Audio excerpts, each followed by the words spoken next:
Hello and welcome back to the PUBG Mobile Super League Europe. My name is John Allen. With me is Blank, and we have the first day of Group C's games here in the league stage to be getting underway with fairly shortly. So we'll dive straight on into it. Day one was pretty exciting. There was a lot going on there. Some really interesting moves being made by several of our teams, and I think that I'm expecting maybe the same from Group C today. You got your eye on anyone, Blank? Look, man, I'm ready to just see some of these teams perform extremely well. There are a couple of teams that did surprise you yesterday. I mean, specifically K1 did very well for me that I was excited to see happen. But yeah, I think today overall should be a fun one. Another great old day for PUBG Mobile action. Obviously, we are in the league stage, so 3 days of this into the knockout stage coming henceforth. So we'll be knocking out 4 teams. The first day, we actually see some different groups thrown into the mix. Yeah, absolutely. It's going to be a nice, interesting dynamic. A couple of the teams that we haven't seen yet. I think we're going to touch on the teams a little bit in just a little bit, so we'll hold for the moment. But yeah, it's been a reintroduction of the Smash rulings coming through for the finals that are looming ahead of us. We're cutting down 4 teams every 3 days until those finals. You can see these first 3 days are for the league stage. We're currently on our second day of the league stage, which means that we are seeing Group C for the first time. Only 20 of our 24 teams will be making it forwards to the knockout stage at the end of the week, and only 16 teams from there will make it to the grand finals. Exactly. So it will be a slightly different one going into our knockout stage, which will just be 5 matches a day. So slightly shorter day for our teams, but again, a big old sprint for them. This is our Smash rule leading teams' first 2-day score line. Plus 10 will be the Smash target during day 3. That will be for the finals, which will be coming fairly shortly. Absolutely. That will be an interesting dynamic to see unfold. Is it going to be a Smash victory or is it going to be a points victory? Only time will tell on that final day of the finals. We'll have to wait and see just who's going to be able to take control of it and try and break out that box. It is, of course, the top 4 teams that will be moving forwards because of the victory of Regnum Carya back earlier this year in PMGO. The Europe region has got an extra slot to make their way to the PMWC at the EWC. So we've got 4 of our top teams from the finals making it there. So not only will the team that wins via the Smash rule or not via the Smash rule be able to take a qualification spot, but also 3 of our other teams. You can see we are on the highlighted day, the 24th. That is today. Groups B and C will be playing and will be kicking off very, very shortly. Yeah, so we do have a little bit of a difference coming in here straight away. So Group C, slightly weaker teams coming through into this one, we would say here, playing up against Group B, who is not the strongest of the squads, but Galatasaray certainly got themselves back into the swing of things yesterday. BRX Esports were definitely impressive, and Bra with some big wins towards it today. But it's K1 that is the big surprise that coming through from Group B, who we hope can see do just as well today and secure their position over in that league stage going through into knockouts. Absolutely. I'm also going to be looking at Thunder Talk as well. I was singing their praises a little bit at the end of yesterday. They sort of petered out, so I'm hoping that they can get their momentum going again today. And of course, this is Group B's last day of games, Blank. They do not have any more opportunity after today to earn points. So if any of the teams from Group B end in the bottom 4, they will not be able to make it in any way, barring, I think, mass disqualification or some other sort of dramatic instance occurring.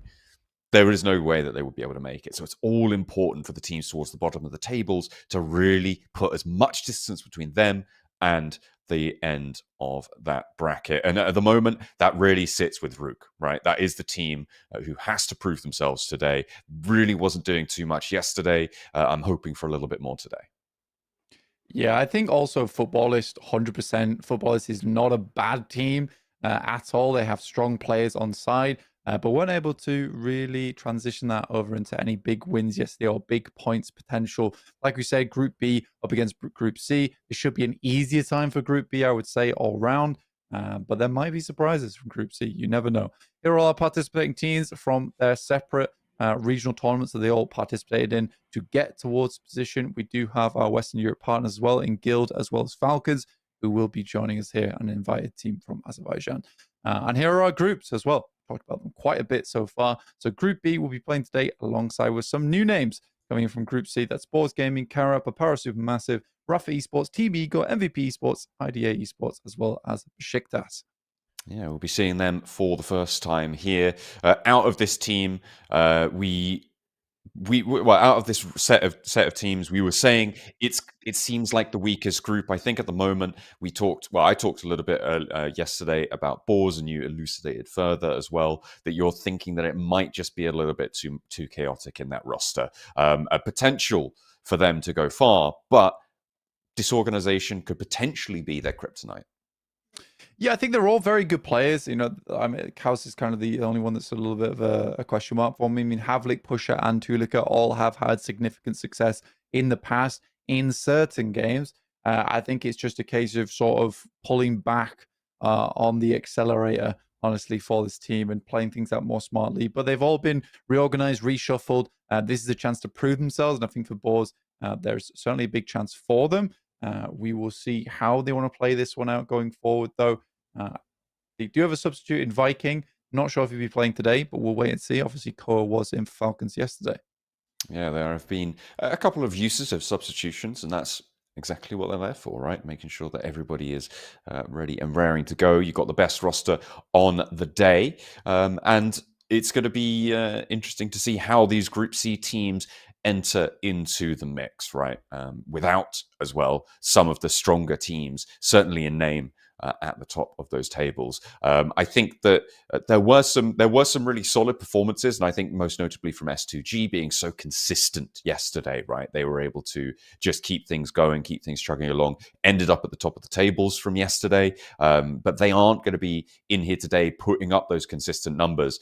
So we'll be looking to teams like K1 to be that consistent force, or maybe a new entry from Group C. Stranger things have happened. We'll have to wait for their performance. Not really too much more to dive into, I think, on Group C. But for Group B's last day, I think it is going to be on teams, in my mind, like RUKH Esports that you talked about, to really sort of prove themselves in that sort of middle bracket, right? And that's what I think I'm going to be looking at today, is that middle bracket in Group B, to see who I'm looking at for the knockout stage, potentially even for those finals. Yeah, I think for and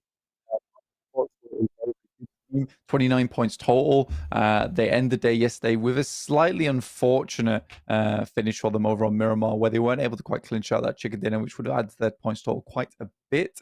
And I think for RUKH Esports, though, overall, the movement, the macro, it does look quite good. Here's our point distribution. You should be very well aware of this one by now, guys. Come on. 10 points for a chicken dinner, 6 points for second place, 5 points for third place. Those are the big numbers you're looking for, the big ticket items. Still getting 4 points for fourth place, so it's not terrible, not the end of the world for them. But yeah, you do need to get up towards the top half of the lobby, start earning those points. Here's our prize pool, 35 grand. This will be for the finals only. It's slightly different here for the league stage, where it will be $4,000 total for getting that first place, and that will drop down as you move down the list. But we do have a total prize pool of a whopping $200,000. Yeah, and it is the lion's share, as you say, over in those finals. The big cash, the big money will be later on in the end of next week. So you have to wait to earn that one for just a moment. But you can incrementally earn that cash by getting a chicken dinner, each worth $250. A fantastic little extra morsel if you are not happy enough with your chicken dinner, you do manage to earn a little bit more. So we'll have to wait and see which team is going to be the highest chicken dinner earner, right? As well, because that can be a nice little addition to the prize pool. Obviously, up in first place, 35 grand. You think, oh, maybe, you're getting 4 chicken dinners, whatever. That's an extra 1,000. It's the teams a little bit lower down where it does start to make actually a significant percentage difference in that prize pool. So I'll be excited to see what's coming up there. You can see we've got 6 matches for you today, starting off on Sanhok, 3 Erangels following that, and then 2 Miramars over on the desert to close us out. That's 6 matches for you guys to look forward to. We had a great time with them yesterday. We'll see if that's going to repeat today.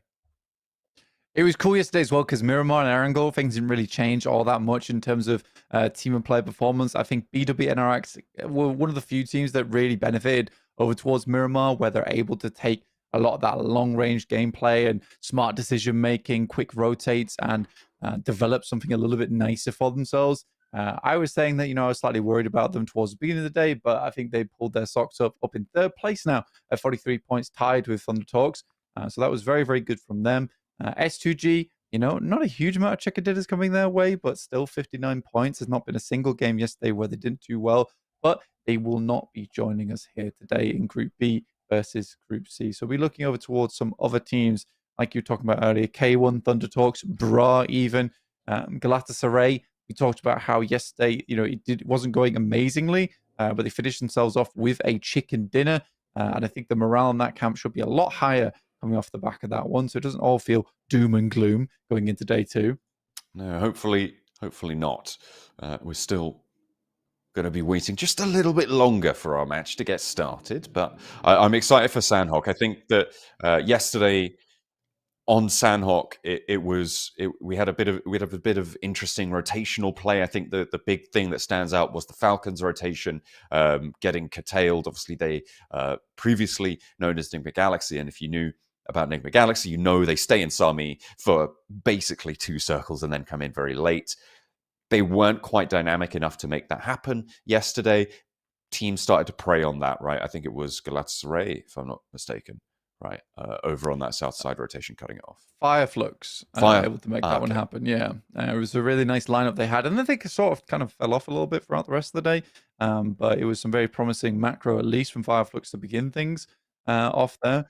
But you did have the boys over on Falcons coming a little bit too late, and I think that is almost a symptom of the lobby just being very quick at the moment. I think a lot of our teams are getting into those circles very fast, trying to take up center, a lot less edge play, unless the map doesn't really facilitate it in terms of where these circles are going. But yeah, teams are very eager to get towards that circle itself, get themselves inside a much safer position. I think S2G yesterday was a weird one considering they had that Paris Resort start and finish and weren't able to close it out off the back of that.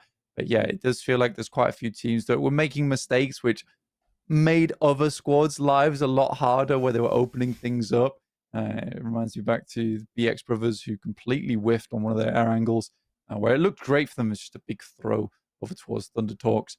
But can't be having that today, John. No throws today.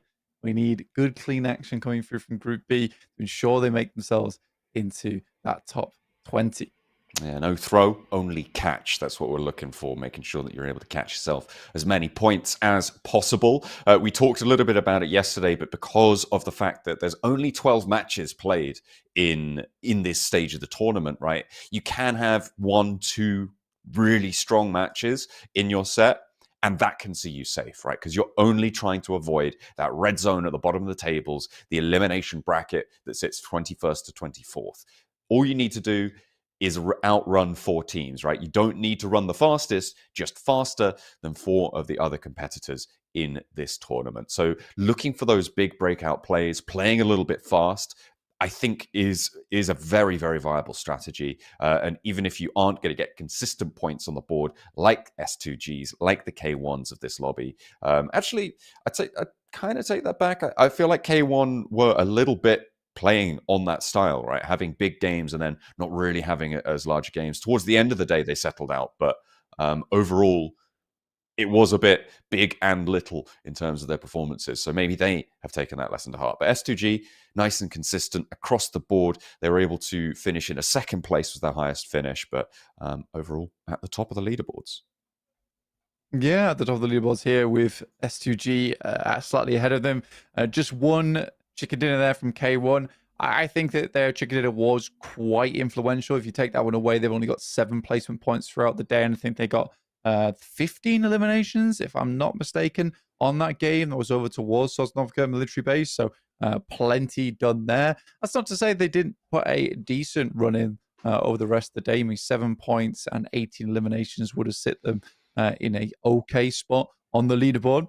As we head over towards our second page now, Galatasaray here in 10th place, 31 points. That's off the back of a chicken dinner at the final game of yesterday, which sat them in the middle of the pack in 10th place. And I think that they're extremely pleased with themselves in that bracket. That's all you need to do. Again, it's just getting that one good game, getting that second one to convert it into a real result. And at the moment, the elimination bracket sort of sits between 3 and 4 points per match average. So that's what our teams will be looking to cross in order to avoid that elimination zone. Which on 12 matches, a 3-point average would put you at 36. A 4-point average would put you at, 48? I think. So if you're able to exceed 48 on this, on the point scoring right now, you're going to be looking fairly safe in that 36. So the high 30s, you're going to be fairly all right, but anywhere over 45, you should be looking pretty happy with yourself over these next few games. So that's where Group B is going to be looking to end up today. Yeah, it's definitely a little bit scary there for them. I think when you look over towards Guild as well, who were in Group A, they were sort of a weird team where you don't really want to see this kind of playstyle coming through in the league stage. At least it's something you sort of see more often over towards finals, where they had a huge amount of early aggression. So I think they were sat on 5 placement points and a total of I think it was quite a few eliminations they had. I think it was over 20.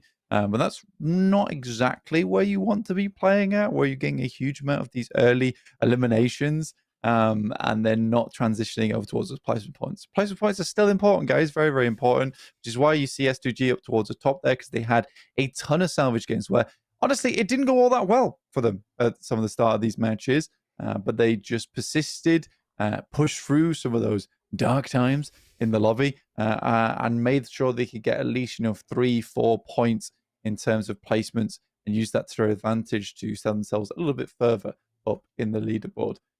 But today, like we said, Group C jumping in will be the first time we're watching any of these players, and I am excited. I think for Boars Gaming, this will be a very, very good litmus test for us to see, just how well that team performs. How much have they been scrimming before this as well? Yeah.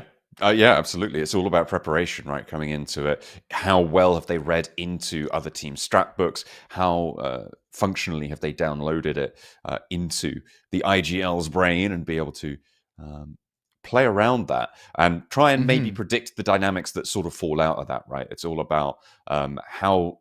I think a lot of that sort of research is emphasized in the early game, right? In the early circles where you're looking for those initial rotations. After that, it becomes general sense in a way. There are some other things that you'll be paying attention to, like, oh, this is a team that's looking for elims, or this is a team that's playing a little bit more passive. This, like, they like to go for a split, etc., in the later circles. But in the early circles, it's about, oh, they like to pace their rotation like this, and being able to predict how all the other teams around you are going to be playing into that circle is the skill of a very, very valuable IGL, right? If you're able to read that, if you're able to get that information functionally into your playbook, I think that's the winning combination, right?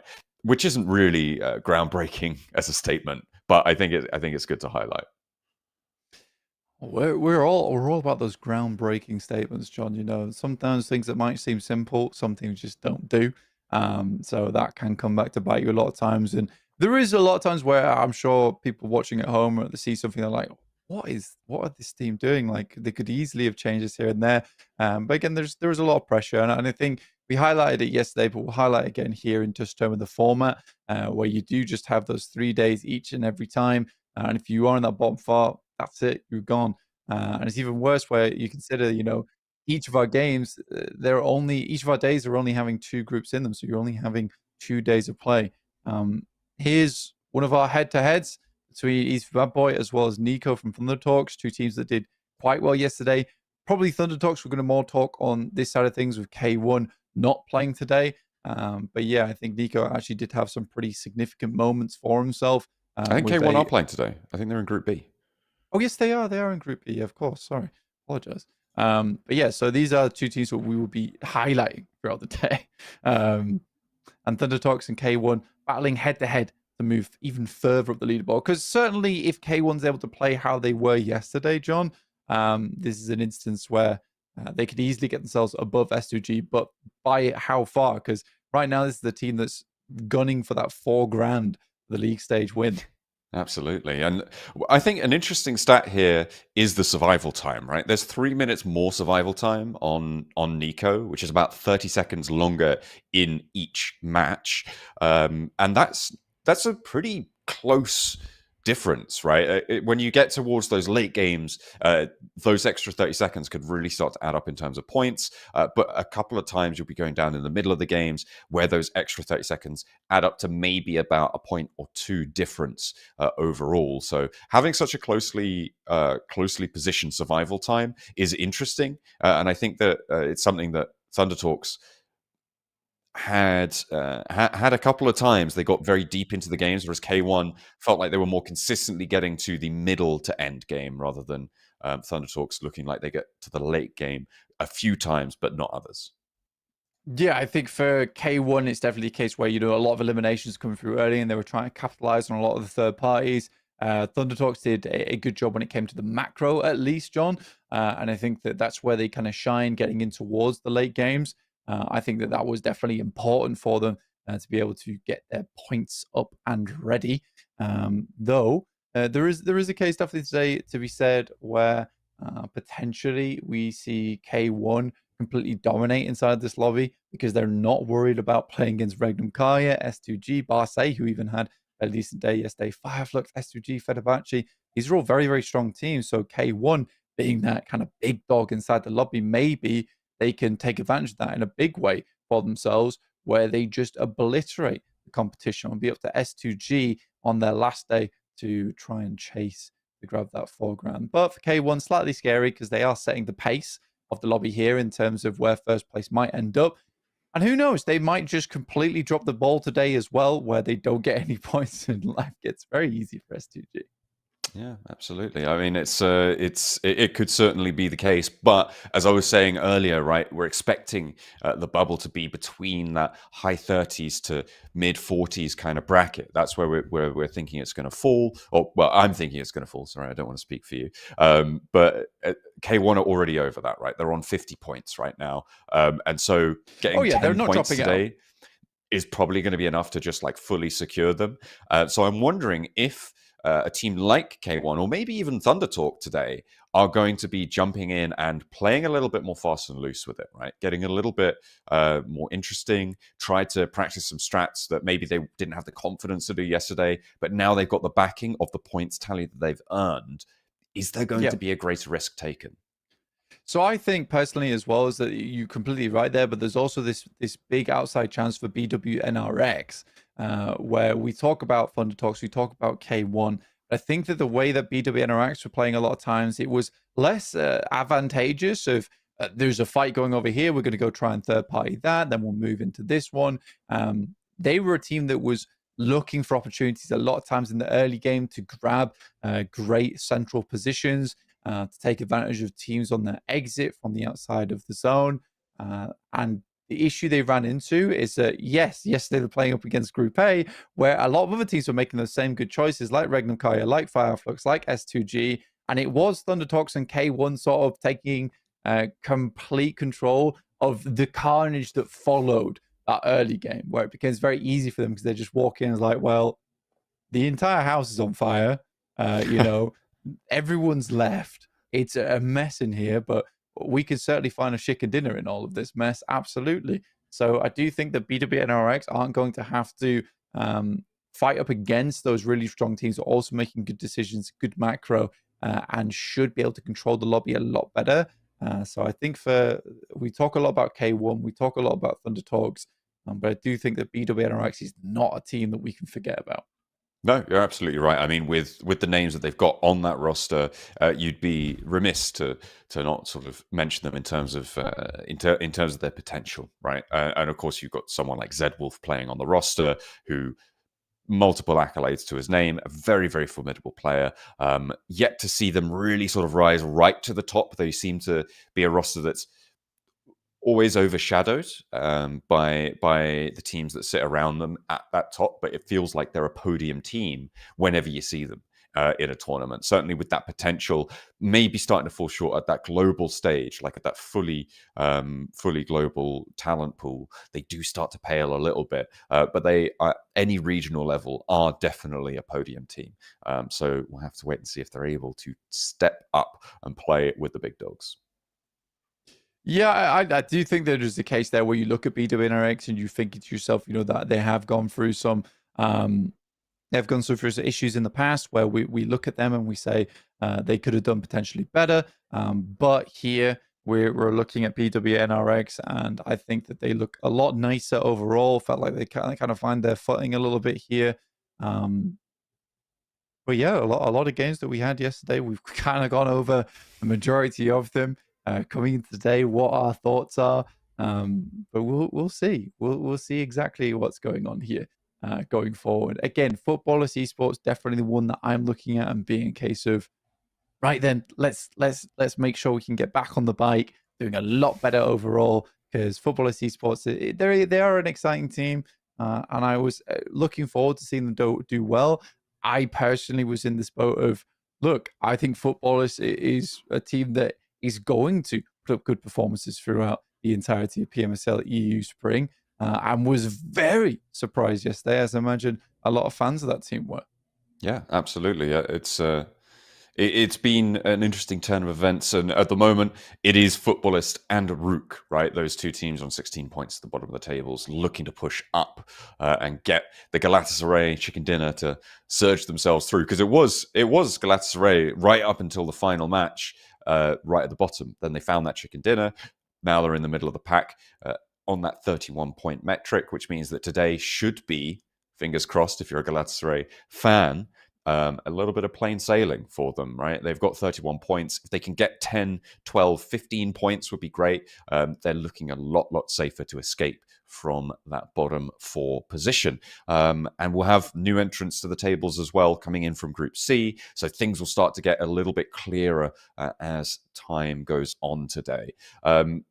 If Galatasaray hadn't found that chicken dinner, we would be talking about them in the same way that we're talking about Footballers, in the same way that we're talking about RUKH, right? But they kind of have escaped that discussion because of what they were able to do at the end of yesterday. And I think that there is still criticism to be sent their way. They did manage to find quite a lot in that last game to bolster themselves, but overall, they didn't really do anything special. I think that whatever they were finding before that wasn't quite because of their own agency. It was more just playing by the book and seeing what fell out, right? They had a 7th, a 9th, a 12th place finish as well, with only 3 elims across the board in those first 4 matches. It seems like maybe they've got a little bit of Miramar specialty to be backing themselves up because they found a 5th place and then that chicken dinner. So perhaps a little bit more rotationally styled, but that isn't going to cut the mustard when it comes to finding one of those 4 spots, certainly, let alone talking about even getting to the finals, right? So potential for Galatasaray still to show us some big improvements. We've got our Grenadiers table coming on, and Bishke was able to do a lot for the BX brothers in, I think most of that came from one match to sit himself at the top of those tables. Yeah, check it out. Unbelievable stuff coming through. 5 grenades and then 2 for everyone else. And here's our top 4 gunslingers as well. Easy for Bad Boy right at the top with 3k damage done. Nico coming shortly in the 2nd place here. And HamCG not too far behind in 4th place with 2,500. But yeah, Bishke certainly carrying the team. These are weird as well because it's not quite indicative of how well a team's doing, though a lot of our teams here are far up on the tables. But more a show of who's carrying the team. I think for S2G, they're a slightly different case because it has been HamCG and Calci alive as the duo, so more damage has been going over to them. But certainly for both K1, Thunder Talks, and BX Brothers, these are our 3 big names on each of those teams, with Bishke, Nico, as well as Bad Boy, who has been doing a lot of work for each of them. Some long-range action coming on through as well on these tables. Koa currently with the longest frag coming in at 386 meters. So been on those sidelines. I think that may have come in on Miramar. I'm not sure. I'd have to double check, but it would make the most sense. However, not entirely sure, but good to see that people are taking to the scopes. And 2 from Guild, which may be a little indication of their play style, trying to keep people at arm's length. Well, they were the players to get a lot of early shots at distance on the iron sights in those games, of players trying to flee. We saw it yesterday over on the Monster Truck. Here are top 4 lifesavers. These are the teams that are able to get their players back up on their feet.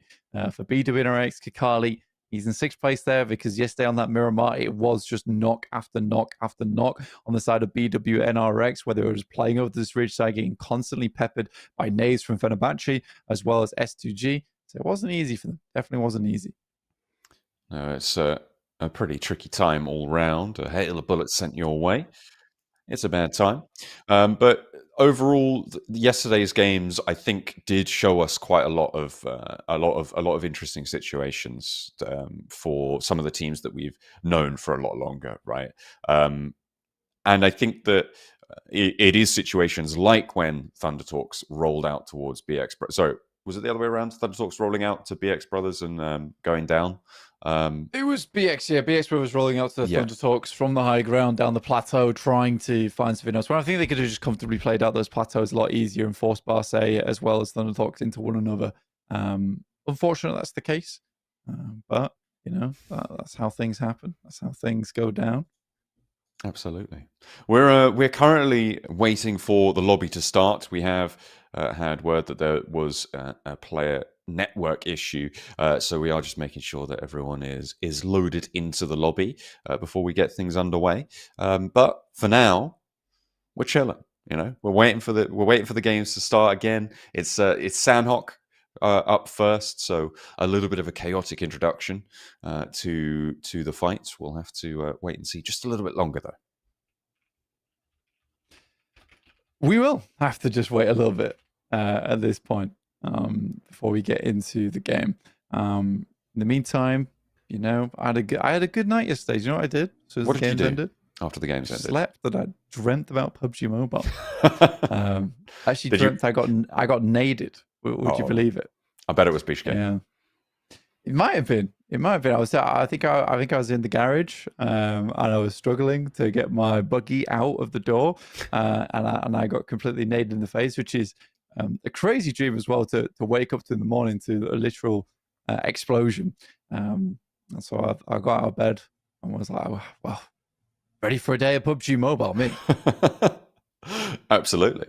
I didn't suffer the same sort of dreams. I managed to sort of get rid of it. I went home, I ordered some food, I chilled out for a little bit, then I went to sleep. I had a good night's sleep. I'm feeling fairly well rested, to be honest, at the moment. So I'm definitely ready to go into these games. But the players, unfortunately, are not currently. Seemingly, we'll have to wait just that little bit longer. So, what did you have for breakfast? What I have? I actually had a really nice thing for breakfast. I had. It's a little bit strange actually. So basically, chop up a whole cucumber, Okay. or at least let's say half a cucumber. Okay. Throw that in a box. Not a box, but I have like a little glass Tupperware container, and then I throw some red onion, Okay. a little bit of Greek yogurt, some oil, some paprika, some salt and pepper, and I throw some cooked chicken in it, and I'll just shake that bad boy up, and there you go. You've got a very healthy, high protein little chicken cucumber salad. Chicken? It's very filling. That's close to a chicken Caesar, isn't it? Or is that just a salad with chicken in it? Right. I wouldn't call that a chicken Caesar. No, usually you need like Parmesan in there. As well. And it's not typically Greek yogurt. I think the oil may be throwing you off a little bit. Yeah, look, I'm not a salad guy, so that was a pure shot in the dark. If it's green, I don't want it on my plate. You know. Yeah, you can throw a cucumber in a chicken Caesar, and I think comfortably. But I think the main things that most people associate with the chicken Caesar is the romaine lettuce, the Parmesan, and the croutons, which are usually the mainstay, as well as the chicken. Oh, yeah. Can't really have a chicken Caesar salad without the chicken. No, that's probably wise. I only say that because Camilla had a chicken Caesar. She made a chicken Caesar today as You well. saw a chicken Caesar. So I saw one and I was like, yeah, that's what all chicken salads are. Definitely. yeah. In my mind. Yeah, that's what's going on. No. I think it's really good. So basically, what I'm realizing about myself more recently, a little bit off topic from PUBG Mobile, but you might benefit from this on home as well, is that I like to eat a lot. All right, it's an unfortunate affliction that I have, and what I typically do now is instead of denying myself the big meals, I just throw in a lot of like healthy things that have a lot of mass to them. And that way I can have a big meal, which technically is only like 400 calories, but it fills me up, as opposed to like making myself suffer by having like this much rice and then half a chicken breast. Yeah. At least a cup of rice, Yeah, don't do that anymore. Don't do that. Just try and get myself nice and filled up on healthy goods. And I think the struggle is making healthy goods taste nice. Because I'm not going to tell you that salad is the most amazing, most delicious thing you'll ever eat in your life, but it's palatable. That's the main thing for it. As long as it goes down, that's all right with me. Yeah, absolutely. That's the main thing. Making sure that things are working out. We are still waiting for this match to begin as we continue our pre-show, which is, exactly where I wanted to be on my 5:30 p.m. on an afternoon or so. But yeah, I really don't think there's much more we can we've covered, I think, every team. Well, I think the issue is that yesterday we also had this issue where we were waiting for some players to get in. So if you want more knowledge, like it was all done yesterday. Like we've thrown out a lot already. And I am sorry for the delay, big time sorry for the delay. But hey, Transformers, guys, that's pretty cool in game. Don't you like Transformers and Attack on Titan? That's really fun. I love me a bit of the Optimum Prime. Who would win in a fight, Optimus Prime or the Attack Titan? Easily Optimus Prime. Have you seen him in any movies or any of the shows? Like he's such a nice fella, but when it came down to it, he's like one of the most savage characters the entirety of that series. It's crazy. But the Attack Titan can control the other Titans to be like, get his. Okay, but you said get his engine. You said versus the Attack Titan. All right, that is true. That is true. What we're doing here, you'd be like, oh, well, Optimus Prime also controls all of the Autobots. All of the Autobots versus all the Titans. Who's winning? Easily. Autobots for sure. All right. I mean, you try and throw in a little caveat there. All right. Okay. Optimus Prime winning every time. Every time. Colossal Titan though. Big Optimus Prime. Big. There is big versions of him. He does go big mode. He does go big mode. Okay. There's possibilities for this. That is fair. So he has been various sizes throughout all of the series. There's some serious Autobot talk, Autobot podcast that we're doing right now. Yeah, absolutely. What about the final form? Should we go into anime spoilers? I feel like we can. Yeah, don't do anime spoilers, especially for something like that. People can spoil themselves and have a bad time for Attack on Titan. Okay, that's fair. Yeah. Okay. No more talk about. I'll have a good time because it's a great ending. It's a really good ending. Everybody had a good time watching that ending. Literally everyone. That ending was amazing. Really good. You should, if you're watching Attack on Titan right now, do not worry. It's a good ending. I promise you. Everyone's. It's a happy ending. It's good. Everyone lived happily ever after. Yeah, that's right. No shenanigans happened. Yeah. Yeah. GT30 Pro outplay the rest for that bad boy. Oh yeah. Check it out. That's unreal. It spins as well. Yeah, it does do Check that. out EWC as well. Also, another amazing tournament going on very soon. We are on the road to EWC currently. It's a long road, but we're on it nonetheless. Oh yeah, that's where we're going in the end of it all. That's our destination, certainly for the mid-season. An extra qualification spot by Regnum Carya that they were able to earn from the PMGO earlier this year, which means we got 4 teams from Europe going to be representing the region from this tournament. In fact, 4 of these teams will be representing, so we'll be keeping an eye out for that. And yeah, that's exciting. I think that's a certified exciting thing. It is the best thing. Wow, incredible. Yeah. Huge. Oh yeah. Let's go through the prize pools, shall we?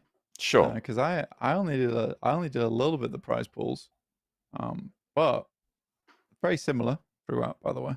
But for the league stage, $4,000 for first place, $3,000 for second place. I think it'd be $2,000, and $2,500 for third and fourth. So some pretty chunky prize pools there.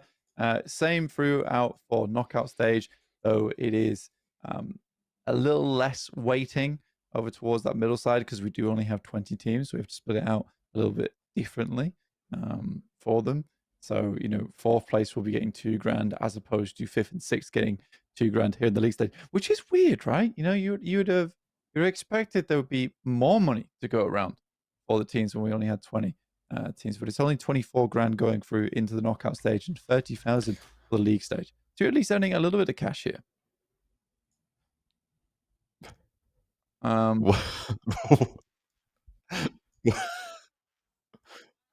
Wait, what's happened? What's going on here? Bandita has missed a flight. Oh, okay. Right. Okay, that's pretty cool. That's some nice information coming through from our production team. They told us that, Bandita missed a flight for K1. Obviously, they took second place yesterday, and he had to take a bus all the way to the event, which is pretty crazy. They still made it happen. Look at Bad Boy in the background. I quite like that. Easy, just like I do that as well. I also watch planes. I'm a plane watcher. Are you a hands in pockets plane watcher? Like he's Yeah, that's something else. That's something else from Easy for Bad Boy. Hands in pockets watching the planes. I would be afraid to talk to him. He doesn't seem approachable. He's got the pods in, Yeah. You can't talk to him. Uncontactable. Do not speak me. I'm watching the planes. Yeah, for K1, I think they're very pleased with how all that worked out then. Good stuff from them. Yeah, it's very good. And indeed, they did still take second place. Cake close. That's amazing. That is amazing. I don't think you'd get that helmet through security, to be honest. My immersion's completely broken. It might be fake. Whoa! Hang on a minute. Blank, I think something miraculous has happened. It started. Sanhok has begun in match number 1 today. That's not of league stage in its entirety. That is match number 1 of today's games. That's right. Group B and C finally going to get a chance to take on one another. Amazing. We're into it. Straight away, got our playing path from the east over towards the west. Definitely be some slight changes on those drop spots all around. So we've got different teams coming in here. K1, though, still sitting over towards that eastern side. Lakawi opened. They will be scouting over towards Beşiktaş to start things off with Swain, Bor, and Storm, as well as Kisyu. Bra heading down towards the south side and Camp Charlie. Now, Bra yesterday on Sanhok, they were slow. They were definitely slow to leave from that south side. I think this time around they read into that. They watched the VOD back and they're like, we need to be a little bit quicker on our approach, especially depending on the circle. Last one did go far up towards that north side, so we'll wait and see. Oh, ruins. Potentially hot drop there with RUKH surrounding it. So this could be a little bit of a boiling pot over on the ruins on that southwest island. You can see that Carya already taking damage and have been flushed out for one. A second, really soon as well, and it's not looking good for them. This is, of course, Carya's first match in the game. And they're playing up against the Boars, who, as we talked about before, right? Some really talented fraggers on this roster, so certainly not a team you want to come across in this scenario. RUKH turns the corner, keeps his teammates safe. They're all alive as Havik gets rezzed. Marceau gets knocked and flushed by Pusher. They're definitely pushing in towards their territory currently. A model, though, from RUKH, like you said, on the outside edge, will find one shot over towards him. He is in cover, res a ball, but that does put a little bit of extra pressure onto this fight. Tulika also has a player just around the corner from Carya, but it's not just Boars that RUKH are taking shots at. They're also taking shots at Carya. A CEO later on a sliver of HP. He doesn't have any meds. This is the downside of these early game fights. As soon as you go down to a low HP, you can't get back up, but it may not matter. You only need to tag on with these one-shots because the armor is low as well. They both know about this door frame. Goes for the flush, so Boars lose one fully. And in the backline's no real backup, but the jump out wide seals the deal. But at the cost of a player, that is nasty news. And RUKH still have this surround. Yeah, Push is in a bad spot. It's really hard for them to get out. I mean, they'd have to immediately run out into open ground, and likely by this point, RUKH's already set up off angles, and they're just baiting Pusher. They will finish him off there as he attempts to get back in, and RUKH picks up 2 eliminations off the back of that pretty freely as well. So not a good hot drop going for. Again, difficult to organize, especially with new groups coming in there. The Boars, not the ideal start to the game for themselves. Tulika going down as well feels rough, considering the final play coming through from Carya was so low. Even just one shot from the AKM would have done him in.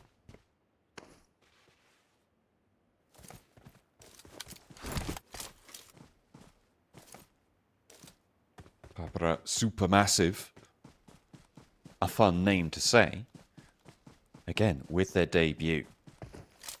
And that is the set of teams that I'm looking at in this early part of the day to try and make their mark. And you've got to remember as well that this is Group B's last day. So towards the end, I'll be looking certainly towards the lower end of the table as to who's going to be jumping on up.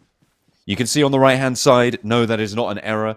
That is the overall ranking placement, which means that K1 is in second. It does not show the teams that are not in this match. So the Group A teams are not on this graphic, so they will not be displayed. However, the placements, the numbers to the left of the team, will be accurate to their overall standing placement. So keep your eye out to see if that 2 ticks up to a 1, if the other players also can overtake and get a little bit higher up on those tables. I don't know what we're looking at from K1. I thought K1 ended yesterday with 51 points. Am I wrong in saying that? Wait, K1? 50 points. No, yeah, Yeah, I am 50. wrong. Yeah, just the cool 50. BWNRX, third place there with 43, tied up with Thunder Talks. Here is Papara SuperMassive on your screens. Close by. A couple of teams in Paris Resort. Got Team Ego up here.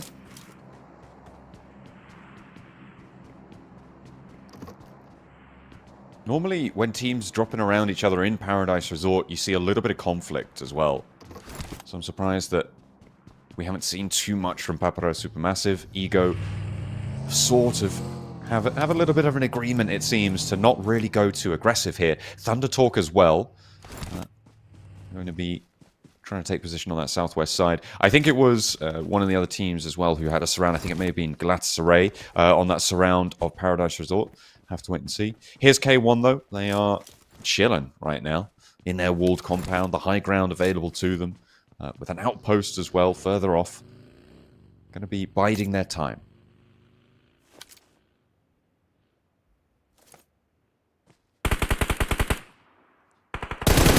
Owner finding Gazelle, start things off. Not a bad shot from him at long range, and the flush will come through.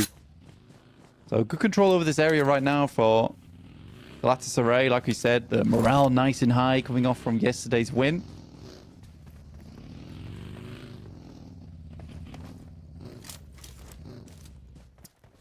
I think that is something to be said as well for having played yesterday, right? For playing in yesterday's matches, feeling a little bit warm into the lobby. Sure, you can have scrims, but nothing can really replace tournament play in terms of getting a feel for it. So now you're in that zone as a team. You know, you've had a good end to that day. You've had that momentum, or you've been able to take that mental reset at the end of the day and really sort of bring that forward. So I'm wondering if it's going to be a little bit of a cold start for some of our Group C teams.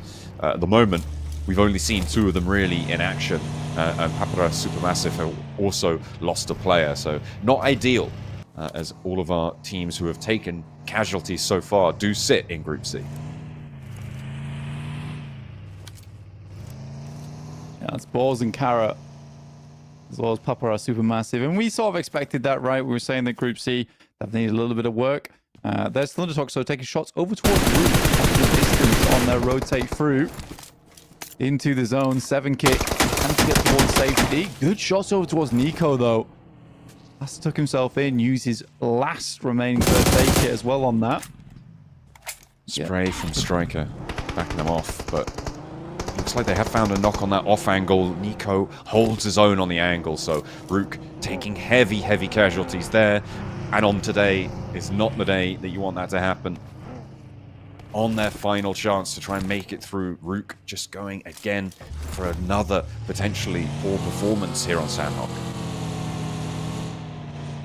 Which is very unfortunate. Again, ThunderTalk's cutting them off, and that's a little bit of a read coming in from yesterday. Striker will run down, lost in the meantime.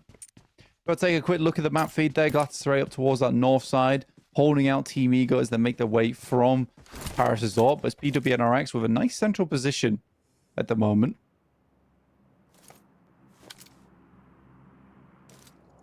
Yeah, this position to the north side of Quarry going to be super important as time goes on. The fact that Quarry is such a major feature in this current circle blank is going to be quite impactful. Whenever Quarry sits there, it's this major area of dead ground, right? It's so difficult to play through it that it essentially acts as unplayable terrain for a lot of teams. There is a chance that you can make your way through, but going for it generally tends to be a little bit of a last chance situation. So you have teams that sit on the east of it, teams that sit on the west of it, and the team that sits on the north is really going to have to keep the pressure onto all of those teams down towards the south. So expect to see some slightly linear engagements along both sides of that quarry in the circles to come. Yeah, I also like that K1 plays over towards that eastern side, taking advantage of a little bit of the high ground that looks over towards the west from Quarry. Also means you can tuck yourself in for quite a lot of time off the game. There's a nice little adjustment coming through from K1 after a pretty explosive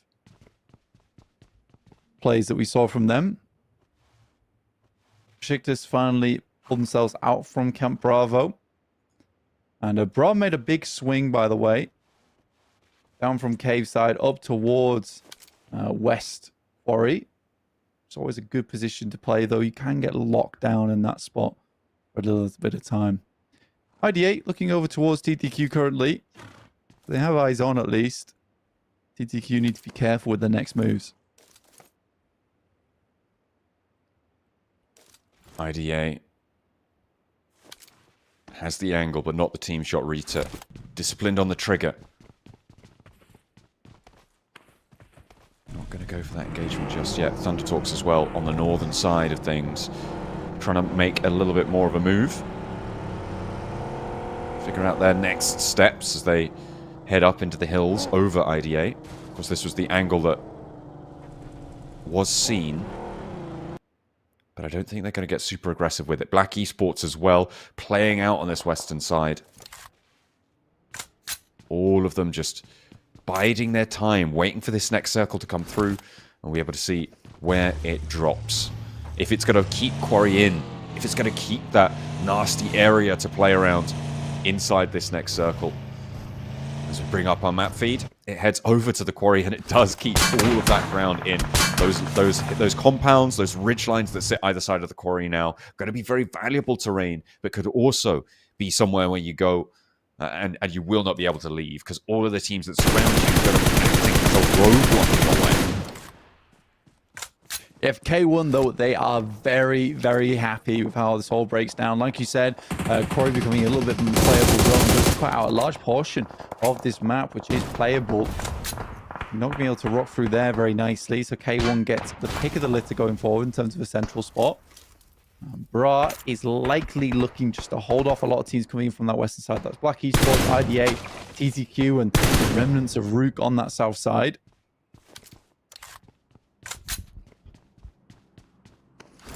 currently on this western edge, the road that enters towards that quarry crossing. Having that compound for Bra, a good result for the time being.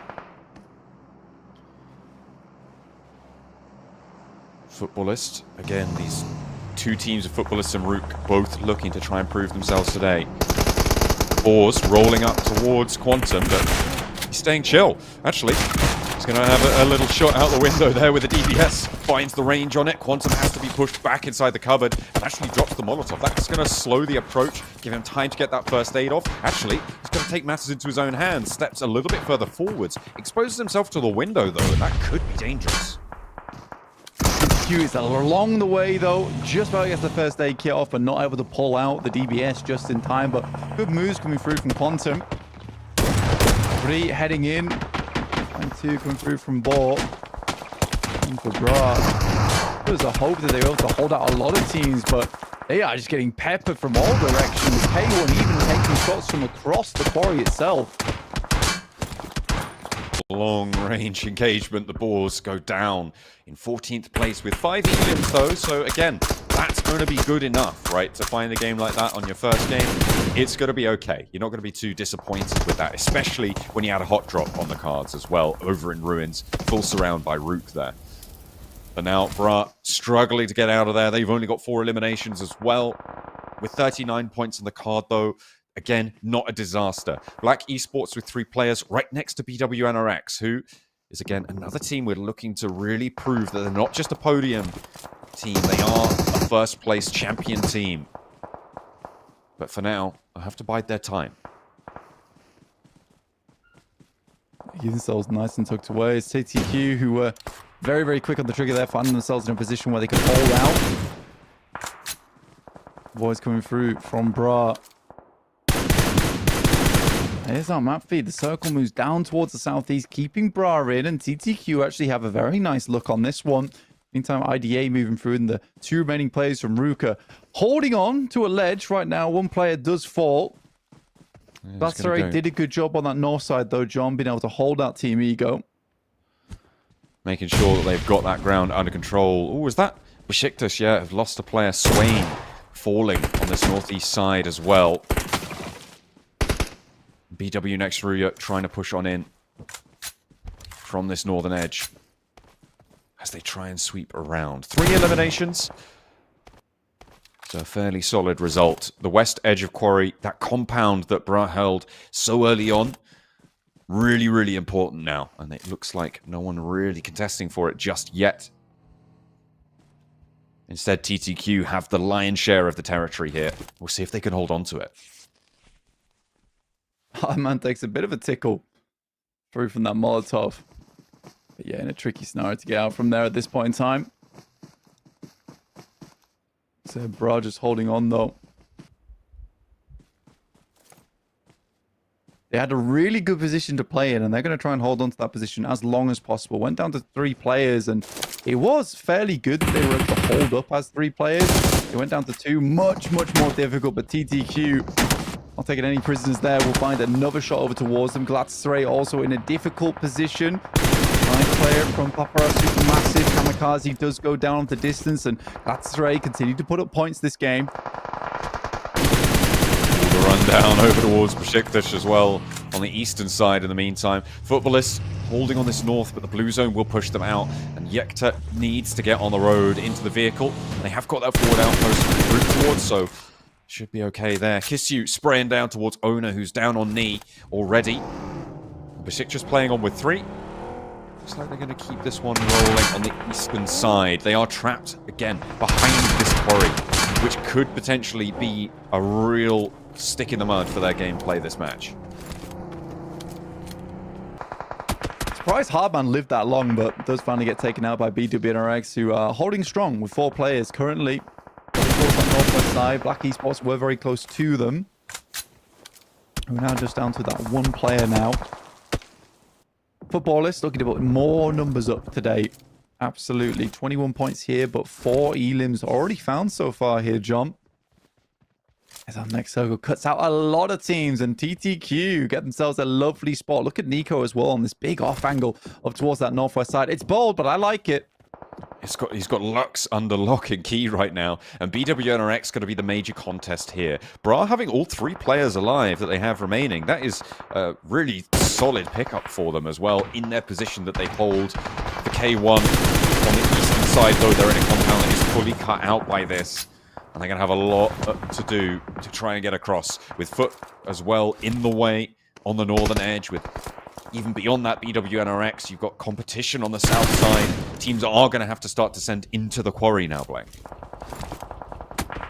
Yeah, there's not much choice. There's not much space to put out on the west. Like, I mean, there is an open compound, but Nico is comfortably holding that off from a lot of players and he's counting out. Call for the rest of his team to take team shots that way.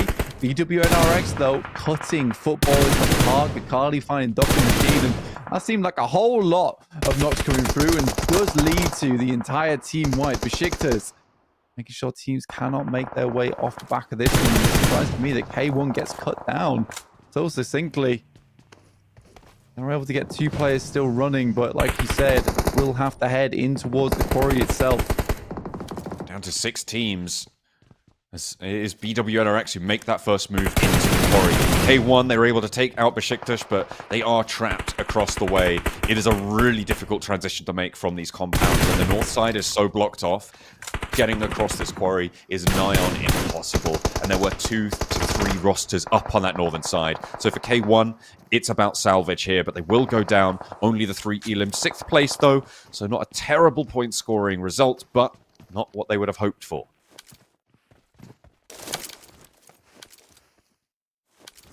BWNRX, 8 eliminations found so far. Kakali is down, crawling towards his teammates. Bra a little bit scared to take these peaks, though, with TTQ holding, who now have a massive amount of the circle to work with on this southwest side. They have the compound. Realistically, they just need to deal with IDA, but a lot of teams need to push into them. BWNRX are white knuckle grip over towards this position on the northeast side. It is a hard spot to play in for them.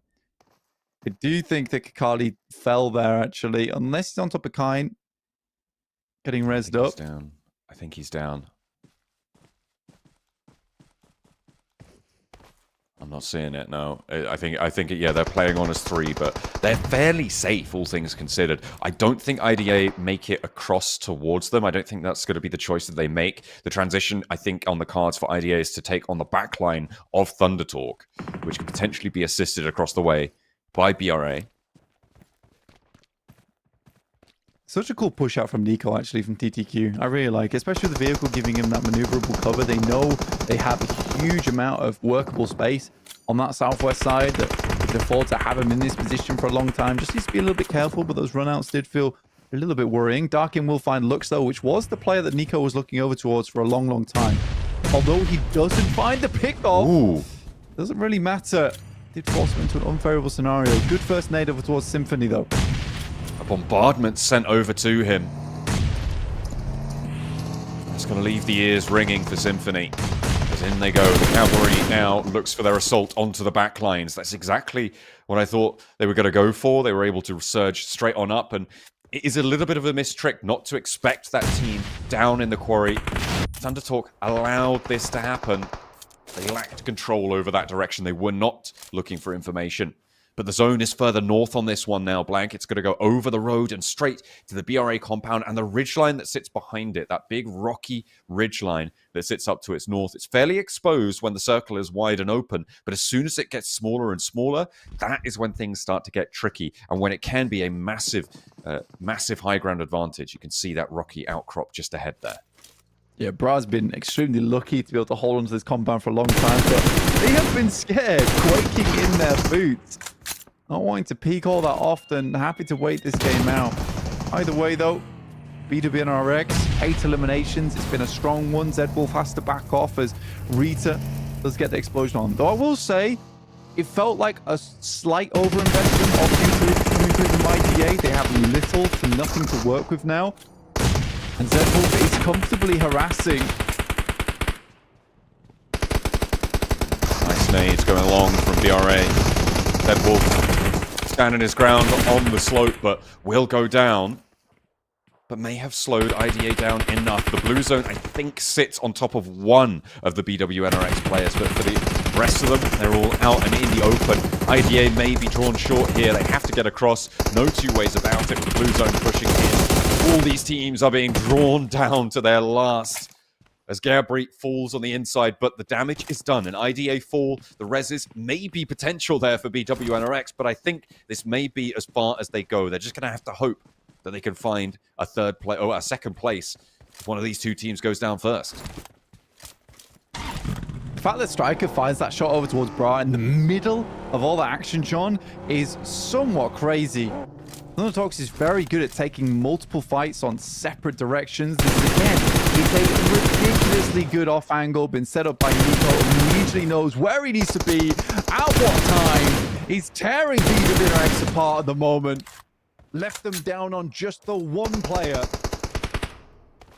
And he knows where he is as well. Frozen is there, doesn't want to peek out too wide. Knows that as soon as he steps out, gets a little bit too bold, picks up the last as well.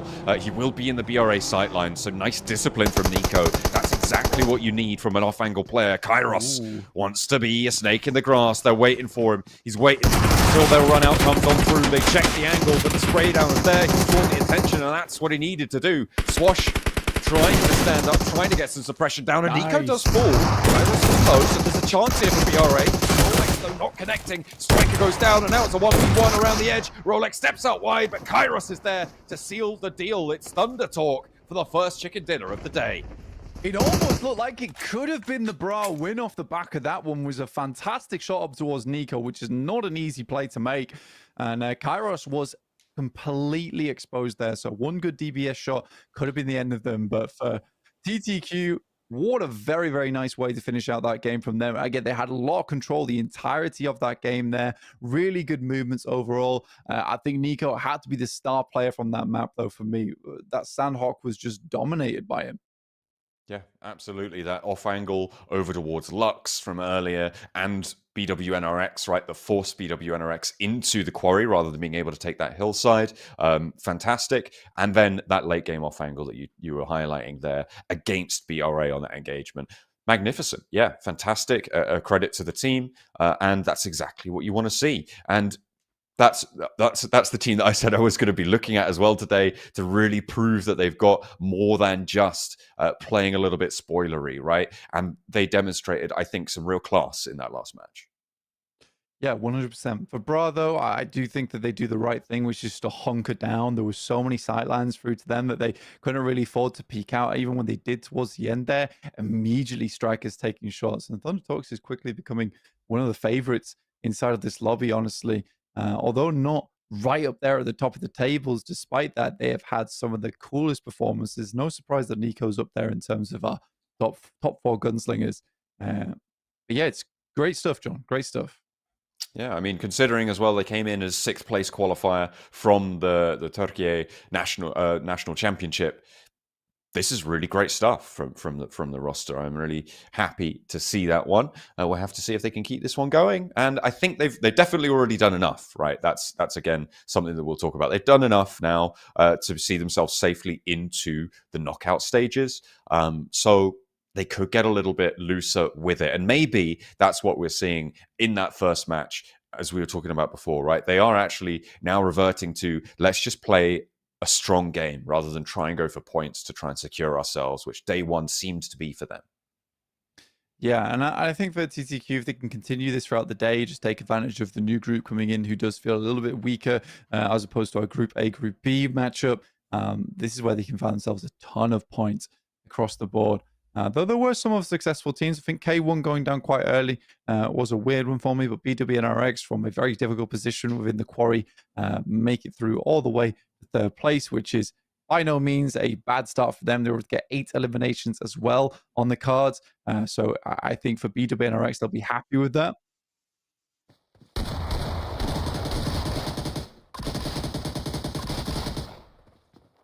Get off onto Striker was so important in that final moment. And that gave them that chance, right? But unfortunately, it was just shut down in the end.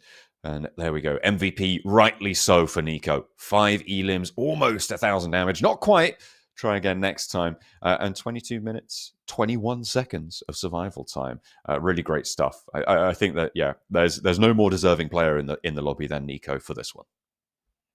Yeah, again, he was easily the MVP of the match. You know, only 5 eliminations, but still almost breaching that 1,000 damage count. He did phenomenally well. And I think that TTQ would have had a much tougher time if it wasn't for him holding on those sidelines and actually looking over towards a lot of the teams that could have caused them problems. He created a phenomenal amount of space. Again, I think when you look over towards an international format, that kind of play just does not fly, by the way. But you take advantage of these regional stages where some of these more aggressive plays can work out. They can happen if you've got the confidence to go for it.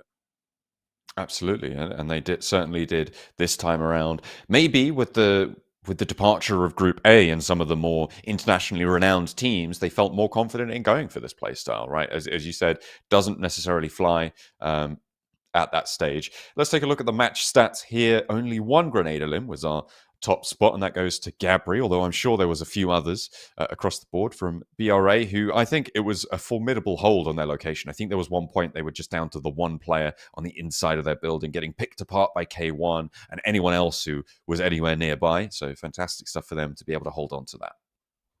Yeah, it was not easy for BRA. It's absolutely not easy for BRA.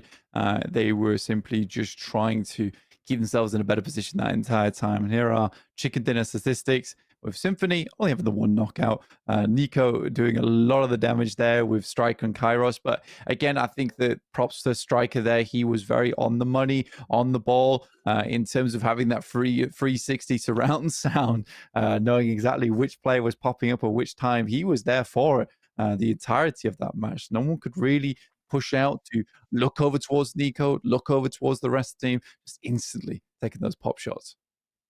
Absolutely, it was some real nice stuff. The hot drop early in the game there, Blank, sort of catches my mind as well when you've got that hot drop between Boars and I think it was RUKH Esports over in Ruins. The interesting thing was the RUKH surrounding it, right? It felt like RUKH should have just been able to take down everybody in that location. But they actually allowed, I think it was 2 players from Boars to survive. It felt like they didn't necessarily need to do that. Perhaps they felt like the only way to get rid of them is to actually go in, and that's playing to Boars' advantage, I think, probably. So maybe a little bit of a steady hand on the rudder there. But it felt like they could have just guarded them out fairly effectively. Maybe they missed it a little bit, but there you can see they were playing with the best equipment to try and get themselves nice and safe later on. It's the INFINIX GT30 Pro with every ranked push, every clutch moment. It's not luck, it's preparation, and that's what RUKH There's no way they you're were just preparing. They were preparing for that run that. out. I'm going to read it. I'm going to read it more. With it. No, there you go. 120 FPS is pretty chill though. You can't pull one of these out like there's peering down at the bottom of the screen, just reading it word for word. That's crazy. That's crazy. Someone's got to do it. Oh, that's wild. You can't be doing that. The GT30 Pro. Maybe you should have read it. The GT30 Pro definitely outplay the rest with that phone, and so far it has assisted all of our players into getting to these matches and also performing fantastically well here, as we see Nico be able to pull out some pretty damn good performances so far on that bad boy. But yeah, we are now at the end of the game. Yeah, we've had the game. I think we're still waiting on the standings, if I'm not mistaken. Yeah, just waiting on the overalls. We'll wait for the overalls to come through, see how that does change things up for a lot of our squads. Yeah, we'll just get those ones sorted out. They look. It's not done automatically. It's actually done manually by a bunch of like middle schoolers, I guess, whatever the equivalent of that is internationally. I feel like that was the most international reference. They've got abacuses going. They're flicking wildly, getting those beads sorted out into the right areas. And whilst they do that, whilst they crunch the numbers, it's going to be a set of highlights for us. And there were certainly some highlights in this game. Some good clean shots along, and here's where it all went wrong for K1. Actually, didn't quite spot that out in game, but yeah, that was tough. That was definitely tough. And I think this is where it went wrong for IDA. Was they got this initial pick off and then decided they were going to throw 12 nades instead of just pushing it. I thought that was very, very strange for IDA. trying to take control of that position and take control of that ridge line would have been way, way nicer for them with the man advantage that they had there. And Nico just absolutely laying into BWNRX as they try and make their push off from the fences. Yeah, I think they ended the game there with 10 elims as well, and able to do a lot of work for their points totals. I think that they will have ended up in first place because of that, but here are the match results. 20 points for Thunder Talq, and that is a great start to their day, able to eat into the lead of K1 and probably surpass it, almost certainly, in fact. BR8, 14 points for their troubles, and BWNRX with 8 elims managed to get 13. Yeah, I think BWRX, like I said, 5 points on the placements with the 8 eliminations. They did not do badly in that match, and they weren't in an easy position to play in. And that could be said for both Bra as well, where they're both able to put up 13, 14 points. And it really was TTQ with all the control that game, the entirety of the time. There we go. It's K1 with 5 points, so not a terrible result, but I don't think that's going to be enough to stay ahead. No, in fact, it's going to go behind Thunder Talq, but also BWNRX. K1 now in 4th place with 55 points, but TTQ out in the lead with 63 and 5 more matches to play. Yeah, Bra get themselves up to 5th place, 49. Really, really good stuff. TTQ, like you said, ahead of S2G now, with BWNRX in a very comfortable position in 3rd place. K1 fall behind a little bit. They were still able to get 5 points on that game, which is not bad. And Galatasaray, chunking away at the points. First page team. Good to see. But they are going to be up in 8th for the time being. Regnum, Carya slipping a little bit further down. Falcons as well, but they're not playing today. And at the bottom of our table sit 4 of our teams. Only one of them didn't manage to get any points at all. Rafa going down with 0 after their first match. But the caveat here is that, of course, only one match has been played by some of these teams, as opposed to teams like RUKH, like Footballist as well, who have had already a full day of games. So even if you're in the red zone, it's not all done and dusted for you at all. Yeah, I mean, all of those teams were in Group C, right? Every single one of them in the bottom 8, and we'll see things change as time goes on. It's like gets a little bit weird up until that final day, where score lines do look a little bit crazy. But for Group C, over on those last 8 positions, right now it's just about getting some sizable points, a couple of chicken dinners here and there to bump you up for your final day of play to ensure that you're not in those bottom 4 spots, which would be getting cut after the league stage. And not going through to the knockout stage. Yeah, that's exactly where you don't want to be, let alone the prize money available, right, for placing up high in those league stages. It is just about progress and getting into the next stages.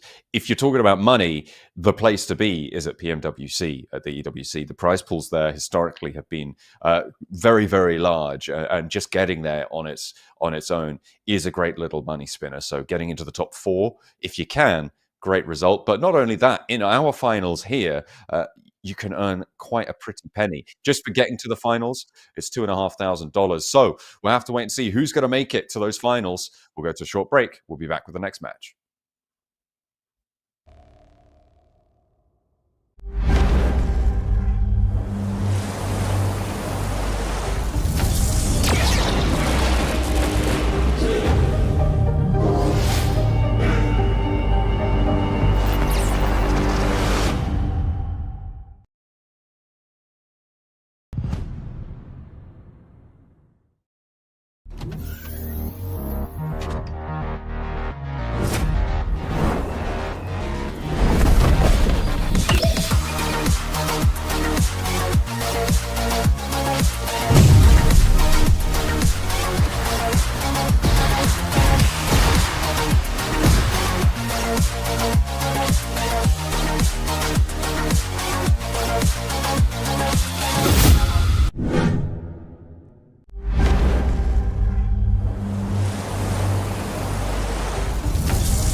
Hey, look at that. We're straight back. We're coming back at you for getting ready for the next game. We've had our Sanhok. We'll be going into Erangel next. Yeah, we will. So I think all of our players are ready to go. We're just waiting to get into it here. Here for our first Erangel of the day. Yeah, we've just gone through a lot there through into Sanhok. Now we're jumping straight into Erangel and see what these players have to offer. Absolutely. It's going to be all to play for, of course, as we saw in that last game. Talq sealing their ability to get into the knockout stage. Plenty of other teams are starting to pass that boundary as well. We will start to filter out which teams are at risk as time goes on, but there are still a couple of teams in Group B who have a rather nasty time of it. It's RUKH, it's Footballist that have not really gotten out of the shadow just yet. I think Galatasaray may have done enough just on the end of yesterday to be able to add in those little incremental games to see themselves safe, but we're still waiting for the other teams towards the bottom of the tables to jump up there. Yeah, it was a very, very important match for them over on Miramar. I think for them, getting those amount of points really just sit them in a much, much better position. And I think for most teams, that's what they're aiming for here, is just one good chicken dinner with a fairly decent amount of eliminations, and then you just kind of need some consistency going off the back of that. So a few of our teams have already done it. We're still waiting for Footballists to really jump into action. Honestly, they're not doing terribly on the standings, but again, I do think that this is a team that should be doing better. I'm not disappointed in them yet.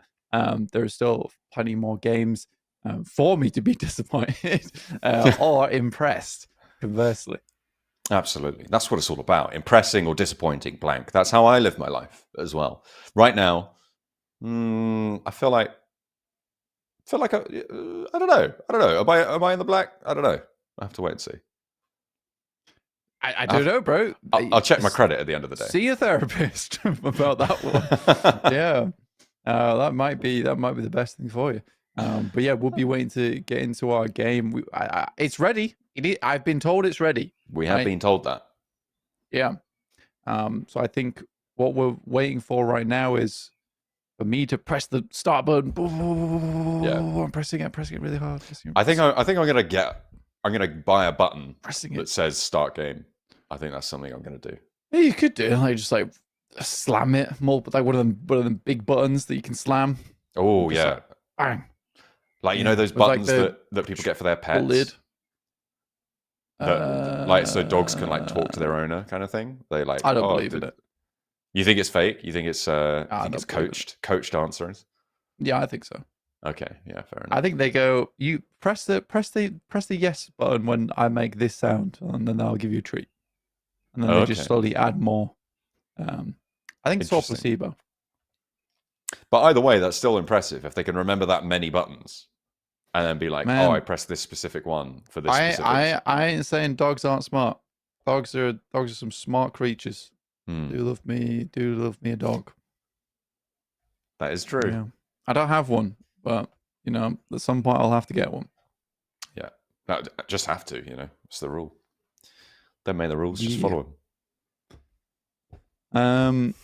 What are you expecting for Erangel? Really? For it to start, I think that's what I'm expecting, and that's hopefully what's going to happen fairly soon. Hey, that's bare minimum. What else? Yeah. Okay. After that, I want to see.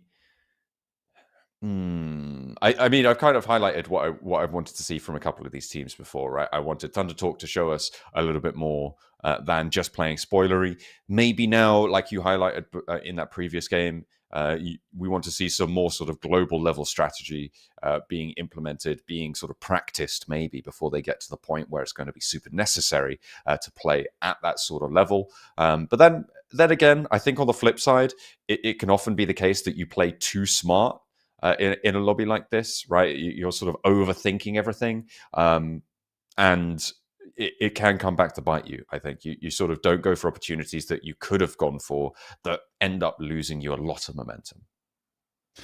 Yeah, I think that for the international strategy, at least, I can sort of see it from their perspective, where you are playing against weaker teams anyway, so you want to take advantage of those moments where you can play a little bit fast and loose and get some good points off the back of it. But yeah, it's definitely something to have to think about and consider over towards those finals when we have, you know, the top 16 of the best squads from PMSL EU. We have to change things up a little bit. That's right.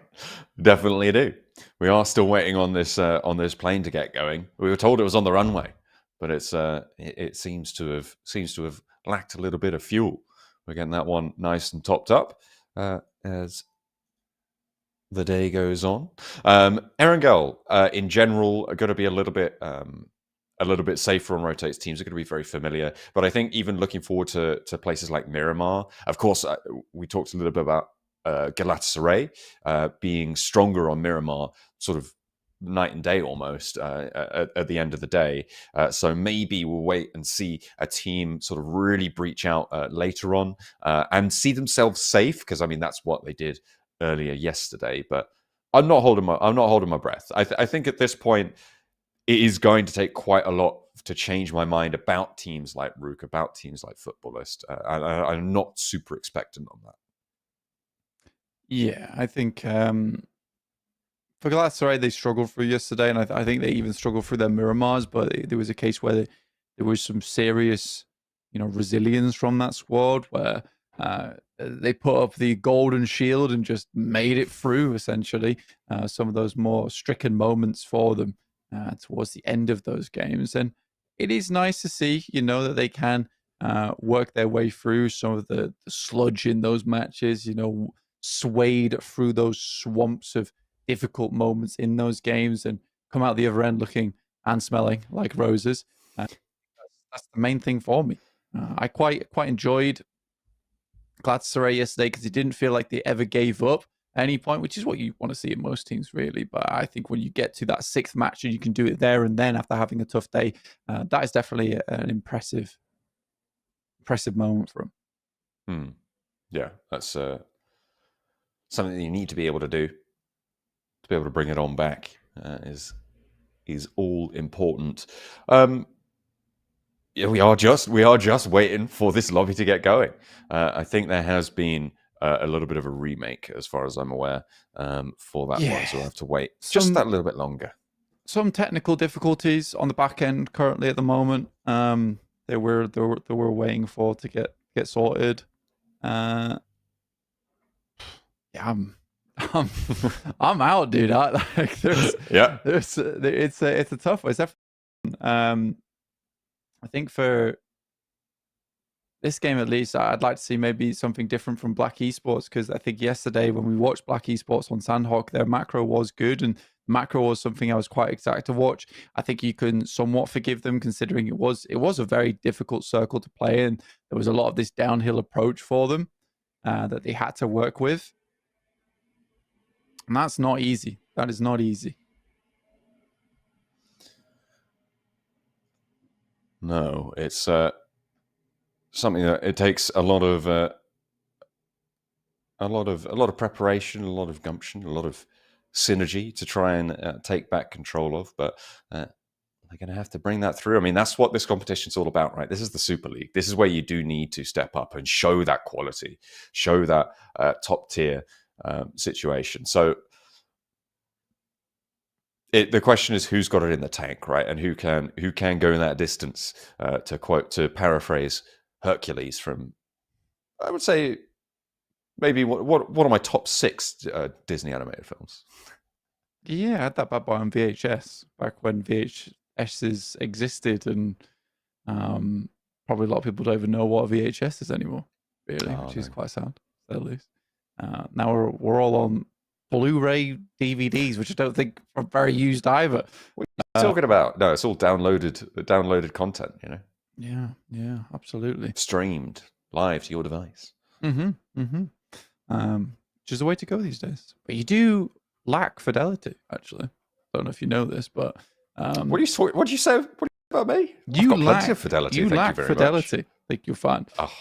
No, you do. I think there was a good podcast. I can't remember the name of it, but I was watching it, and basically the guy was saying that on a Blu-ray disc, you know, all these all these programs and apps tell you you're playing in 4K, but you're not. You're losing actually out on a huge amount of detail and picture on those images if you're not watching on a Blu-ray disc, which just has way better quality, which I didn't know about. So Blu-ray is still relevant today's day and age. I'm still here. If you wanted to know that, and if you didn't, too bad, because now you do. We're telling you all about it. That's right. Oh yeah, gotta let them know. Yeah, no, we are just waiting. We're waiting for that Blu-ray quality to kick in. You know, that's what we're looking for. Yeah. If you can you watch Blu-rays on an INFINIX GT30? I reckon there's a way to make it happen. It's got lots of features, that phone. I don't know. I don't know if there is if there's like a disc adapter. A connectable disc. Yeah, maybe. Phone disc adapter. Does it exist? Let's find out together, shall we? No. No? No. Watching Blu-ray on phone. Hmm? Oh, I'm seeing you need to convert the Blu-ray to digital content. Yeah, so it's not happening. It's a negative. No. You know, the GT30 Pro can do a lot of things, but it can't play Blu-ray discs. You can phone up your friends and tell them what a great experience you're having watching this Blu-ray. Yeah. And I mean, to be honest with you, I don't think any phone can do that. So it's somewhat reasonable. Somewhat reasonable, I would say. That it can't do it. Maybe that could be the new innovation. You have a whole slot in your phone for the GT40. It's like an extendable case that you just like, and it's like a transformer. There we go. It's all coming full circle. That it is. It is. Where did you go? I just went for a quick stretch. Stretch mid broadcast. You know, they're always good. They're always good for you. Yeah, no, that's fair. I'm gonna. What are you gonna do? I don't know. What are you gonna do? I could try a handstand. I warn you. Yeah. I'm not very good at handstands. You could do anything like a handstand. I'll be impressed. Let's get some. If to be honest, I'm sorry. I can't do handstands. I lied to you. Okay. I lied to you. All right. How about this one? What has 5 toes but isn't your foot? Your other foot. My foot. What do you think about that? That's pretty good. You like that one? Good. Yeah. Ah, dear me. That's pretty good. It's really hot here in the UK right now. It's so hot that my garlic had to take his clothes off. Sorry? You get it? Why is that? Garlic and cloves? Cloves, garlic, a clove of garlic? Oh, okay. No, I didn't get that at all. That was way over my head. It's not too hot down where I am right now. It's no, not too bad. No, it's pretty medium. You know, it's medium well right now. Yeah, about a cool 26. I had so I'm told. Pretty angry teacher back when I was in school, and he loved to do quizzes all the time. I think he was just a bit testy.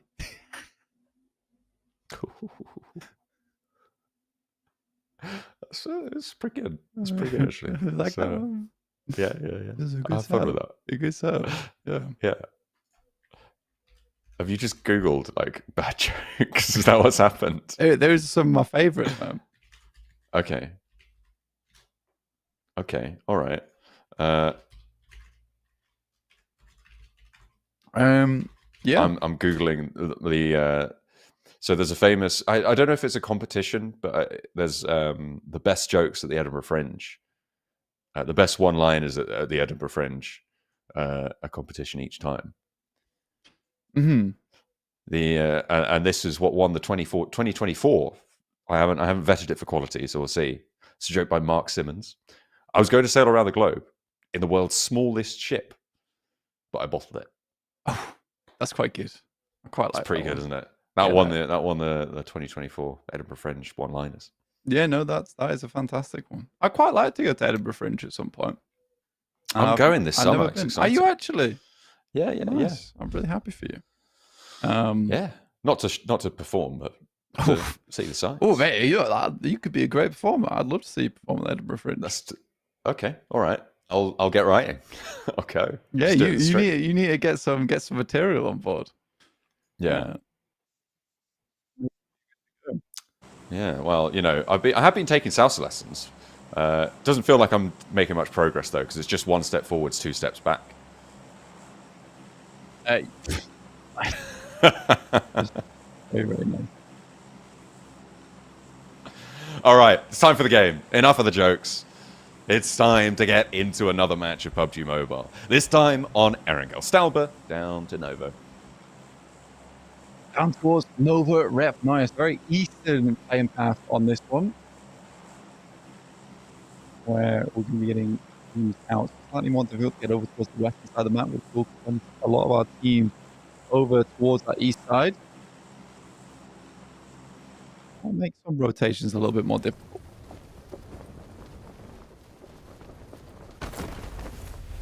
Looking out for those hot drops, and it looks like Severny could be contested there. Maybe on the vehicle drop on the south point.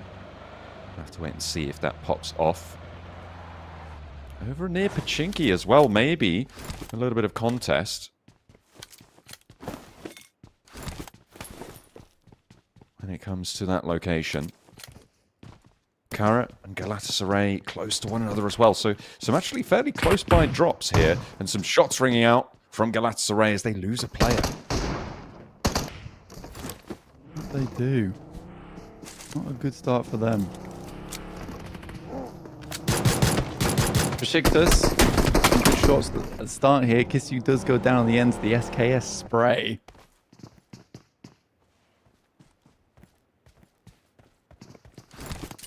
A nasty fight here between Beşiktaş and Team Ego.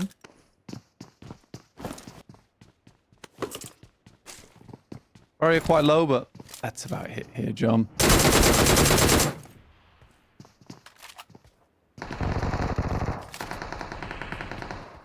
Maniac looking to try and keep things under control on the drop. Trying to keep Galatasaray going. Ego, in the meantime, across the way. Hang on a minute, there was a knife there? I saw that in the Elim feed. Maybe on all guns blazing and all blades too. Dignas around the edge here, trying to find Baranda. Holding it quietly for now. Storm with pistol. Finds the frag onto Faria. It's going to be a nice little pickup. And Beşiktaş down to 2. But so are Team Ego.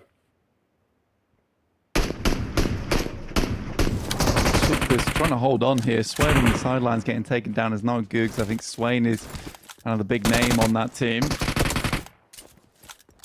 little bit of chip damage over towards Tikas though. Just to get out of it.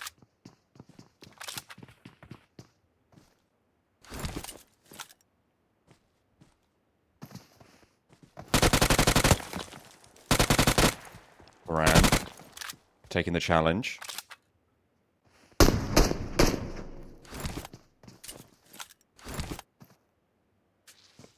Not getting too overzealous. A valuable first aid kit used there. Not often you find one of those in these early game engagements. So we'll be expanding that. MVP in Pachinki with Papara SuperMassive in tow.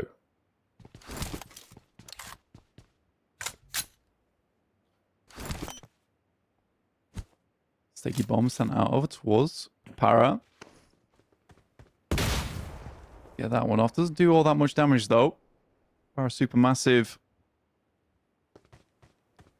Just keeping it very, very chilled out. So quite a few more hot drops we're seeing today here, John, so far.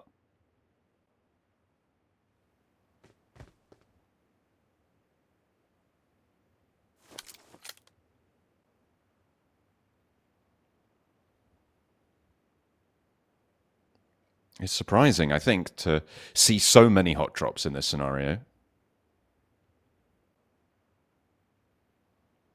And teams are starting to lose players. So far, we've seen Beşiktaş lose 2, Team Ego lose 2, Carya lose 1, and Galatasaray lose 1 as well. So all of these teams who are stuck in these hot drops right now are suffering.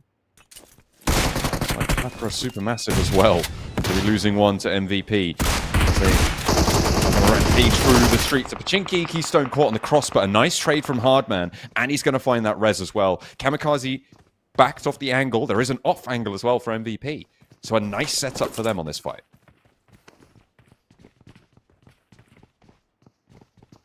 MVP going to push in over towards Kamikaze. Some good shots through the window. Won't tag at all, though. And a little bit of a clapback. Tries to go the old do-si-do, but it doesn't happen in the end. Now on board back with the 2v2 in place. Boran goes down first. Now it's all up to Storm with 7-2-4-9, but it is not looking pretty for them. And there's the flash coming through over towards Boran. Just down to 1. It's Storm, but he does have that M249. And a 1v2, that's the sort of weapon you want. Especially with the early game armor. It can chew through it. TCAS. No nades, no Molotovs, just the sightline. He knows exactly where Storm's playing. Nice little reposition there. Away from the angle. The question is, how do you navigate through this? How do you get further in? Lozin. Should be able to find this. Some quick movements from Lozin and just unable to find the shots here. CEO later whiffing, pulls out the grenade instead. And oh dear me, this doesn't look great. Oh here, no! John. 4 bullets Oh left no, as he's well. allowed it. Just makes it happen. That was mucky. That is not what you want to see. For CEO later, that's got to feel a bit naff, to say the least. But he does manage to get it done in the end. Lozin trying to get away, but again, just going to chew through the ammo. Oh dear. That's a little bit of comedy there at the start of the match.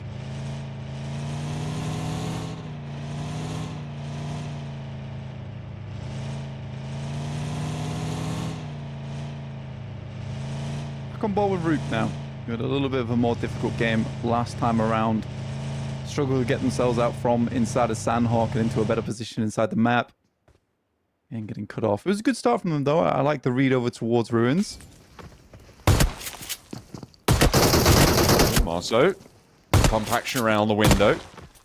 Maniac. Dodging it, though. And so comes through. High ground is taken.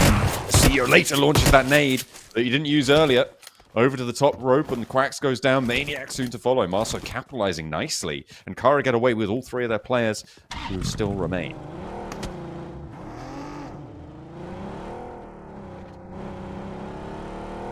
Storm having to leave here.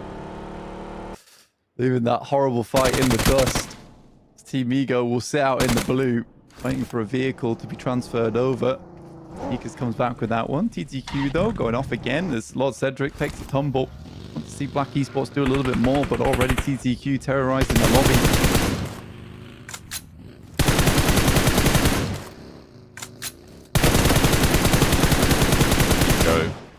The off-angle specialist in the last round from the Sanhok game that we saw at the start of the day. Still laying down the law against Black Esports here. Striker gets close to danger on it. It looks like they want to converge one another. The circle sits on top of that Everest position. So getting across this river going to be really important. Thundertalk going to stop short and instead allow Black to go first. But they're able to set up that line of fire, and that's exactly what they were hoping for. Finding an early pick, really good stuff.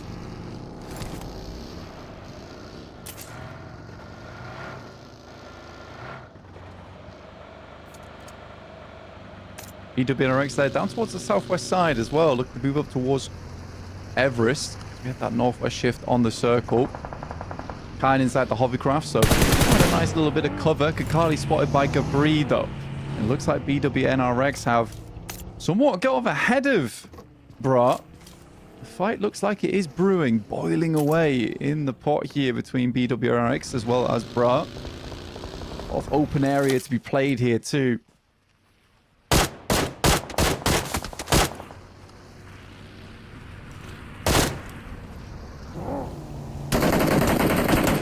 Kakali trapped in the smoke with the buggy there, takes a lick of damage and has to send down, tries to get away from it. He has cover from his teammates, but unfortunately no cover from the storm that are bringing, but fortunately, there is a response in twofold. Unfortunately, though, Carly has gone down completely out in the open. They can't get that res back up.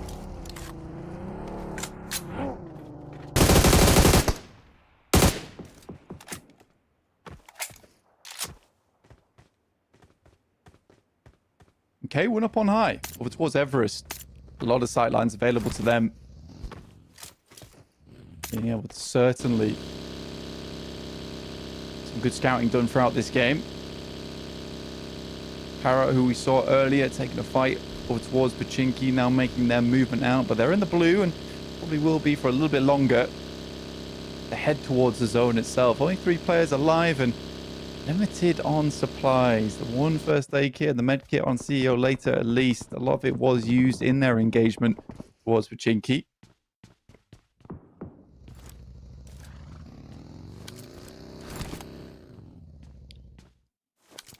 MVP taking their outpost in the Gatka fields.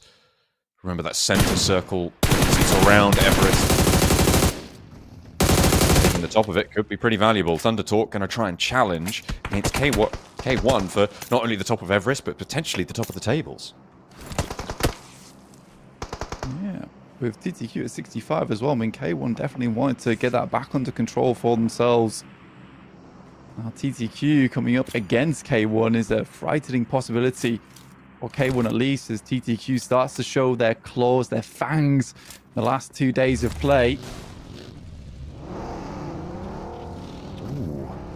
It's a pretty nasty hard shift out to the west side. Teams were sort of posturing. You could see all of those compounds to the south of Everest completely occupied there. Teams were expecting it to be in that sort of area, but going all the way out to the west, to the foothills around that hospital position. That gives IDA a great result here, as well as BWNRX able to hold on that ridgeline. Let's see if they can do so effectively.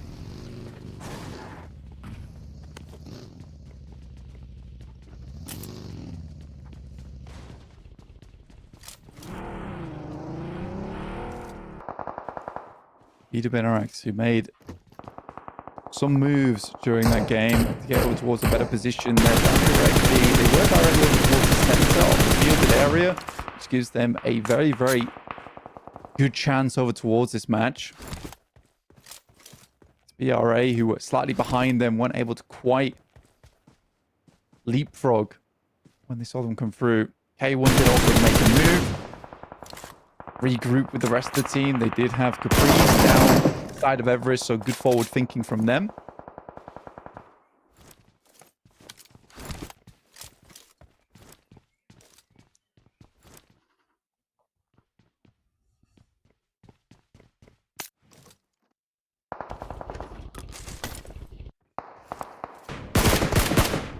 MVP taking shots out across the way. Trying to control the open ground out to their west. Easier said than done, though. Some long sloping ridges sit away from them, and they're going to have a tough time. It looks like the circle is just about going to catch them on the south. So on the southeast side of it. So they've got a little slice of this next zone.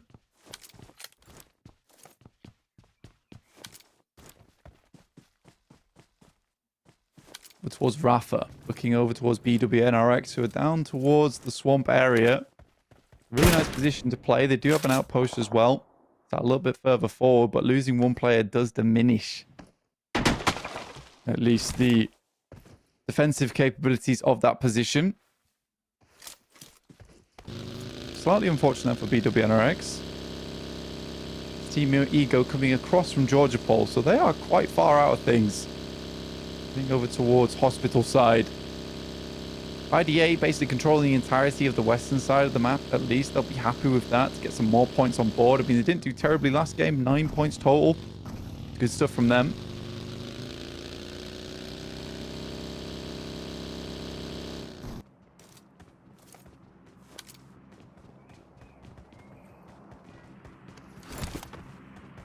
BRA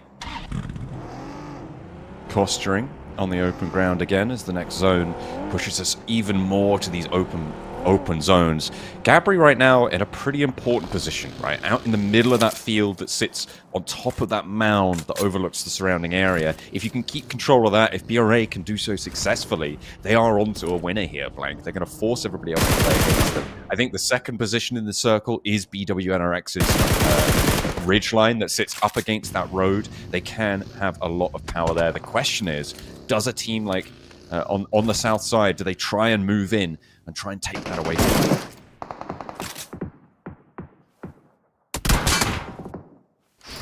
Tough stuff for MVP. Really hard location to hold, honestly, and with the sightlines that are coming through from along the way, definitely find yourself in a scenario.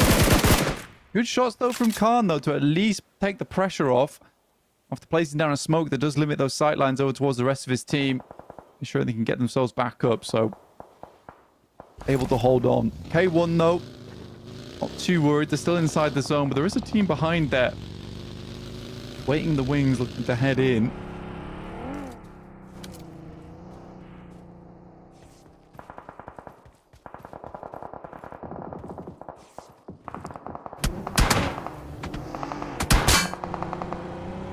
BRA rotating around and out in the field, not really able to stretch too far south. They do need to control that central area a little bit more successfully.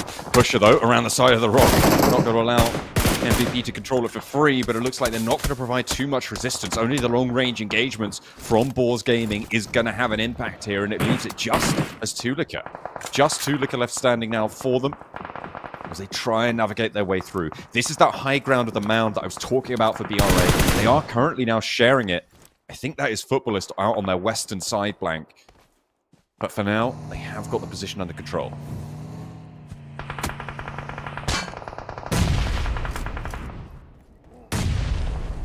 RUKH now, moving in. Again, this is a very tough area to play in, John. Would not want to be playing this myself. Bra currently making a ton of movements because they know they have to try and find something, just eating their way in. TULIKH, last player here for Boars. Up against footballers. I don't think there's much chance in hell that he's getting through this. Yeah, a 1v2, but no, Dokkanma shuts it down. Shotguns are going to work out. BRA nade bombardment over towards the Footballer's position, trying to find those points, trying to find that hold. You can see just across the way, down behind that ridgeline on the roadside is BWNRX, holding their own as well. They have lost Kakali, we saw that earlier, but playing as 3 from this position, it's very viable. I wonder if Rafa are going to be able to take this position from them, though, because they have 3 players of their own.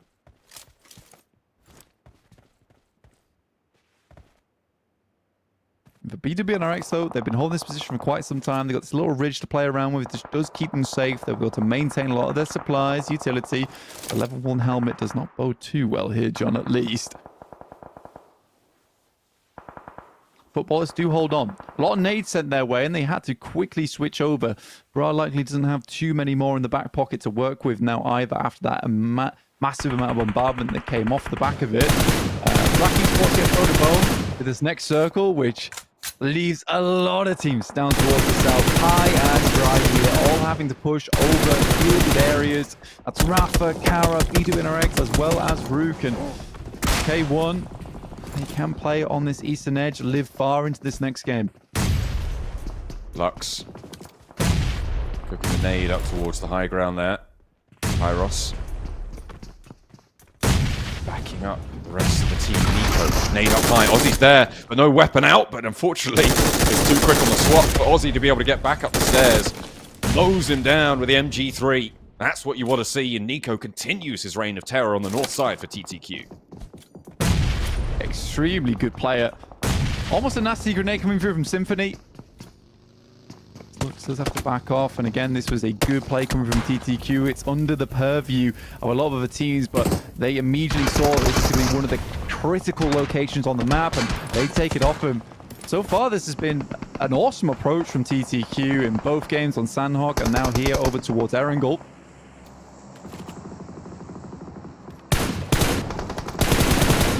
Footballist trying to hold their slice of it down still in the shadow of Bra. Not been easy. The volley comes through, and Rafa actually going to opt to descend out into the field rather than go for BWNRX, but Looks like they've managed to do some damage. No, that's RUKH actually chiming in across the way as they try and roll up on the BRA. Swash is down, so it's only 2 players on this hold with Rolex going out. RUKH are going to capitalize on the chaos that was sown by Rafa, who have fallen in the meantime. Swash was res as the vehicle rolls on in. The model does go down, but you open the door and the rest of the team storm down the gates. Really good stuff from RUKH. I mean, it is a 3-man to go down there, but good plays overall to do a lot of damage over towards Bra and then finally take up in their location. And RUKH is really pleased with himself off the back of that. 7 eliminations on the game and Bra is out. K1 though, they take advantage of this as RUKH goes down shortly afterwards. So third party after third party. K1 were not happy, just let that one go through too easy. BWNRX trying to make a move in the midst of it all, but it settled down just a little bit too much for them to be able to do so successfully. Zedwolf falls, and I'm sure the next 2 won't be too long behind. In the meantime, though, Ego has gone down as well. Hold out just a little bit longer, you'll rack up those placement points. Frozen just wanting to stay alive, but K1's taking shots. Footballist as well, out towards his position. It's not going too well for them, and they will fall 6th place with 1 Elin. Yeah, I think for BWNRX, as soon as we saw that circle shift over towards the north side and only having the 3 players to work with, they couldn't set up efficient off angles. Yeah, they would like to go down with it. Hovercraft can only take you so far, John. Can only take you so far. K1, 6 eliminations on this game. Looking to topple TTQ, but looking unlikely considering TTQ's position on the north side of the map. That's a nice nade over the top there, actually. From IDA.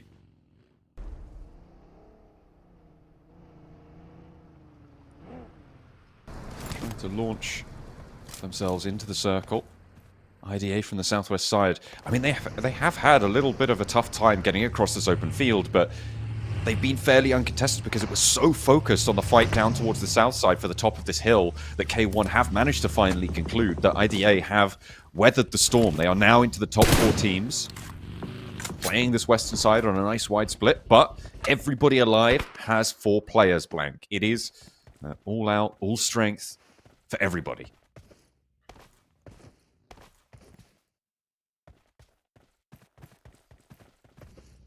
K1. Now up top. Playing around the pylon. TTQ did move forward in the midst of all this, so not afraid to take a forward approach here, which is what I really like to see. Footballist, big moment for them now. Very big moment. But what a long-range grenade that is.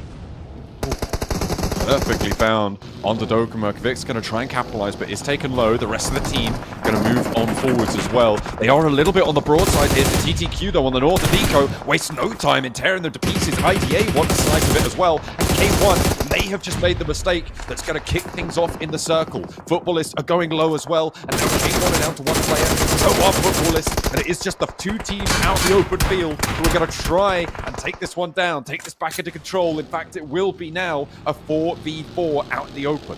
K1 dooms both Footballists and themselves there by making that play. They should have known that the off angles were available. Striker gets sent off course by his own teammate and maybe picked up because of it. Going down just yet, though. Attention much more to the high ground there. I think I saw that right, though. K1 got 11 elims for that position, for that third party, for the earliest fights they'd had. Nicely done, indeed. But now is it time for Thunder Talk to find a back-to-back? And again, show us that they've got some class to play with. Nico spotted. Things off. Aaron on the off angle is spotted as well, so that's really good for the team. Leaving this Dacia out in the open does completely give him away, and he now knows he needs to back it up. So TTQ, good job there. Nico playing inside the smoke. We'll get the first aid kit off, though, which is nice for him. Keeps him alive for a little bit longer. A close range one might do the trick, but he shimmies off towards the side. Only taking slight chip damage on the nade that comes through.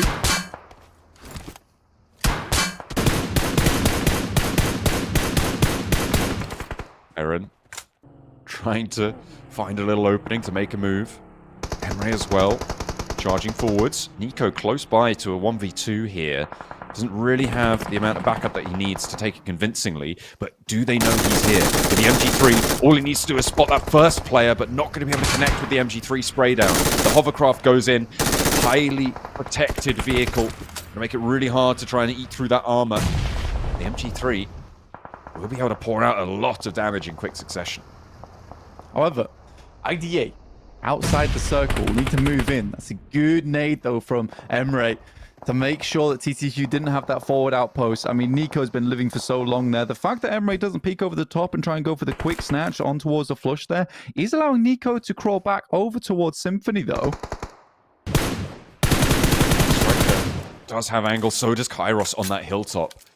So if they step too far forwards, they can be rebuffed fairly convincingly. This 1-2 position on the outside, really hard to deal with. Finally spotted though as Eren just managed to catch it. That's all the way from the back lines here. The off angle had to deal with it for IDA. It was on broadside, you could see as the smoke starts to clear. But I do wonder if IDA are going to be able to roll out. They don't take down Symphony, but they may have just found that opening to do so. Eren can start taking shots out that way, and Rita finds him down. A beautiful little pickup, and that's exactly what they needed to be able to now turn their attention to Striker, to Kairos out in the open.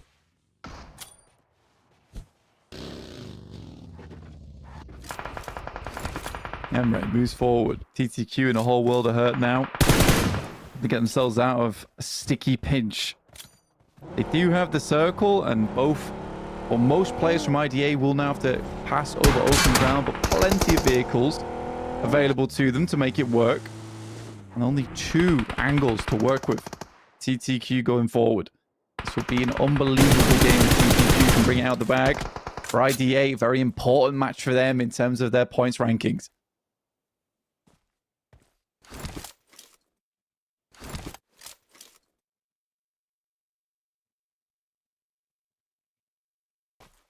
Kairos biding his time. I mean, they have got the zone, right? There is still one more circle, so it could potentially be going over towards them. Vehicle up in flames, but that pickup should just seal the deal. IDA may have just been able to take that one home, draw the attention, pick up the player. Rita in danger now, but Striker gets sideswiped by the buggy, and that's going to be it. IDA managed to make it, and that is going to be a chicken dinner for their trouble. I don't believe that was the first headshot coming through from Rita, though. That's crazy. But yeah, very, very nice stuff coming through from IDA. All started off with some fantastic nades coming over the top side to clean out that pylon, and then moves on through, picks up more and more off the back of it. Wonderful stuff. Honestly, wonderful stuff coming through from IDA. I think that they make the right decision a lot of times. Footballers, though, their run could have looked a whole lot better there if it wasn't for K1 being so elimination hungry. Absolutely, they managed to get so many points off the back of that match, and getting into a fairly late game position as well, top 4, so decent placements. They are wanting to challenge ThunderTalk in those final moments, but we'll have to wait and see how the final tables fall. It was fairly large of a gap, I think, at the moment between ThunderTalk and K1, but they're going blow for blow, and it's really impressive stuff coming through. I think the big story for me is that ThunderTalk did it again, right? They got into a solid position into this late game, and they didn't do it through any sort of nefarious means. It was fairly standard PUBG Mobile, but just played very well, very disciplined. Those final moments maybe could have been done a little bit better, but even getting into top 2, right? It's a great result. Yeah, very, very good result. I mean, for TTQ coming off the back of 2 very strong games where they both look good into a chicken dinner into second place. Yeah, they look on fire today, and this will certainly secure their position up towards that top side, and maybe even put them now in the running to take away that $4,000 right at the top in terms of the dollars available to you in this league stage.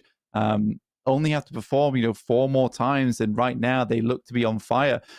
There is just a lot of infighting between these teams. Let's take a look at the final moments. It was this rundown coming through over towards Kairos, and yeah, it was meant to be, considering the amount of vehicles available towards IDA, considering the amount of teams that died on that edge of the map. Yeah, tough stuff. Caprice will be coming through as the MVP of the match, though, from K1 with 509 damage and 5 eliminations. But yeah, there is just a lot of elimination hungry teams, which it scares me. It scares me a lot. Yeah, they were just going for it. I mean, even in those final moments, right? They opened up the bidding in that final circle. Had they not been so overzealous, that final circle could have been very different. I don't know if IDA would have been able to make it.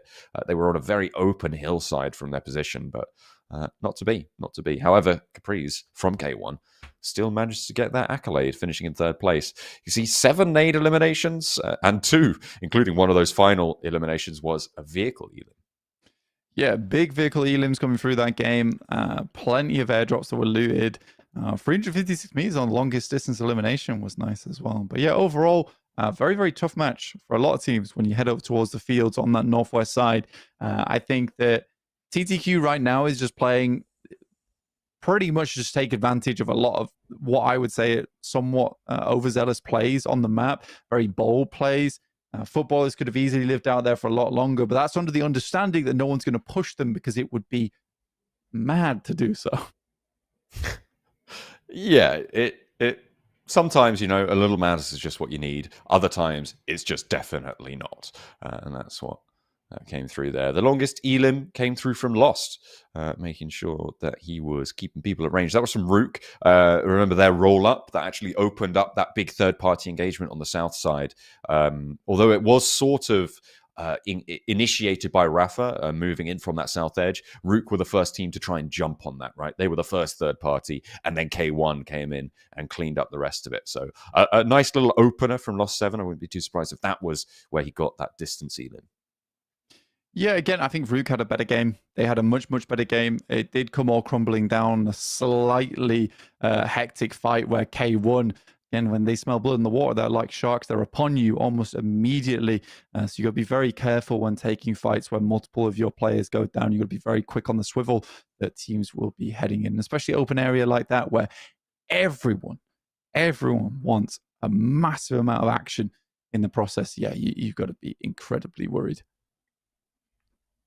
Yeah, definitely something that will perturb you if you're not careful, if you're not keeping a level head on your shoulders. With those match stats coming through, we're going to transition over to the team that won and their stats throughout that game. You could see fairly quiet, suppressive game from them, with the exception maybe of Aaron. And in those final moments, he was doing quite a lot, especially against that off angle of Nico, to be able to take down the final players on TTQ.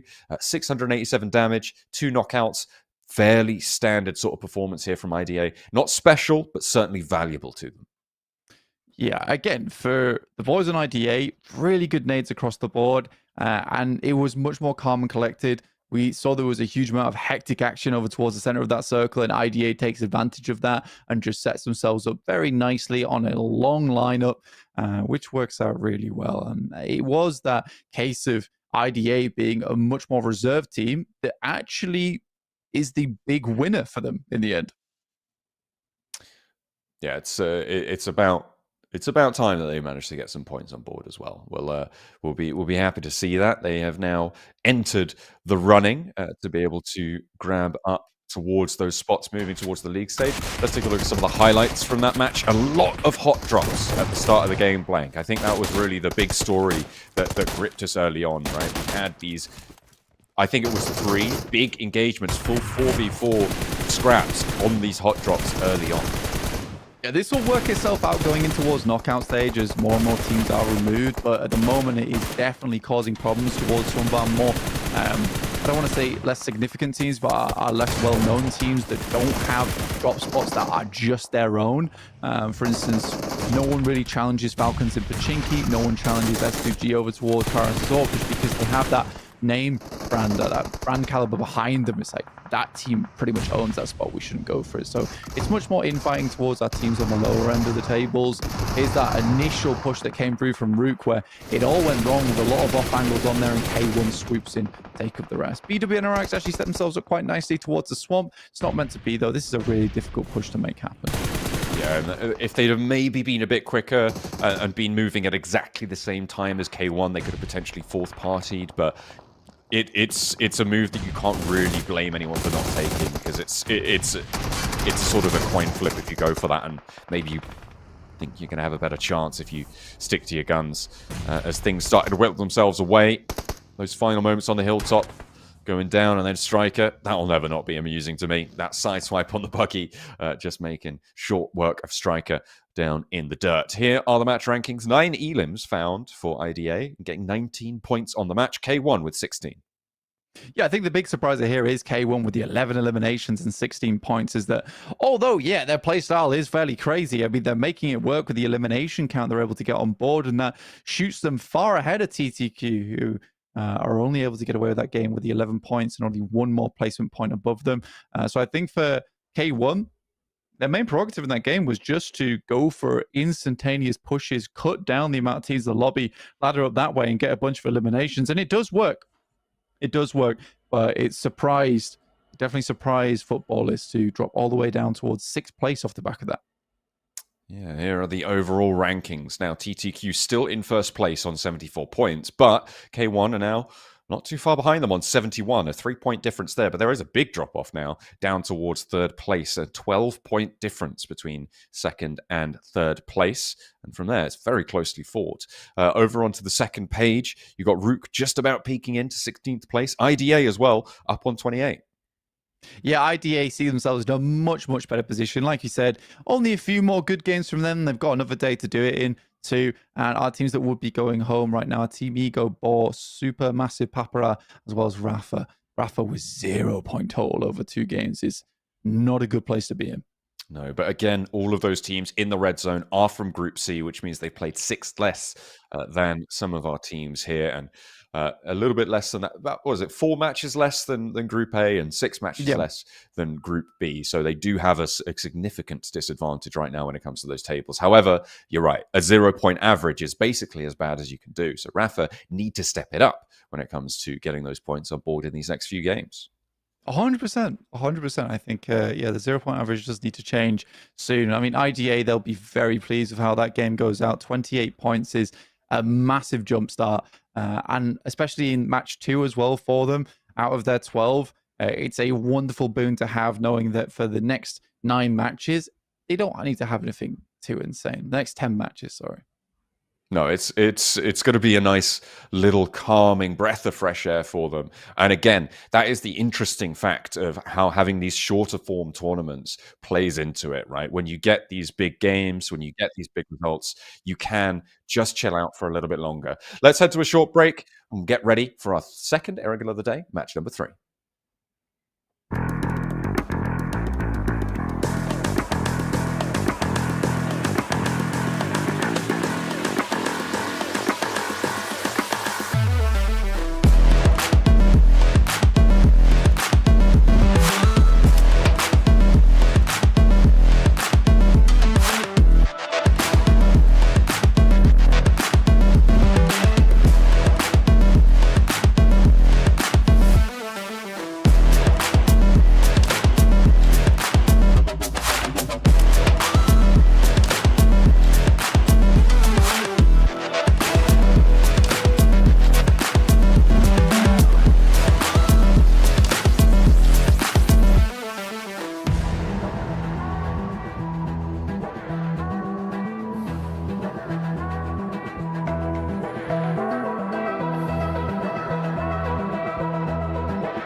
Hello and welcome back to the Pmsl Europe. We have got a third match for the day, match number 9 of the tournament overall as it comes to the league stages, and it is, of course, Erangel up on the cards for Groups B and Group C.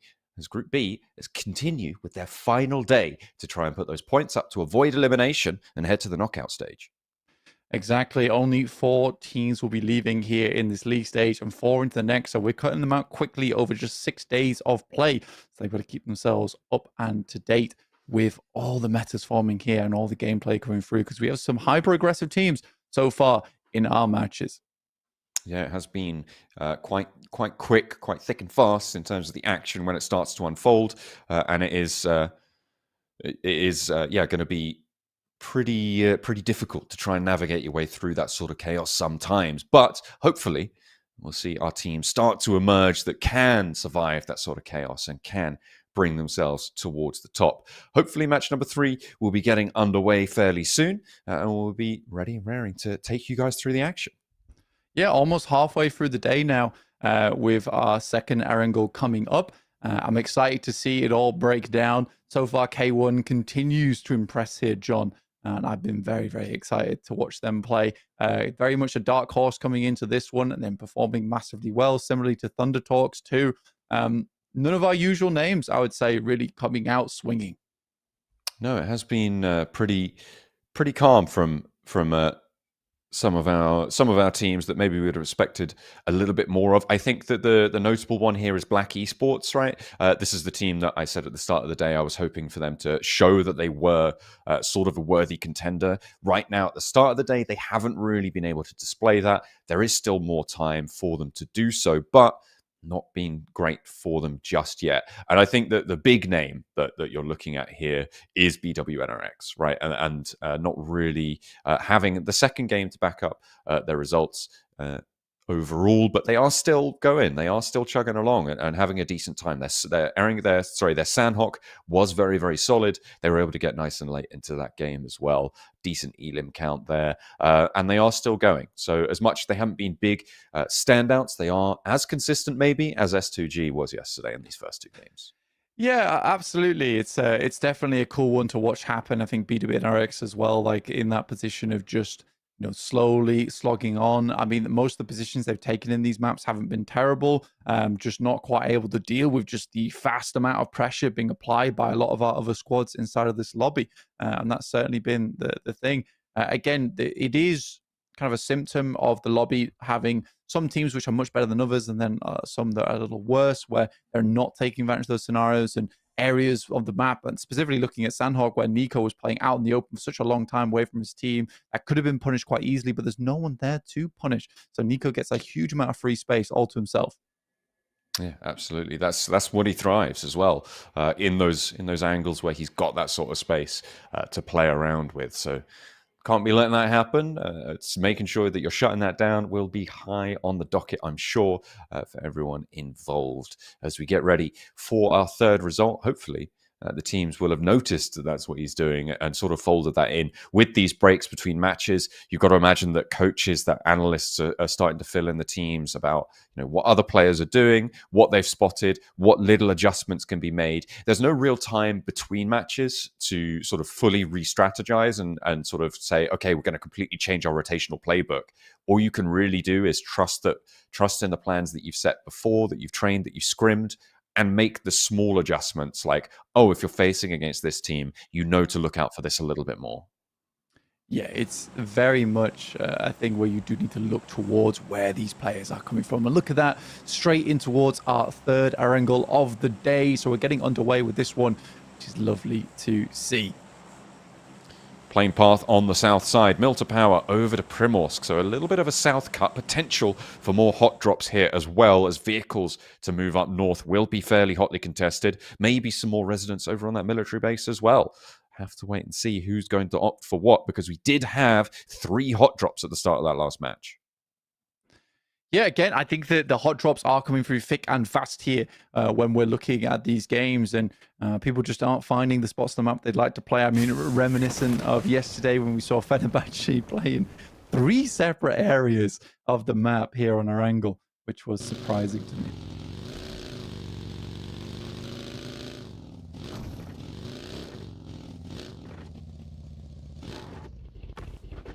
I'm still just on the lookout for these hot drops right now, and I'm seeing a little bit near K1's eastern point near football. It's just over shelter. Could be dangerous. Over to those vehicles. Have to wait and see, as well as Pachinki, where we had that hot drop, and that could happen again. A big north circle as well means that that vehicle hot drop could potentially be even more exacerbated, Blank. Could be even worse than it was just moments ago, as teams grab those vehicles and get on the road. But it looks like they are just going to stick to this Pachinki hot drop in the middle of the map as teams start to get on their way. And they will have to get on their way. Very southern plane path into a hard north shift. Got to be done. Lewis. Oh, he's beached it. He has quite literally beached it. Uh-oh. The beetle on the beach. Not ideal. Does have a hovercraft out in the water that you could potentially run for. Doesn't have any weapons, though. Doesn't have anything really to be getting on with. This is that Pachinki hot drop that we saw in the last game. Papara SuperMassive versus MVP. Papara SuperMassive have got 2 points on the cards already from that last match. But MVP were able to get a little bit further. Let's see if the tides turn this time around. Zell opens the door, wants to step a little bit forward. I think it might be fairly bold, actually, to go in for this one. He's now sharing the building with a player from MVP. Zell, good jump around the corner. And Khan goes down. Plenty of clapback coming through on top of that. Hard man knocked. Para SuperMassive. On the corner here, looking for a res. Lost needs to be careful, though, not to go down. They do have the upper hand now and just need to slow this fight down. Zell, actually, I think that was the first aid being pulled out. I think it wasn't a bandage. So being able to get back up in the early game, very, very important. Nice result. MVP playing as 3, but with the lack of armor, those double-barrel shotguns that Hardman's got in his back, the pump actions, so much more deadly. Every single weapon really is viable in these hot drop scenarios. The longer this goes on, though, the more that Papara SuperMassive can loot up, the worse it gets for MVP. For MVP, the surround is in for Papara SuperMassive, and you're right, that is the problem. Because everything's slowed down now, Papara SuperMassive can have 100% control over this. Barring any critical mistakes, of course.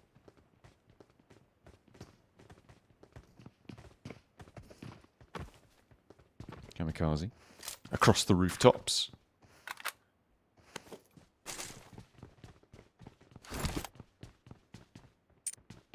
Maintaining the high ground pressure, and they have really slowed this down. MVP have basically stopped moving entirely here, waiting for a mistake to be made.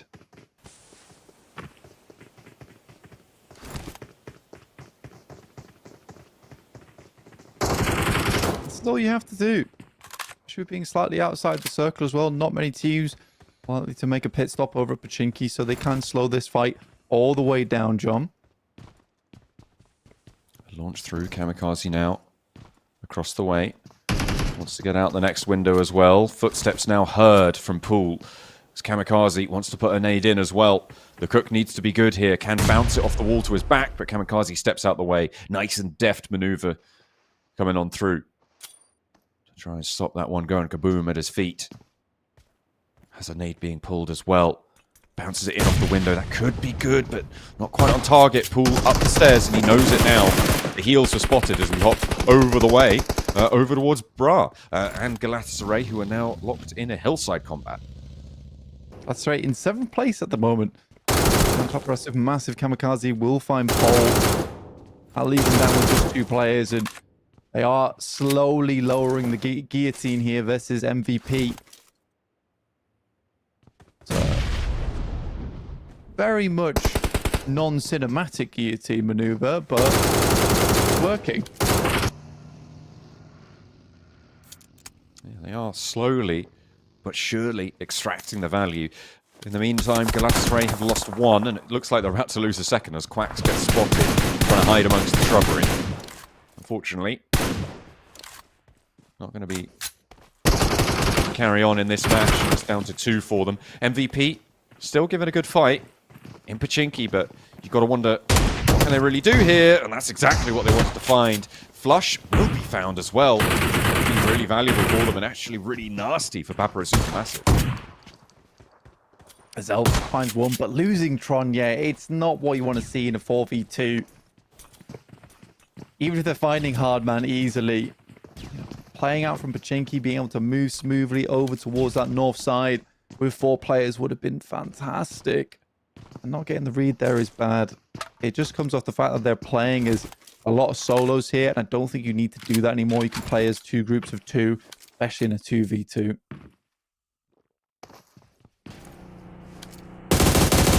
The blue zone pushes people up. It is RUKH and RUKH. Contact. They're still popping off.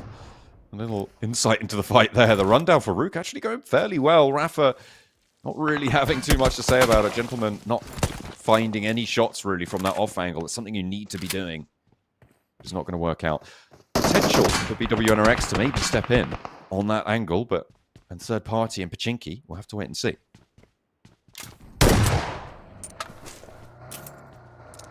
Yeah, RUKH down to 1 player.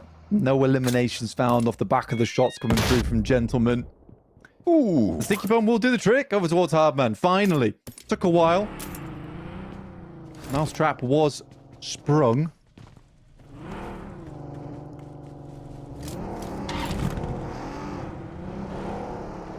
Yeah, RUKH's not in a good position.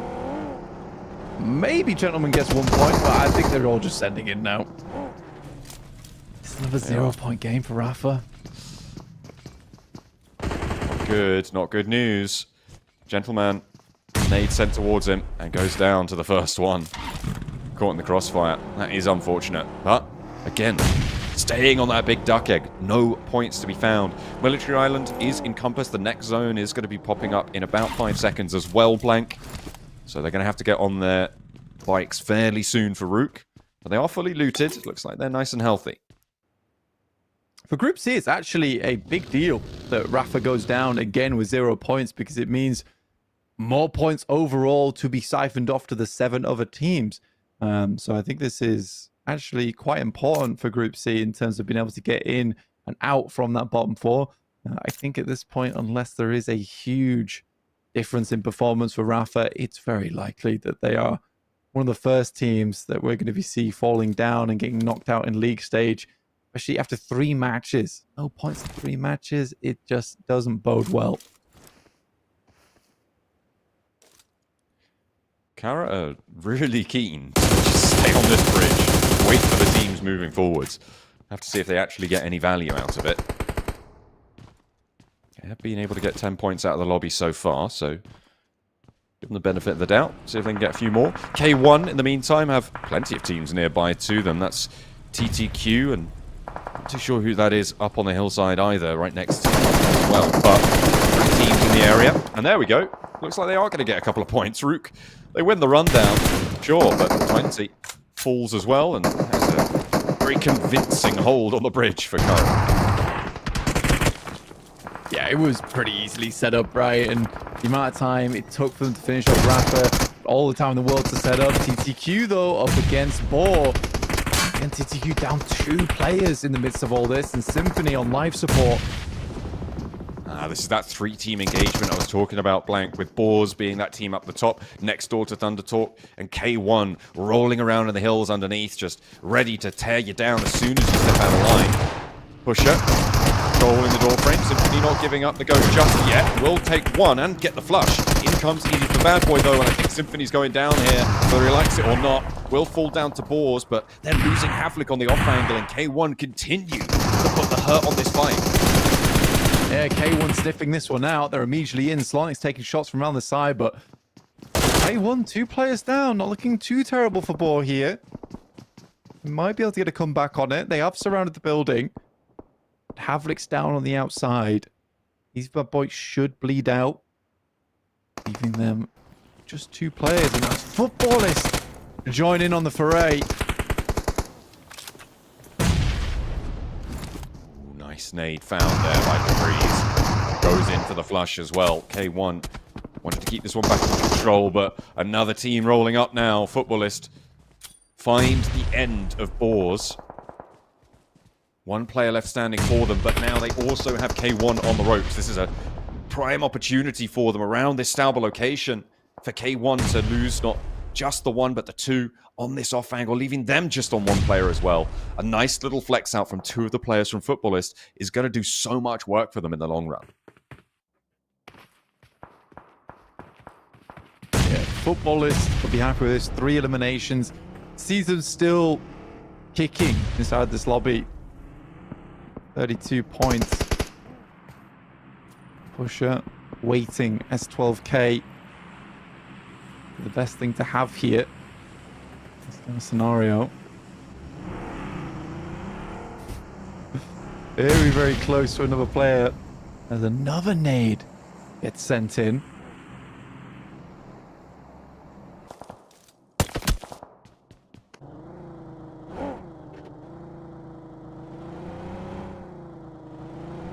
Beşiktaş trying to move along the northern coastline. Sneak their way on through. They are as 4 players right now. And they're just scouting it out. This compound on the northern side, nice and safe, nice and secure. I guess he's trying to get up on top of the gondola. Struggling a little bit. Carya Esports coming off from that nice holdover towards RUKH Esports earlier on. Still looking for the final player in the model who is sending away as fast as he can.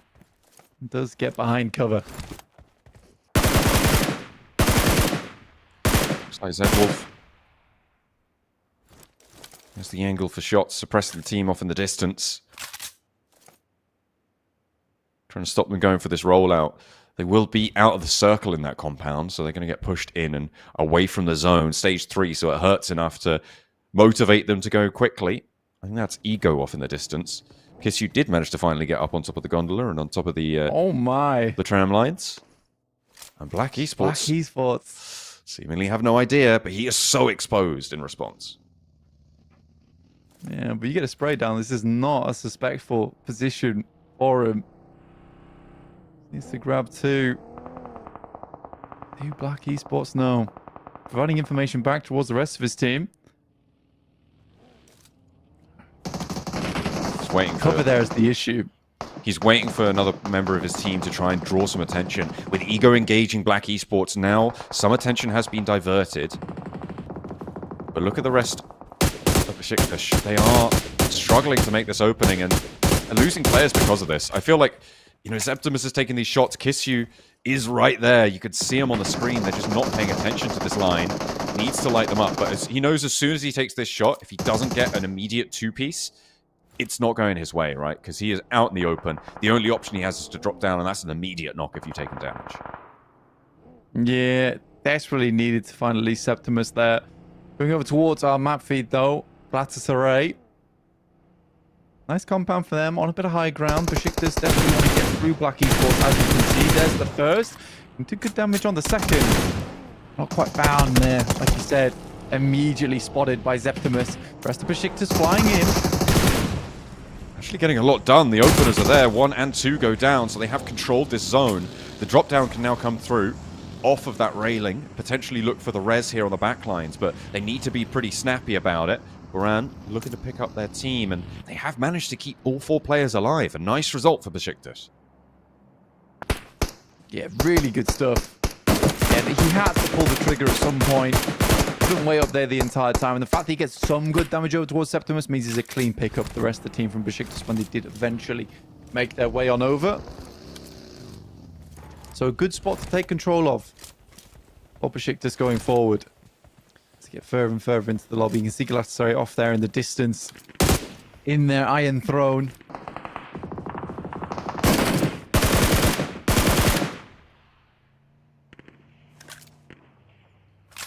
I mean, it was also a little bit of mental warfare there as well, because it's like, where are the shots coming from? Oh my god, he's on the railings, and in the meantime, in those like 1, maybe 2 seconds, that you've got a little bit of confusion. Goodness me, what? Oh, was he downed already, or was that a knock? Because Zedwolf just absolutely nailed that spray.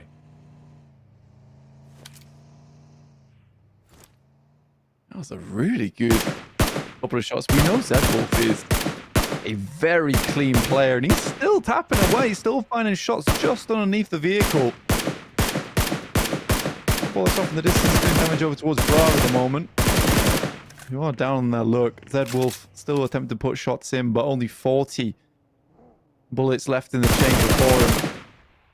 Still going for it, though. They've left one behind.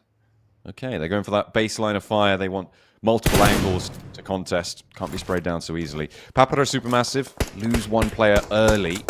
And they have managed to get now in towards stage 5. We'll see if they can get much further, because 12 teams remain. Placements haven't kicked in yet. We're down to 31 teams, though. 31 players, sorry. But across 12 teams. So we are losing a lot across the board. You can see quite a few teams on the right-hand side, all lacking members. We have 4 teams with 4 still up, and Beşiktaş, Carya, IDA, and Footballist. And again, we want to see Footballist succeed here.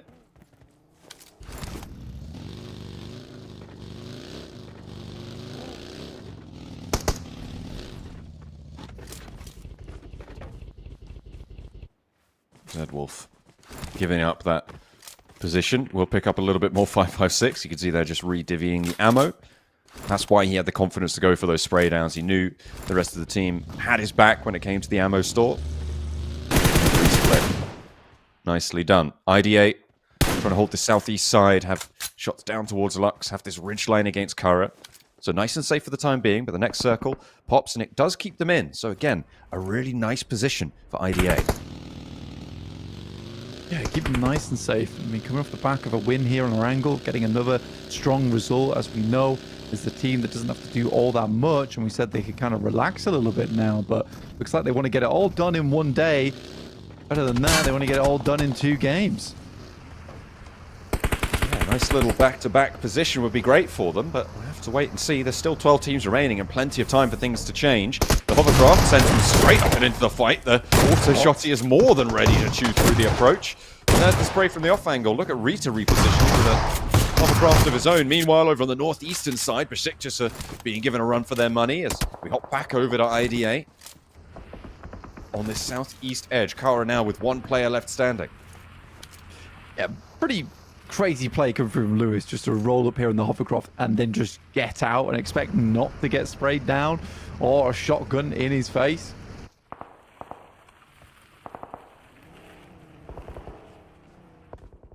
Footballist. Rolling. Final player from Carya. There's a slight spot there coming through from Emre. Won't connect though. And Zedwolf still peppering across the map. Team Ego having a very sad time of it because of it.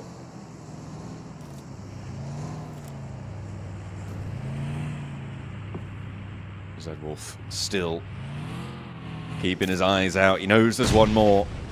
He knows there's more points out there. It's just a question of putting them on side. Ooh, Yakta spotted. Beşiktaş the ones to be able to pick it up. And in general, Beşiktaş have been fairly convincing so far in their position, in their progression up the hillside. We'll see if they can continue that trend. These footballists are going to be dismounted from it. Up on 34 points, footballists have found what they were looking for. They managed 5 points this match already so far. That is a great result for them to just keep themselves nice and safe, nice and tidy in towards the top spots of the lobby. And now Beşiktaş do have the higher ground against them, though. It's going to be much, much harder for teams below them to make any moves whatsoever. BWNRX kind finds Perks. So BWNRX were not allowing Team Ego to do anything on that side of the map, but it is a rough push up on the top side. Footballist sends one down in Docker Machine. Now they're locked in. Carly only one down here for BWNRX, looking to sit themselves up towards that 70-point margin with K1 almost down, but before they find 6 eliminations, by the way. A nice pickup there. Ooh, IDA just took a knock in the meantime, though. Nice little pickup for Frozen. 3 players for BWNRX. Doesn't slow them down anything, for it seems, at the time being. 9 teams now remain, so we dropped 3 in the last minute or so.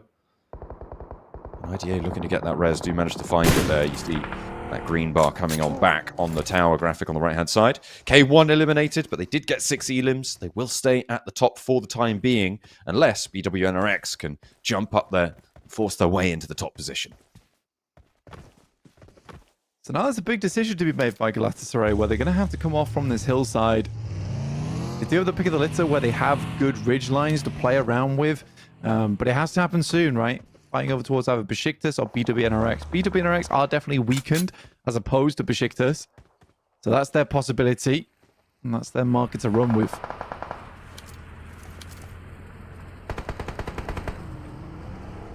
IDA on the eastern side. They've had this ridge for a while. 3 elims. Taking down Beşiktaş is really their major task now. Kisyu close by. Baran up and in the distance there. With that off angle going to be so important to stop the IDA approach to this next circle, to stop this drop down. He has got the most control over it. Carya still have their lone representative down beneath them. But for IDA, wanting to keep the pace going, it's looking pretty solid if they can just get away from this Beşiktaş engagement. Yeah, for IDA, you know, we're still up to 8 teams, so the placement points are kicking in, but they'd like a much bigger game than just the 3 eliminations that would see them very happy over towards the leaderboards. Now, BWNRX, they take the fight to Galatasaray first, who are opting to head over towards them. Maniac catches a couple of shots to the dome before he can make it back into cover. Ooh, shots over towards Beşiktaş. Bow Kisyu's head there. As IDA are balling up for their push. Get ready to try and punch through the edge of this circle. Rita into the hovercraft. You can see the rest of them trying to squeeze every last drop out of this high ground position, out the advantages given them. Swain goes down, and BRA on the northern side, with their last player, have managed to make it all the harder. And now IDA, the only team with 4 players alive, they can move down this hillside and have a lot more confidence in themselves. This is really good news. They could even just push over the top here when it comes down to crunch time. Swash is out in 7th place for Bra. 2 eliminations. Still a little bit of placement points off the back of it. So it's not the end of the world. Lozin knocked and flushed. That's from BRX Esports, actually. Looks, who is, I think, the lone survivor there for BRX Esports. Still keeping it going. And they've got 6 elims this match, Blank, up into the top 6. So they've managed to put up a performance, a bit of a salvage game for them, but it's going to be points either way. And no matter how you get them, they still count. Emre on the high ground. Still just biding his time. And IDA, I mean, they're still looking pretty good into this circle. Like, this northern side is this hodgepodge of ragtag teams at the moment. And BWNRX don't really have that clear of a path to move forwards. I wonder if they're going to have to play position to be able to move towards, if they can secure something ahead of them, because it's going to be difficult with the high ground angles that are seen down towards them. Galatasaray feel the brunt of it. Yeah, BWNRX were really locked into a corner. It was very hard for them to leave here, especially with a lot of the sight lines that are coming through now. Beşiktaş with 3 players, 5 eliminations so far in this game. They are being watched, though, by IDA. And Lux does have this nice position in the tower, which prevents a lot of these teams from what would be the natural send over towards the Wizard Tower. Get a little bit of cover favored away from IDA. It's not meant to be. BWNRX managed to get the reses off and have used a lot of smoke here to traverse a little bit closer to the zone. They are going to be burning through resources at this stage to try and maintain their position on the north edge of the circle. Smoke's been dropped. Very, very useful to get the team across. Will take a lot of damage, but at this stage of the game, it's best used just as a bit of cover. Kisyu, not in a nice position. The smoke fades, and he might be fading with it. Ooh, Aaron steps up, spray down. Kisyu will indeed fall where he stands, but no longer. Boran further forwards on this. But the approach to the tower going well. This sweep out to the north edge for IDA has played nicely for them. Played into their ball court. And that's a praise for sure. Papara SuperMassive have 3 players left on the south side. They have the building cover, and they can stay in for just a moment longer. The circle is the same. Nice from Deadpool, finding one. And this was was that position we talked about earlier. As soon as Lux goes down, someone's going to want to try and challenge for the Wizard Tower, give themselves a little bit more cover. And it was the progression needed for IDA. I don't think they get the flush though, John, which is a big deal. Dropping this into a 3v3 would have been nice. And you've still got Papara SuperMassive on that south edge, and they have started to flex out. You see they moved out to the east side. They're looking to try and maintain angles across the way. Eric goes down again, though, and this time I don't think they're going to let this one get away. It's actually picked up by Papara SuperMassive. Kamikaze with the M249, able to find the shot he was looking for. Now, it's a 3v3v3 blank. Darkin taken low. Are they going to have enough left in the tank here? Azel with a fairly crazy roam out to the side. I think for Papara SuperMassive, the biggest deal for them is just this. 19 bullets, the M249. Not a lot available. They're going to have to start searching for the loot crates. Get themselves back online inside of this game because they are whirring to a finish. Gas tank sputtering a little bit.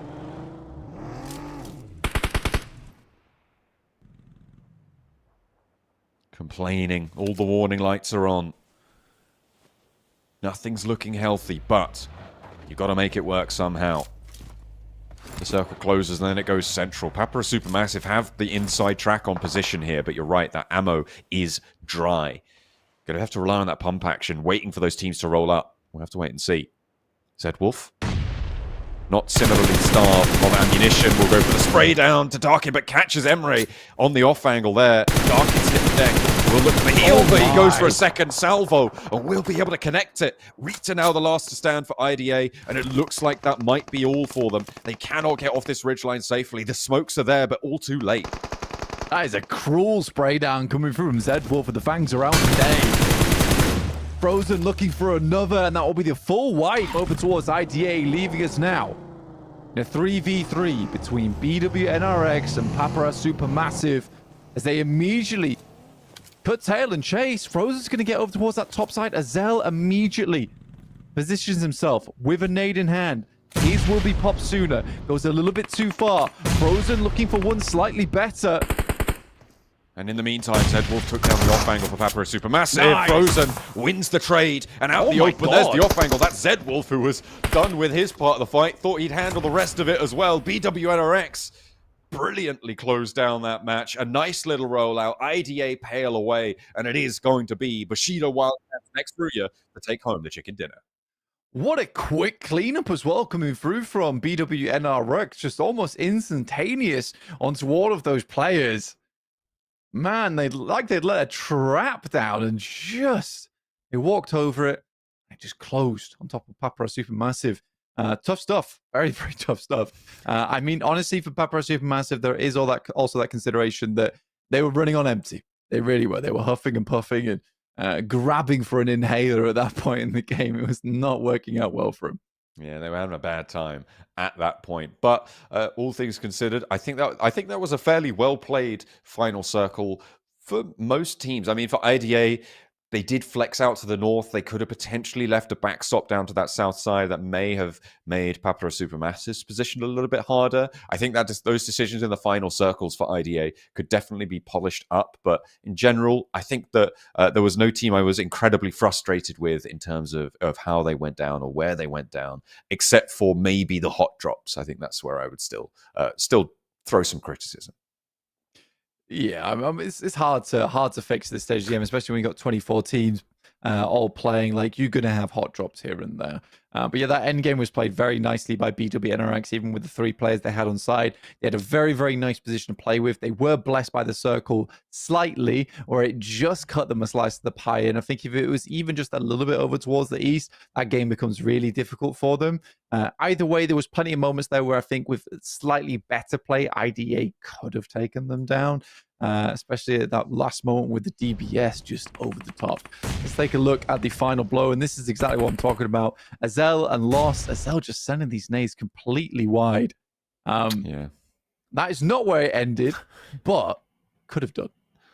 It kept going after that. It definitely did.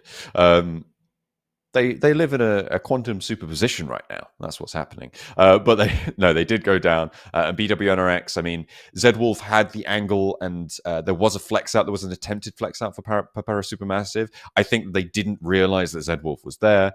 He was just able to take that down and then have that off angle that they didn't expect to be a problem at all. They thought they had it completely under control. I think the difference for BWNRX today as well is it's a very different day of Erangel, whereas a lot of open ground, open zones, and we saw BWNRX start to get a lot stronger over towards Miramar, where they were able to take that long-range fighting, and now we're seeing more of that similar style here on Erangel. But look at that Zedwolf with 1,100 damage total, a massive game from him, and a very well-deserved MVP title on this match.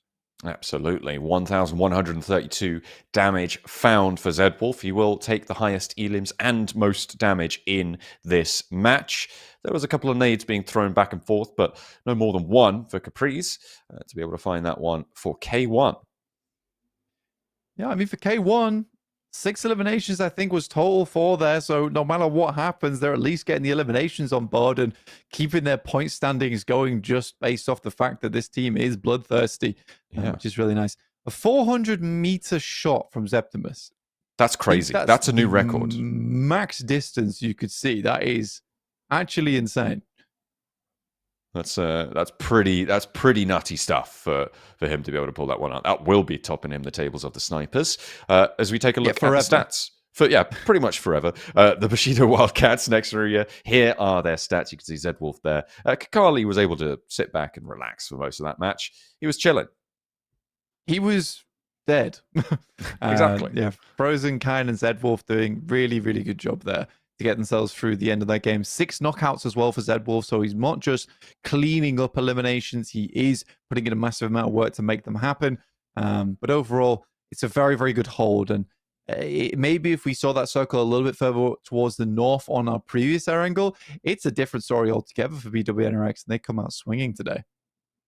Absolutely. They have managed to rack up the points necessary to be in that competition, right? They have managed to push their way on through. With K1 and Thunder Talk as well going down a little bit earlier, hopefully they'll be in with a chance to challenge towards the top. We'll have to wait a little bit longer for the tables to pop up. Need to be fully calculated, fully verified before we do. But until then, we'll keep you going with a little bit more chat of the PMSL. Absolutely. I mean, again, for your boys over on Papara SuperMassive, very pleased to see them get quite far into that one. From Pachinki was not easy. There's some more replays from that game.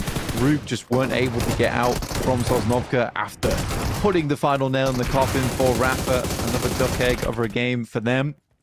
Septimus doing fairly decent work over towards Ego. This was this hugely nice play coming through from Kissu. A lot of patience from him as well. Does go down for it, but the rest of the team were ready and waiting. That's the time that you can pull the trigger in a position like that, right? You know you're going to go down, but you can actually survive for quite a while whilst being knocked and have a little bit of cover up there, and the rest of the team just sail on in. If you go for that flush, you're a sitting duck for the teams rolling up. As these hillsides to the east side concluded, players started to fall like flies. You can see they were just getting picked up left and right. Beşiktaş go down on the northern side, and IDA just couldn't get off this high ground position. I think when it came down to it, it was just really good shots from Zedwolf, and you would not let up. Like, they had done everything correct there, laying down the smokes and trying to get over towards the Wizard Tower before starting to move down, but Zedwolf was just clean today. This was this shot from the background. Kamikaze just completely lost in the source, wasn't able to even pick up on where Zedwolf was playing. That will leave them with 21 points and 11 eliminations, which should shake up the standings quite a bit. Yeah, it certainly will. I mean, they were, I think it was 12 points behind at the top of the tables at the start of this game. I think that was Thunder Talk, if I'm not mistaken, and that should see them up into first place. We'll have to wait and see. But yeah, K1, 6 points as well. Not going to be able to get too much further. And I think that gap will have been closed now, Blank. So we'll have to wait just a little bit longer. But either way, they've all already done what they needed to do here to keep themselves nice and healthy. It's just a question of what sort of practice can you get out of the rest of these matches? Because we are at the point now where Group B have 3 matches left to play. They do indeed take that top spot with 80 points. And K1 not falling too far behind off the back of it as well. I mean, 53 eliminations compared to their 24 placement points. Without that chicken dinner as well, you're looking at only 14 placement points over their 9 matches, which is incredible, by the way. So a very aggressive team. We head over towards our second page. And we do have... Did IDA make it up to the first page there, actually? That would make sense, right? I think they might have done, yeah. I mean, they had a pretty good game, 2 games in a row. Well done to IDA. Flux dropping down to 37 after only having 1 day of play. And I think that it is really RUKH that we're looking at here with 14th place, 30 points. It hasn't been ideal. Football is only 6 placement points, but they're still getting those elims in at least. Yeah, they are trying to push in. Remember, I was saying around that 3-point average is where it starts to get a little bit safer. That's 36 points on 12 matches. So that's what they're going to be looking to try and break their way through. So far, they haven't been able to do it. And then we take a look at the last page, and it is only Rafa on 0 points. But Boars, as well as MVP and Ego, still dragging their feet when it comes to earning these points as well. Yeah, Ego not having a good time. Similarly, like you said, with MVP, who only have elimination points to work with. Boar, I said it right at the start of the tournament that I kind of worried for them just in terms of like over-aggression or just not quite able to get those little macro plays down. I think there is much more potential there. We just yet to see it. Yeah, it's not been fully realized maybe, and we'll have to wait a little bit longer to try and see that one break out of the mold. We'll see what they can do in the future. I feel like strong fraggers tend to play almost better in lobbies where people are more strategic, right? Where people are more have their playbook and kind of stick to it, because they can be that weird force that people don't really understand. But then you have on the flip side the ability of teams to try and handle that in a more chaotic fashion when you have these less stratted out lobbies like this. So maybe it's just not the place that Boars can shine. No, absolutely not. We'll be shining a little bit more later, though, as we're going to go to a quick break, and we'll be back soon.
Yeah, our last one coming at you, the match 4 coming through.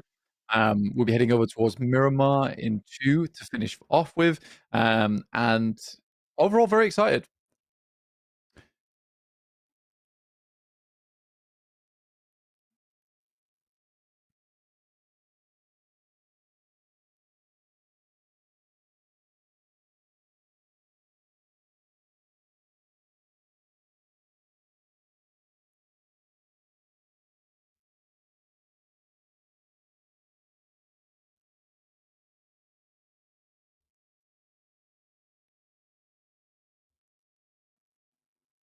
Yeah, I mean, the sun is setting on the side of Rafa's camp, and it's hard. It's very, very hard to work with for them going forward because you need some really big games. I think that IDA is the complete opposite of them. Getting 2 really strong matches back to back sits you in a lovely position going forward. And maybe they could have finished out that game slightly stronger, but either way, it's good.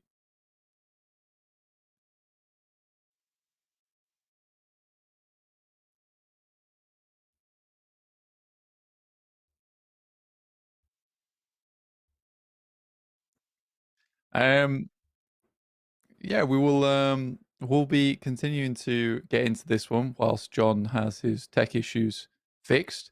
There he is. He's gone. He coming back? I hope so. There it is. Am I back? Potentially, we never know. But yeah, one last Miramar on the cards for us here on day number 2. We'll see if IDA continue to have some strong performance on our angle. I'll be heading into game right now. Absolutely. I hope I'm back in. We'll see. We'll see in just a moment. I hope you can hold what is going on there. But plane is over the skies once more, and once more it's on the south side here, Frank. Coming over from north over towards the top.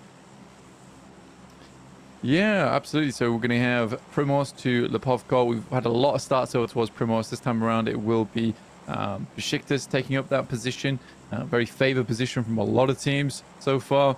BWNRX will be getting out early, who've had some pretty damn good performances over on Erangel so far already, which I've been happy to see with. Down towards Pmsl. Looks like Pachinki is going to maintain a hot drop here in the midst of it all. MVP and Papara SuperMassive both going to stick to their guns so far.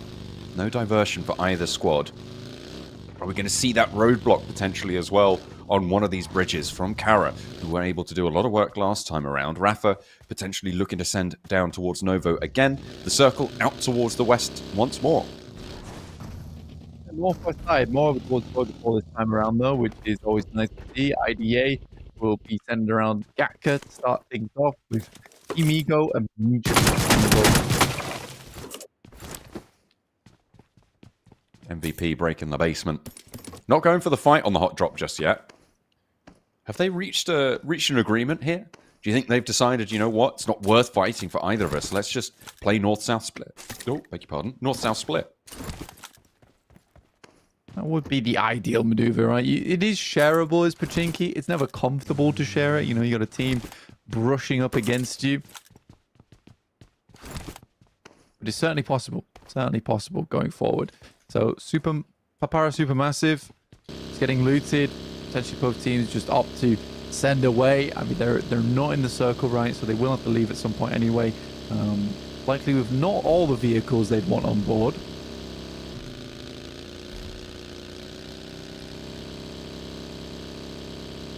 RUKH Esports moving in. Not going to be going for their bridge hold just yet. Maybe they haven't spotted enough value for it, depending on who went south of the river. As Lewis is just getting looted right now on the shark fin. Yeah, Lewis, not in a bad spot, honestly. You get yourself all the loot you need on board. I mean, you kind of want to just trash loot in that position anyway. Keystone being inside the gutters is a weird one, though. Trying to get into the enemy camp. Papara SuperMassive without being seen. I don't think it's worth it, though. Honestly, I do think for that team, you just break up. Head up towards that north side. It's going to be sad. You're going to have to do it.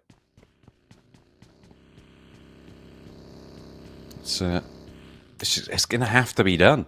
There's no two ways about it. K1 on board with them near school. They're going to want to take that first place position back off BWNRX, try and get those points back under control into their camp here. As you see that front pack really starting to move away now, accelerating from the rest of the lobby. The 1, 2, 3 of BW.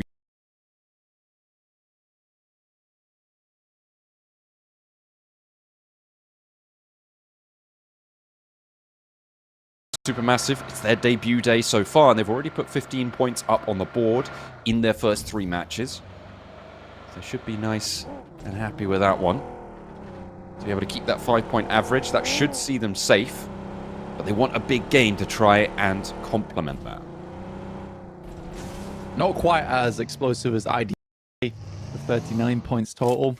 Currently holding over towards Everest. On the northwest side, you'd be happy with that. It's a free level 3, where if you're getting off the back of a game that goes quite long, you're getting 16 points, I mean, you're happy. You know, 10 to 20 points, you're happy no matter what happens, and that can make your gameplay even better. And if you want to be a champion, you need to be able to play those 6 sets of games and get late into all of them, because that's the only way you're going to be getting a first place spot. K1. Very similar position we saw from them on previous Erangel. Heading up towards Everest. Now alongside with IDA, Slonic will be looking for a shot if he finds it. You can bet your bottom dollar on that one, but the question is, will it be found? IDA currently top of Everest in the circle, but it's only stage 1, so not a certainty of really anywhere in this next zone. Beşiktaş Looks like they've only got the one player in this area, Blank, and with RUKH Esports swimming around the edges of it, and K1 off in the distance, the top of the mountain as well, occupied, this could be dangerous for Kisyu.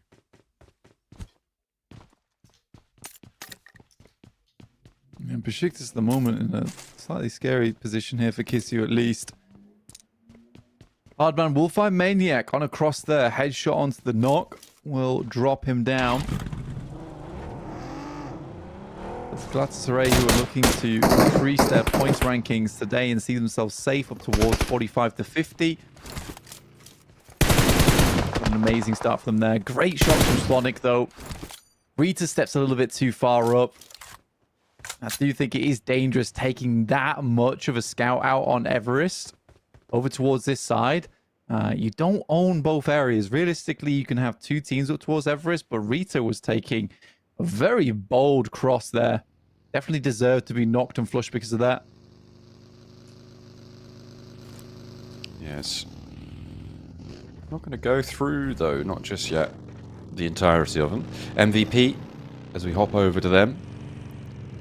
Trying to scout out these compounds, scout out their position for the next circle. We are about to be informed as to where we're going. It was a sort of a western circle at the start. Yeah, up towards that northwest side, looking over towards Georgia Pole. K1 hunting down Emre as well. But they spotted Rita and were able to flush him earlier. Emre was the other player. There's our shift on the circle. A lot of water thrown into the mix here. Now teams will be barreling it over towards South George. RUKH Esports already in, quite central, but they do leave a player behind here as more and more squads filter in. That is a really close bunch. Look how tightly everyone is packed through. TTQ late to the party may suffer for it.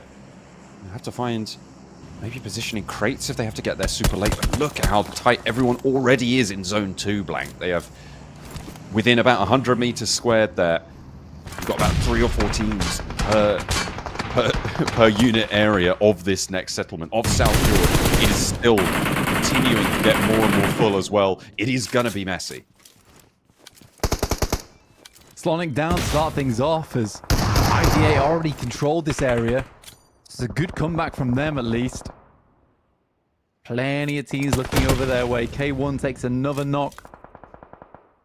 A huge amount of eliminations on their side. RUKH Esports were early to the party though. Now finding some of their own. Made in. Ooh, nice. Completely on the money. Nothing really to do about that one for Emre.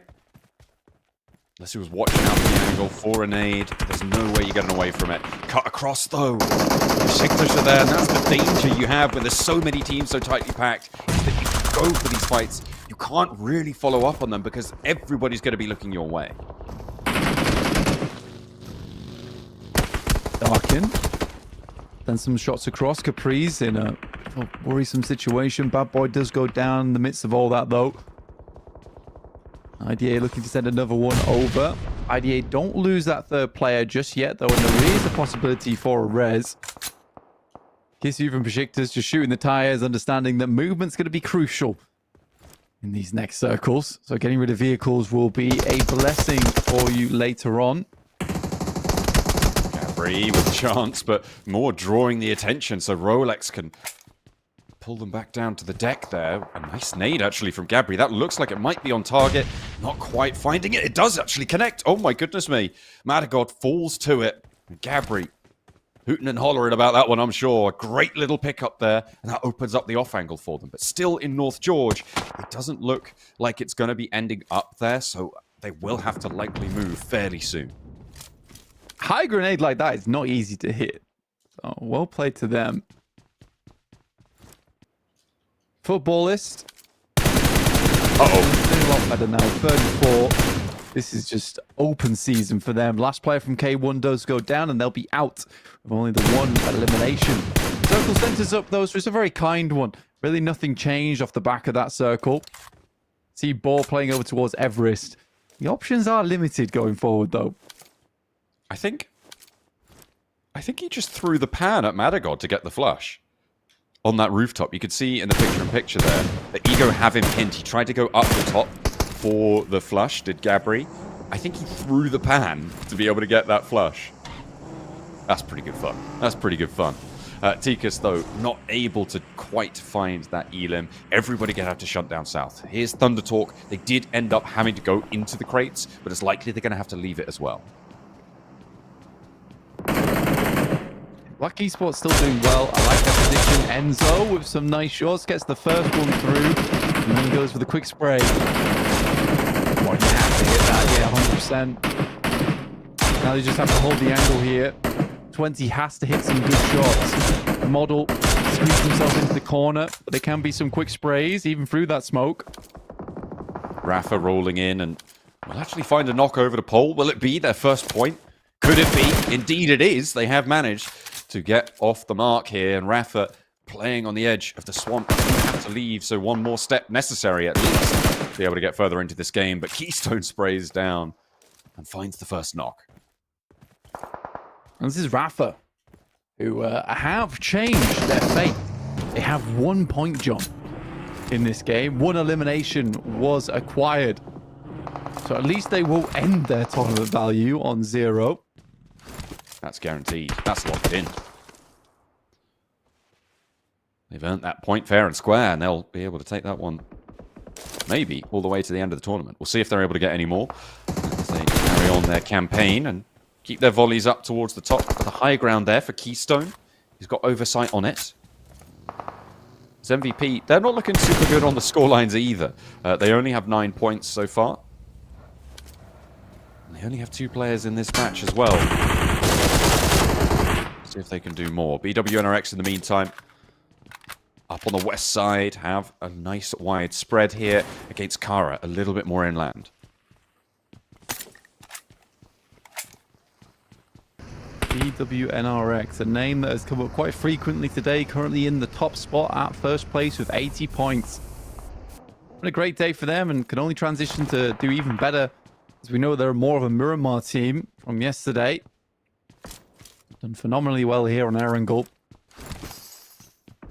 Beşiktaş, I do like their positioning right now. They have some good off angles to play around with. A lot of sight lines, and they can deny a huge amount of teams from getting over towards them. Boran currently on a wide sweep, trying to get some scouting done. Septimus will find Owner from Galatasaray.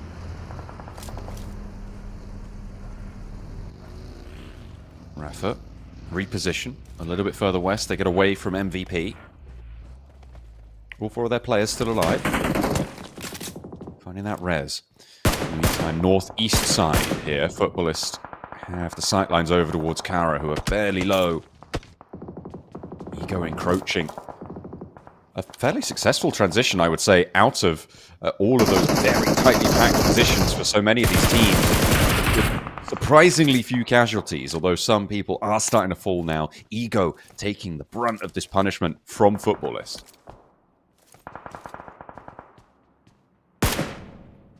Footballers are trying to open angles for themselves because they know they're going to have to leave off from this hospital area at some point and move further in, depending on whether the circle moves over towards that northeast side or not.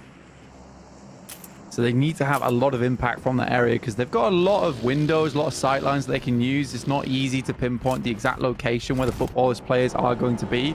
TTQ, 75 points. Chase over towards BWNRX. There's that big drop off over towards Bra with only 59. Bra, I think, have overtaken S2G as well so far today. But with the extra day of games, they've gotten the advantage. That's not really saying too much, especially when you're talking about S2G. They will be in 5th place for the time being. That's right, spot Tron from Papara SuperMassive. Boars continue to light up the open ground that sits on the south side. The teams who went up to the north edge, up and into the settlement, needing to find their transition away, and I think it's going to start to get a little bit messy here. You can see how many players are still left in that urban setting. Going to have to try and push down south, but no one's going to want to let them. Nice shots from RUKH Esports over towards Galatasaray. Like you said, no one's going to let them get through there unharmed. Very, very difficult push, but now RUKH Esports need to move. How do they go about this? Because they have to open up a way forward. Wenzo. Give us some more of these main forces. Go on then. Connects on two, not quite doing the rest of it, unfortunately. No knock, but pushes him off the rooftop. Football is still a fairly fearsome presence on this northeast side. They are the roadblock right now to all of these teams trying to leave South George. They've got so much control over the area. ThunderTalk, though, they've got more of an outside track on it than most, right? They are all the way down to the south. They're playing the foothills of Everest, sidling up to the ridgelines that sit to their western side as well. They may have a better time of it. That 1 point will be all they see. Rafa out in 15. That's not good. Rafa going out. 15th place, only 1 elimination point. It's not a great average of 0.33 per game.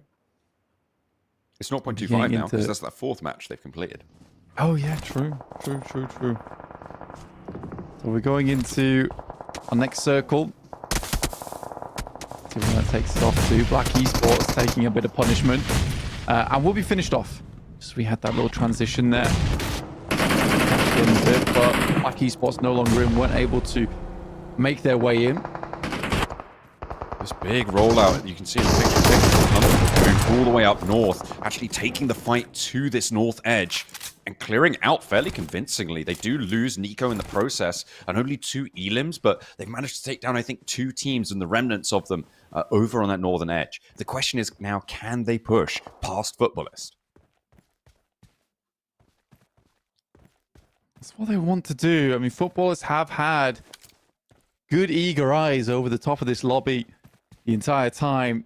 Enzo's been trying to find shots where he can, but BWNRX has been a much more chilled out game for them. Holding on this outer edge. They don't have the possibility of having those buildings to keep them safe, so they know they need to wait for their key moment when playing on that ridge side without too much cover other than the terrain itself.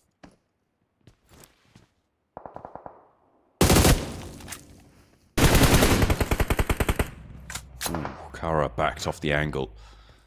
Boars are starting to turn up the heat. I mean, we said it wasn't a great result for Rafa. It's a pretty good result for Boars. In the meantime, ThunderTalk have lost another striker. The pump action sent his way. There's a nade from Footballers to stop that from happening. Another player going down for ThunderTalk on this northeastern side. A flex out, potential scout. Danger afoot from RUKH flexing all the way in. I'm not too sure about the decision to go for this, but maybe they've smelled blood in the water. What do you think he's trying to find those shots? But it's not meant to be. Is Kairos who then goes to the top here. This is a bold move from him, and we'll get shut down by Lost. So ThunderTalk's no possibility to get ahead of K1 on this game, ending their match with 77 points. Only 1 point away though, but for BWNRX, they still sit strong. Other side of the map here, IDA making their cross, looking to get even further into these games and put up more points. Overall, see themselves very safe off just 1 day of play, John. That would be very nice indeed. Being able to reach that metric, reach that barrier. It was S2G who managed to get the most points in a single day, getting 59 points. IWNRX actually may have surpassed that. No, not quite. They've managed to get 37 points so far today. But 59 points is the high point for anybody else in this tournament. So, if IDA are able to put past that, it'll be on for the strongest day. They do have the opportunity here, with 3 elims already found on this match. How much further can they go? Boars wanting to gather pace now. They have not had the greatest of starts to their day, but they are now on 14 points. They have widened it, got a little bit of this circle, and they could maybe find something because of it. Just on the other side of them, though, is BWNRX, and that's always something to be aware of. Good position held by Footballist. Right on the edge of the circle. And that does change now. Moves away from them, down towards Carya.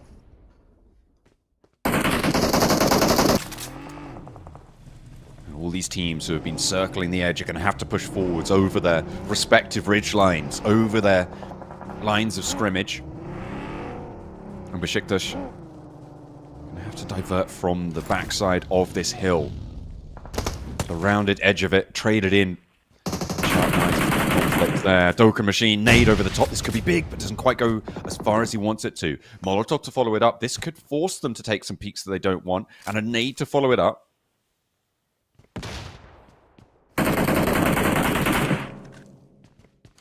Either way, what they're doing is at least making Bra very uncomfortable. They can't go for this jump up, and likely they just have to hold that angle.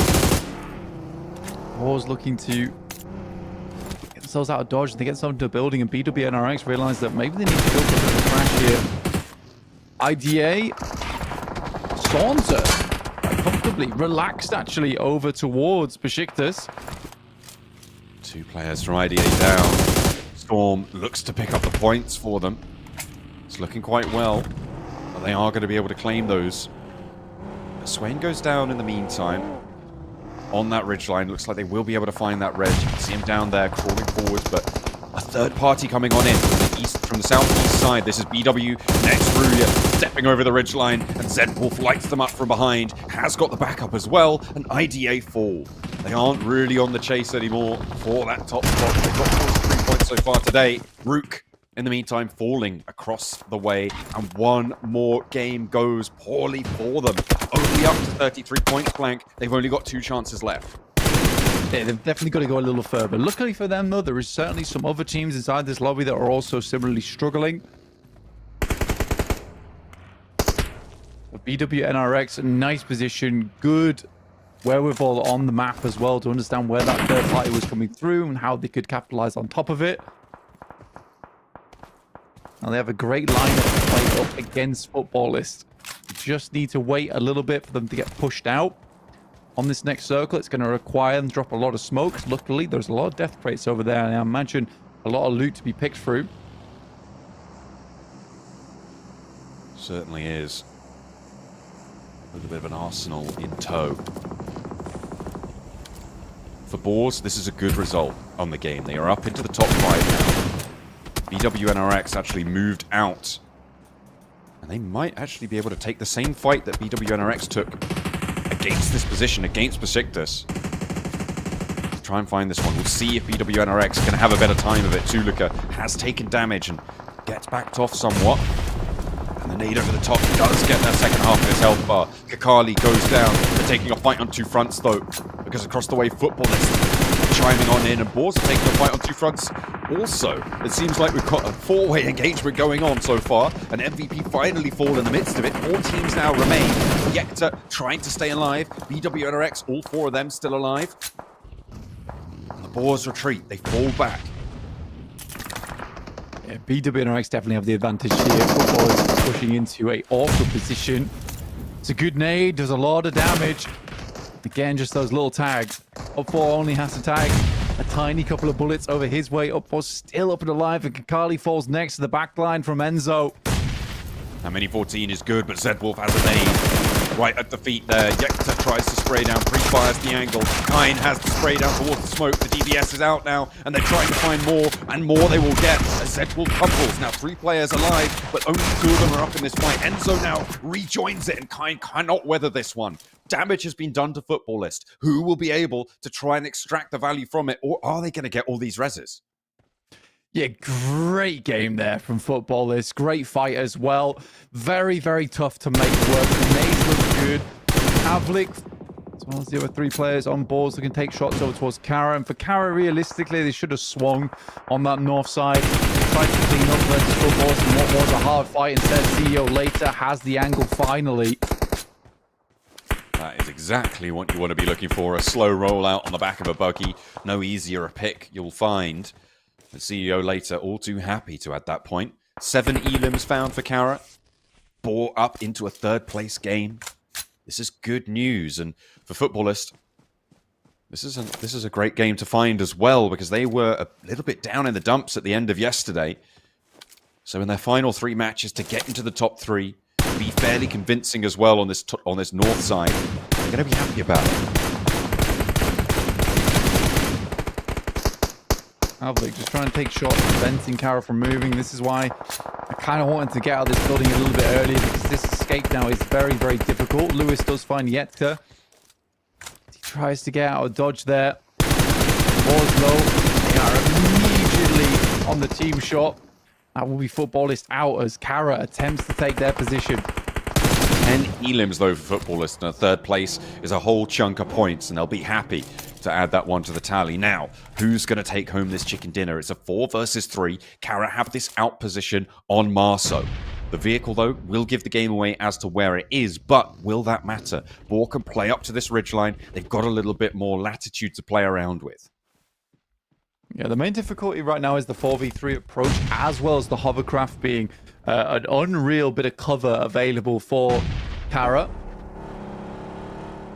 The ball will have to move out into open ground. It's always a very, very difficult proposition.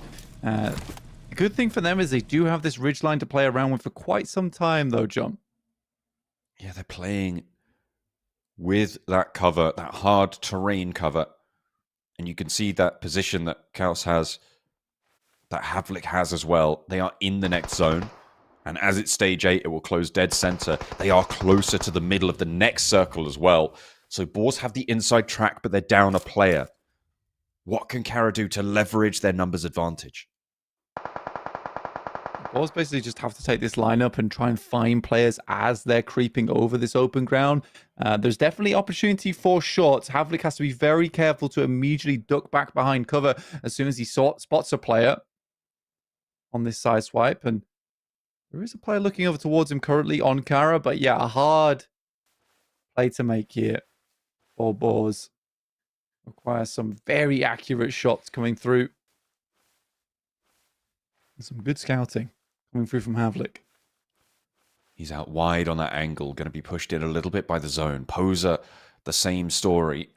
Trying to keep a low profile. The terrain just sloping down to keep him a little bit safer here. And has that foliage cover. 6 nades in hand for Marso. That may be a game changer. I think they've spotted one. A nade launched immediately. Looking to follow it up with another. The crate is under fire. But the nade pops on the wrong side of it, and Marso evades the damage for now. We'll back it up. That's an easy marker for them, but good stuff from Havlik. Will find Poser. He's been watching him for quite some time. There's no return fire there, no trade available. And Boar, you need to throw those grenades in. If they're finding that shot over towards Poser, they find that nade over towards Poser, that's 6 nades gone. Over towards Lewis, sorry. Pusher.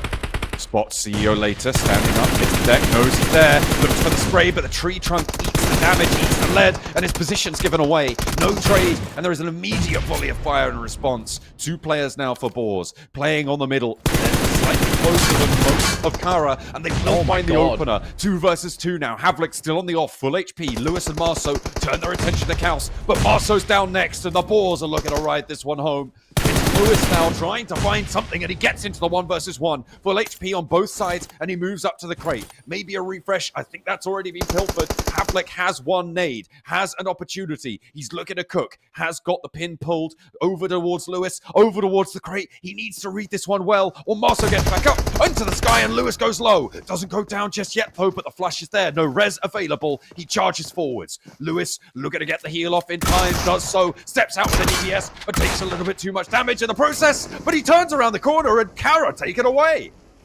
And Lewis will finish it out. What a play from him to finish things down there. It could have been a very different story if only we saw Pusher aim slightly to the right instead of the left. That would have been way, way better for him. Might have actually been able to get the pick up on that knock as well, and it could have been Carya going down. But they hold their nerve there. That loot crate basically saving them as well. So many times those nades from Boars were stopped by it previously, and they played around it really, really well. The smoke train as well that sat on the ridgeline close to Boars was a non-zero factor in those final moments. It forced them to push straight through to move into a very dangerous position. And when it got to a 1 versus 2, I didn't think it was going to go this way. But Carya, you know what? They held it together around the side of the crate. And credit to them. Beautiful stuff. Yeah, I mean, Carya, they have a good game there. Obviously, some really good off angles from them. Maybe they could have got some great shots over towards Footballers a little bit earlier, and they wouldn't have been that awkward scenario where they're coming out from that building, and Boars did have angles on. I think if it was a 4v4, potentially Boars just absolutely win that one. But yeah, some unfortunate moments in terms of spray control and where they were spraying. Yeah, absolutely. It is a little bit chaotic in those closing moments, but They do manage to get late game. They do manage to get a chunk of elims as well. Getting that second place, whilst not ideal in that scenario, is still a great result for them to push up higher on those tables. The same can't be said for teams like RUKH, though, or for Rafa. They have not been having the track record they need to be able to charge towards the next stage of this tournament. Right now, I'm looking at these two teams as teams that are not going to be making it to the knockout stage. I think for Rafa, it's very obvious that they're very much struggling. For RUKH, on the other hand, there is this instance where I think there is potential. It's just not quite happening for them. And there was our final blow at the end of the game. Lewis with 600 damage and 6 elims, so clean conversion for him. Yeah, very, very nice. 2 assists as well. Survival time, getting on for 30 minutes. This guy's been playing non-stop this match, which is exactly what you need. Can't be taking breaks, not in the middle of it. Lewis able to top the tables there. So a nice result for Carya to be able to find that one. I was surprised. I thought Footballers may have a chance here. They were able to get 10 elims, but I suppose they spread that one quite evenly across the board over all 4 of their players. Carya did a good job. I think that is the biggest thing to say in that game, is that Carya did a good job, considering that they've been struggling a little bit there. That lineup towards the end, it wasn't easy to make work, especially against Boars' positioning. There were some little mishaps there, but for Lewis to hold his own, hold his nerve, and stick the first aid kit as well, like, it's nice. It's very nice to see. Yeah, making the most of that meds. And that really was the important factor there, getting that first aid off in the final moments. So really a bit of a risk, it's safe to say. If you get peaked whilst you're healing, you have a little bit of a delay before you can take those shots back in response. But you can see where the lion's share of the work was done here for Lewis to take 6 elims on 5 knockouts. That is great stuff. Not huge damage numbers coming through, though, from the team. Regardless, 12 elims, 10 points for chicken dinner, 22 points here for Carya. That is a very, very nice chunk of points to add to the back pocket in terms of those overall standings, which we'll take a look at in just a little bit. BWNRX, though, they continue to push that lead a little further forward. TTQ as well as K1 desperately trying to grasp towards them to stop them from sprinting further ahead here in the Pmsl EU Spring League. By the moment, BWNRX just having those neat games. And it's what we were talking about earlier, where S2G, very, very good team, but a lot of our very strong teams were removed from this lobby after Group A stopped playing today. And BWNRX was that big name that we were looking out for to take advantage of a lot of our strong teams not being in this lobby. Yeah, they have been consistent today so far, though, to be fair. I mean, they have managed to do enough, it's safe to say. And everything else they get from this point on is, it's just showing off, really, Blank, at this point. Although you can earn a little bit of cash for your troubles. We'll see how much they are able to earn at the end of it. Let's take a look at a couple of our highlights. Still, the hot drops continued, but it was a little bit more peaceful over in Pachinki at the start of the game. It was, and I think a lot of that came down to the fact that Papara SuperMassive decided they were just going to leave, which I think was the right decision. They struggled on this crossing here, but it was always a long shot for them. RUKH Esports putting in a heck of a lot of damage to them, but it was TTQ to finish them off in the end. TTQ couldn't get too much further into this lobby, though. Unfortunately, this scrap on the northwest hill, really, really difficult for everyone involved. You saw Footballers, you saw Beşiktaş, you saw BWNRX all going into this position. None of them really able to escape it. It was a pretty difficult time to make it work. Carya was able to just pick up these points from across the way and control so much of that side of the map on the northeast edge. These final moments, though, let's take a look at Havlik getting that spray down. It was all looking so good for them. Then it came crashing down around the edge of the crate. I thought that nade was going to have it. I think there is a minor mistake there coming from through Boars where Kaos actually should have just backed off. You're in a 1v2, allowed Havlik to get up and then try and sideswipe. Maybe it was a different story, but still 15 points overall for Boar and 15 points for Footballers. 2 really good results that we were looking out for, and Carya see themselves into a much prettier location on the standings with 22 points on the game. Really nice stuff. Incredible. And they were able, I think, to have, 13 points at the start of this match. So their first day is going very, very well indeed. Happy to see that one come on through. Some decent point chunks earned as well across the boards, as you've got BWNX on 7 and BRX Esports on 5, putting up consistent results again for both of those two sides. As we take a look at our overall tables, 87 points is first place with BWNRX. They're getting ahead now, almost 9 points ahead of K1, who, like I said, were scrambling to keep up. But the big thing to look at here is the 39 placement points for BWNRX. They are very consistent. They're actually behind K1 in terms of eliminations, but getting towards those end games are extremely important, especially when you go towards those finals. A lot of those plays that TZQ and K1 are making will not be allowed when you get to a phenomenal and formidable 16-team lineup. As we take a look at our second page, we're seeing Carya up on number 10 there and potentially looking to push all the way up to that first page on one day, which would be a great result for them. As RUKH still on this second page, just about clinging on by the skin of their teeth. Beşiktaş actually being pushed down into 21st as the 4 teams still remain in this lower end bracket. The tiebreaker going the way of Papara SuperMassive right now to be up in 20th.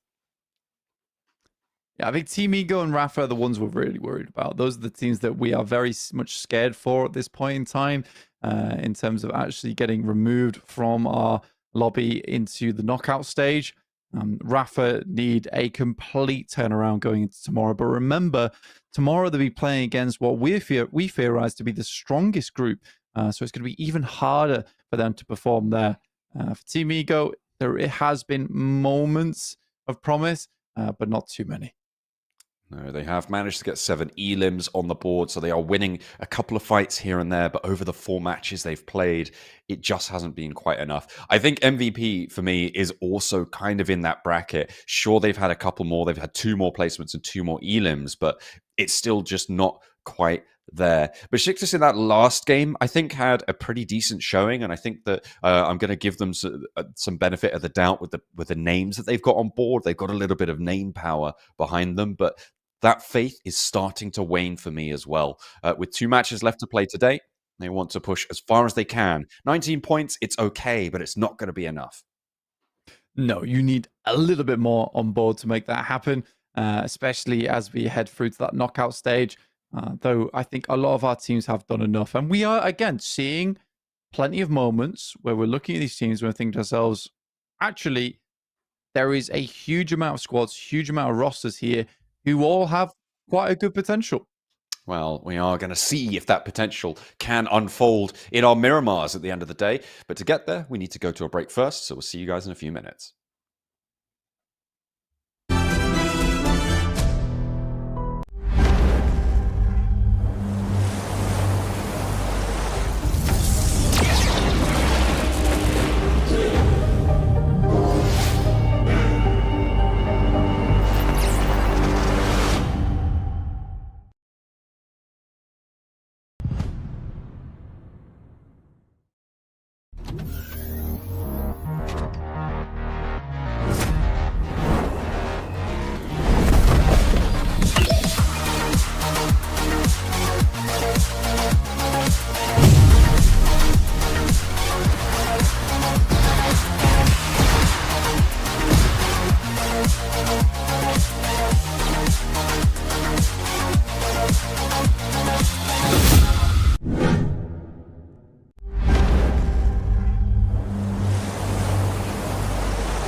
Welcome back. We are now into the final two matches of today. And for Group B, their final two matches potentially of the tournament. Right now, it looks like RUKH is on the chopping block for the teams not going to be able to make it. But we have to send 4 of these rosters home. And we haven't quite yet seen who that's going to be. Only time will tell. But we only have 2 more matches on Group B's day. So let's get stuck in, I think.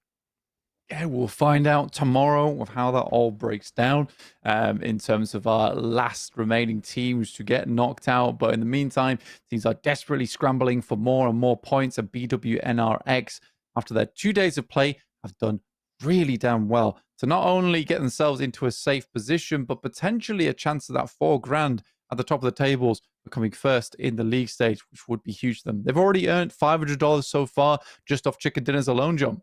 Absolutely. It's a nice little money spinner, right? That'll pay for your pocket money.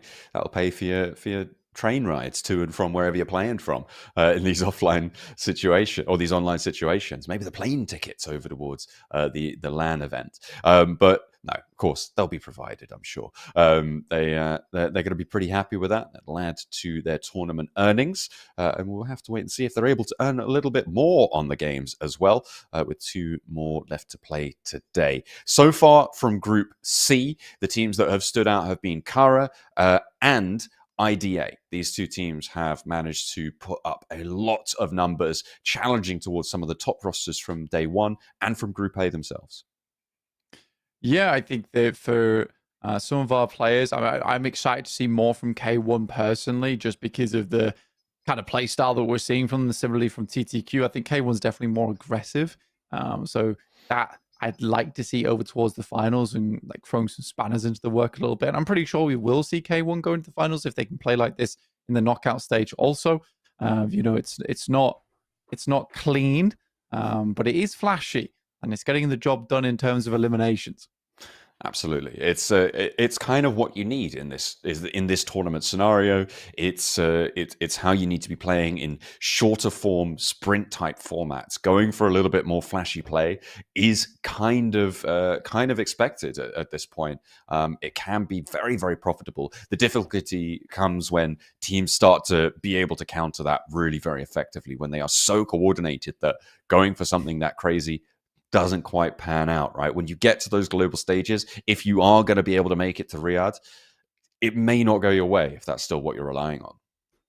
The off angles will come through and people will punish you for playing out in the open, punish you for going for wild third parties when they don't particularly make sense in those moments. So there will have to be a lot of tightening up of gameplay. For Boars in particular, off that last game, it does feel like the team is starting to gel a lot more, which is good to see. It's a promising sign. Getting it towards second place, they definitely must feel a little bit more secure in their position as well, getting plenty of points on board with themselves. It was a good fight between Footballers and BWNRX. BWNRX continue to find success, and Footballers continue to be just on the edge of it. Saying that, though, they have put up a decent scoreline so far, and it will be keeping them safe. I'm almost certain the Footballers should be going through into our knockout stage now. It does seem to be the case that they have done enough. They've managed to push themselves just fast enough towards the end of today. But stranger things have happened. Let's head into our first Miramar of the day, our second to last game of the day, and our second to last game for Group B. It's match number 5 of day 2 here at the league stage. And we're taking our plane up over the south side of the map. Again, Valdemar over towards Impala. A lot of the northern side of the map cut out. So we have had quite a few plane paths like this today where it has not been easy for our squads in terms of getting to the other side of the map, forcing them to play a lot of times quite close together, facilitating a lot more hot drops as well, I would say. In the meantime, we're going to see BRX Esports get out early as our team Ego. BWNRX is going to take a different approach heading down towards Valdemar, and I think it's a very reasonable approach. You can get a huge amount of loot in that area. It just does see you a little bit further away from the circle, but hell, on a south plane like this, and there's no reason not to. Everyone else is going to be the same boat with you.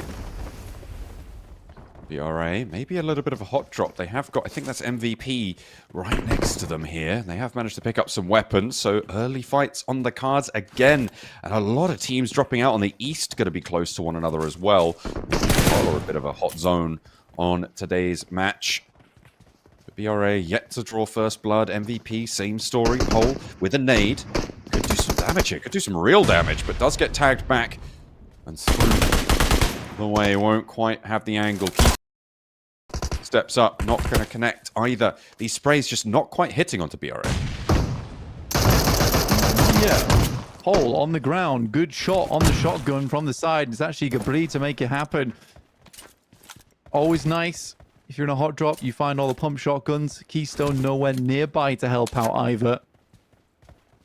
Try and look for a weapon himself. Sometimes you drop down and all you get is a backpack, but nothing to put in it. Keystone had to walk away from that one. Rolex currently holding on the side. Although with the fight that slows down, Keystone could be a key position in this fight to catch Bra off guard.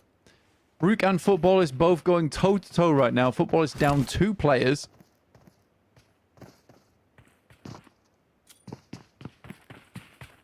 Seemingly on the poor end of the stick there on that fight. RUKH needing this performance as well. If they could take down Footballist, that would be a good start to their day. Or, well, good end to their day. Good start to their game, end to their day. To try and push up over. Maybe that bubble keeps increasing, Blank, because all of the teams that we were worried about are now up to those high 30s.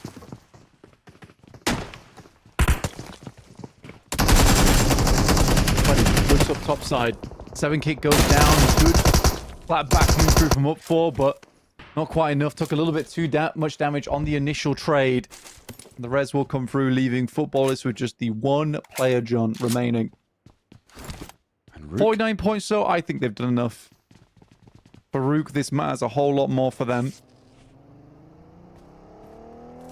It certainly does. And I mean, that's kind of what I'm talking about, right? Getting up over that 40-point boundary. That's where it starts to get safer and safer. The closer you are to 50, the happier you get. And that's exactly what Footballist have done. They may even still be able to get a point, maybe 2 out of this match, and they've still got 1 more to play. So I think you're right in saying that they've done enough here. The question is still RUKH.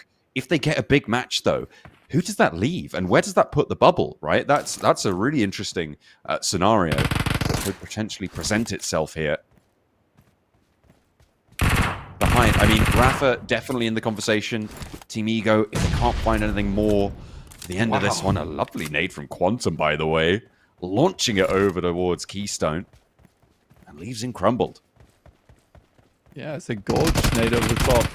I mean, that was that off angle they desperately needed. Tommy gun, no action will come through. There was the micro Uzi, but there's Gabri finding 1. He rotated very far around to find that too.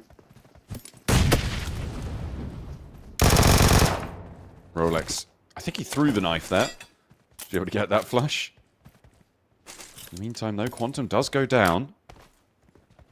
Which is far from ideal. K1, spot Marso, get the flush as well. Losing a player.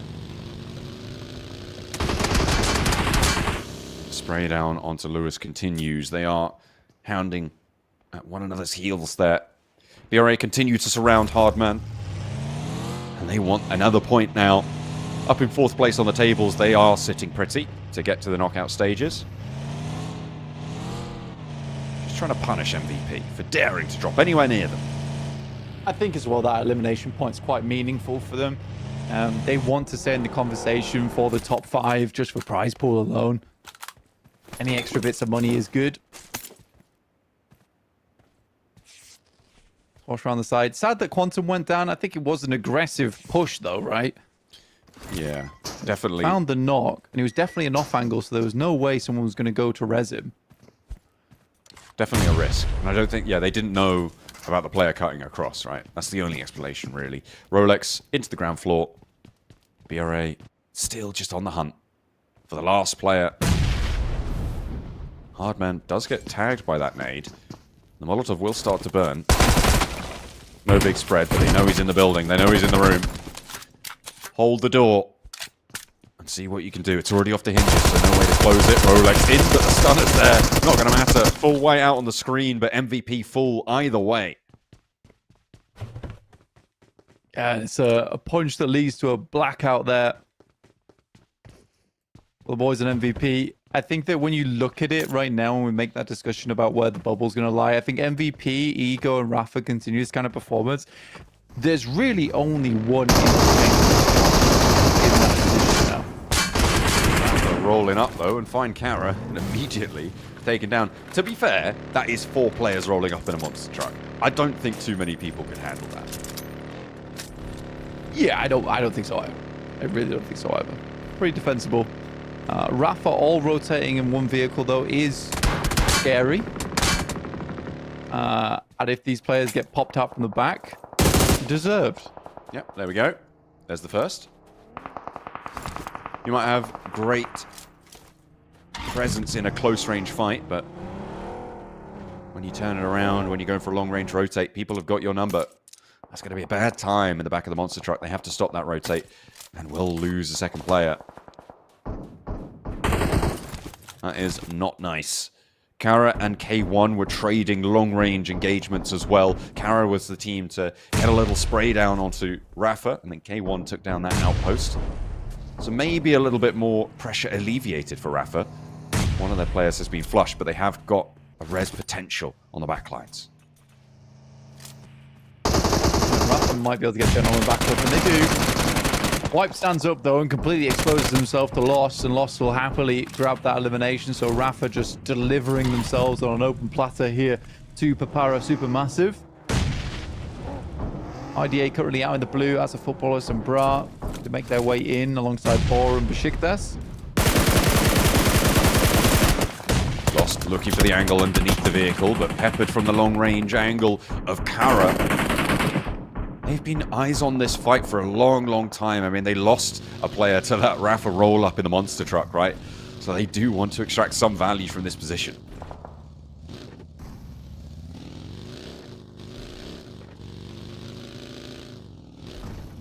Or a SuperMassive. They lose Lost. He should be resable. And there's our circle heading over towards the north side. With the ridge side that sits through on the north as well. Quite a prominent position. Water treatment. Don't always want to head into there too early. Very low ground to work with. RUKH Esports happier to get further into this one. Take the mantle up on the high ground. See if they can defend it. You've got 2 teams out on the west side. You want to push in from that angle. You've got BWNRX. You've got Team Ego as well. Who definitely need the performance if they can get it. So we'll be fighting tooth and nail for a strong spot in this next zone. Beşiktaş as well. A non-zero chance that they enter the fray. Rafa still under pressure. And the sticky on Erangel. The Molotov is there. And that is going to be nicely found. Gentleman explode that himself. I'm not entirely sure. Erangel either way picks up that knock. And Ninja now the last to stand for Rafa. But in comes K1. We know if they hear fighting, they're immediately up to the plate. Sadly, again, a little bit overzealous. He's not there with the off angles, do the damage. Bad boys down straight away. Completely out of position too. Nice spray down. Erangel actually picks up that flush. So another point for Papara SuperMassive. Take it away from Rafa. Ninja. Trying to figure out where to put this nade. Pin back in. And stays alive for just a moment longer. The burnt out husk of the monster truck that once housed all 4 of them. Now the only shelter for the last remaining. Ninja spotted, sidesteps it, goes for the nade, actually connects on that one. A nice start. You've got to wonder, how much further can he go? It's fairly isolated on that knock, and potential for it to bleed out or get plinked away by Carya. And it's a nice day at the top from Kamikaze, which will do the trick. Papara SuperMassive can get themselves back up on their feet. With 24 points total overall, I think Papara SuperMassive are slowly eking away those points today. And they have a better chance going into tomorrow. Galatasaray certainly have had quite a lackluster day, I'd say. You know, it's been very slow.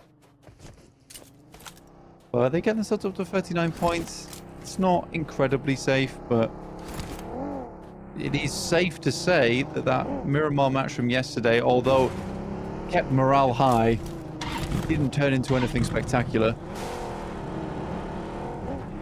No, that is true, but I will remind you that Galatasaray seemed to be a little bit Miramar specialist, right?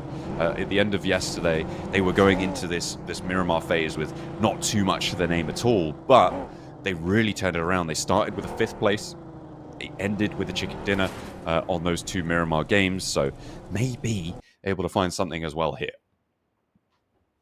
That is the hope. That is the hope for them.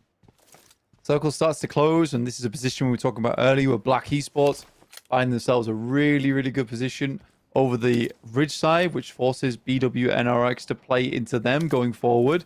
Team Ego, very far in the background. I don't expect anything too crazy from them.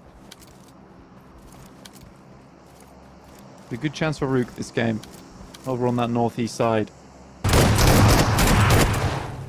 That's right, find one. Holding down their little slice of the circle over near water treatment. K1, I mean, they lost the player earlier. Now they're in a 2 versus 4 after losing another.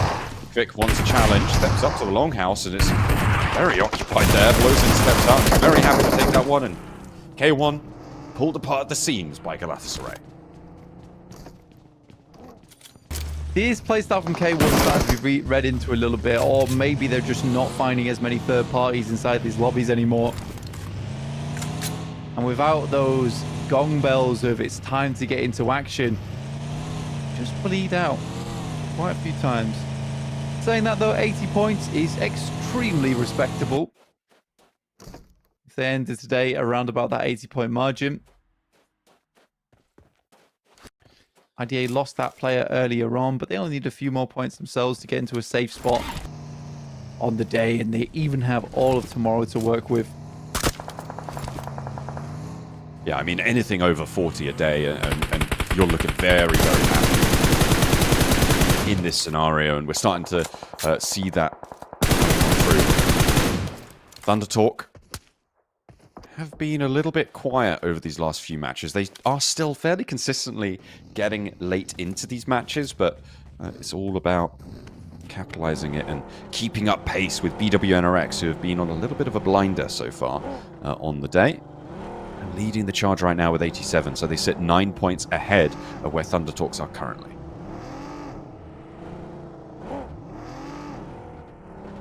BWNRX yesterday looked fairly good over towards Miramar because of a lot of that long-range action, a lot more macro play required, and with a lot of our games today over on Erangel, it has required a lot of macro. They were able to take a lot of the notes and knowledge they took away from yesterday's 2 games and apply that over towards Erangel today, which is always nice. It has bumped their scores up massively.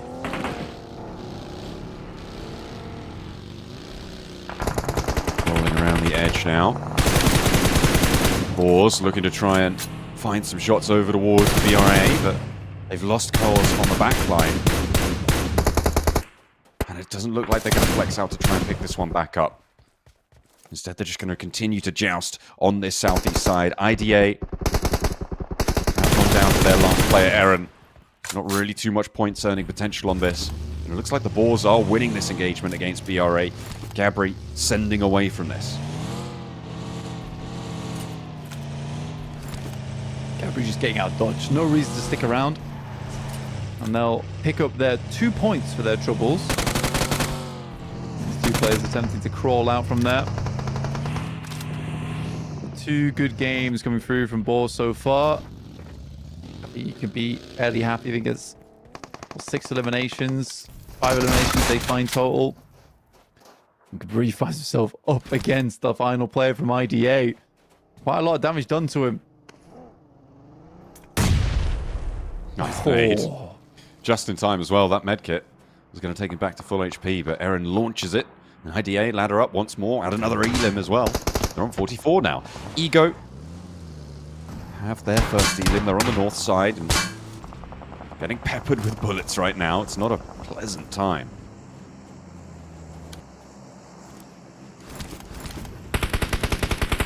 The Storm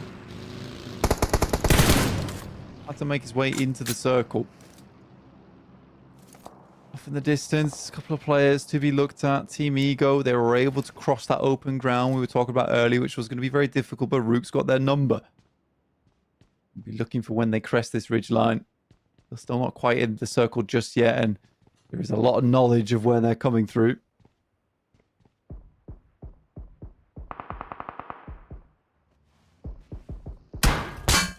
Off-angle shots from Besiktas as well. It's Getso. Maintaining Overwatch on this position. Ego backing him up as soon as he steps up. Making sure he can't really have too much of a say. A couple of pop shots from Storm, but nothing really doing there. RUKH Esports in the meantime, northwest side, a nade over towards Zedwolf. Really nice and timely. A little bit of luck on side there, I think it's safe to say, because Zedwolf was nowhere near until he just rolled straight on up and took most of that nade to the face. This is an interesting approach coming from BWNRX, and you can sort of play this position between BWNRX and RUKH Esports where both teams don't really have to interact with one another until the end game. RUKH Esports would have liked to at least got a little bit of damage, maybe a knock or two as they moved in, maybe capitalize off the back of that. But now that knock doesn't happen, I think you're in a position where if you're RUKH Esports, you just say, fine, we'll share.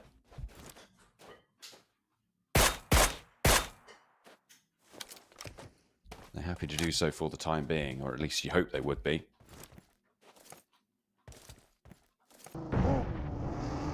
RUKH now getting a little bit closer to Faria. They are going to back it off, just scouting it out. Team Ego getting penned in as RUKH are scouting very aggressively now. They're not scouting anymore. They're in for the fight, and Feria has to hold around the bonnet. Good for one. Has to back up from a teammate, but his teammate's fallen now on the sidelines. Needs to do the work around the edge of the vehicle, but will not be able to do it as RUKH swell over the position and are able to find the res as well. All four of them survive, and Ego are cut in half here. Yeah, Ego struggling, and Besiktas are looking to finish off the remaining members. That was a tough fight for RUKH.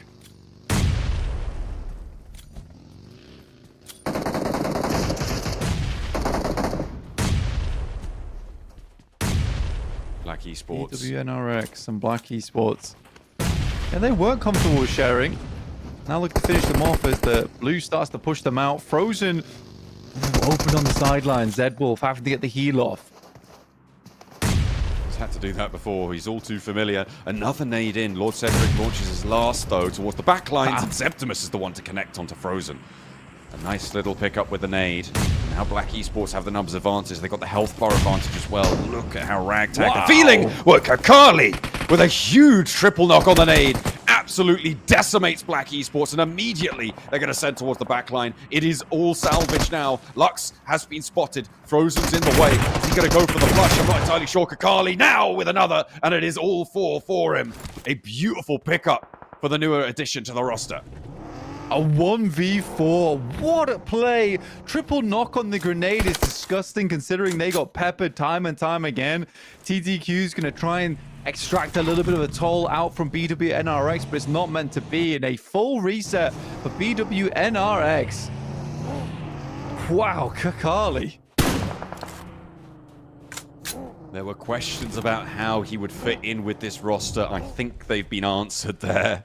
That was beautiful coming through from BWNRX, from Kakali especially. And what a misstep to group up on that corner. The nade tears RUKH Esports apart. They thought they had the momentum, but they all stepped a little bit too close to danger, and they got burnt for it. And the fact that all four of BWNRX are still alive is crazy. Two nades going off at the exact same time. Twin timing on that one. 20. So what is Storm doing? Just laid down in the dirt. 20 though, taking shots from behind as the rest of RUKH starts to move in. Smoke been popped down. Any more shots? Another big old RUKH roll up there, and two players from Besiktas fall to it. RUKH are really stepping up in this match. They've got 18 limits back. They're on 41 points. Galatasaray trying to make their way into the ditch, into the divot. One knock is found, and this is the last player from IDA, remember. He's got to go for a 1 versus 4, and he's found the second. Sidesteps it, looks for the flush, and now Maniac is going to roll on up as well. Can he find it? No, he can't. And that is 3 players alive for Galatasaray, but they didn't need to lose what they did. I mean, Aaron, respect to him. That second nade was hilarious. Threw it down on his feet. I didn't think he'd keep pushing off the back of that. Galatasaray down to 3 players, and the nades start to come over the top from Boars. Bit of damage done. Next circle, will center up. Keeps Papara SuperMassive in play, as with Carya. For TTQ, they're just trying to keep BWNRX locked down, but Striker can't stay in this position forever. Needs to start working over towards Nico's position.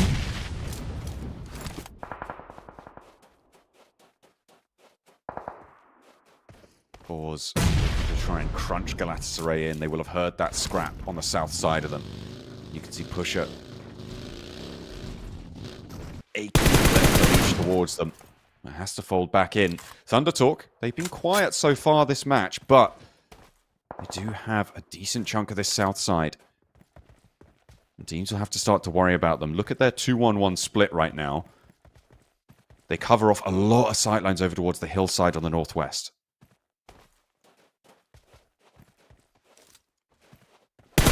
TQ. Shots over towards BWNRX. Striker with an off angle.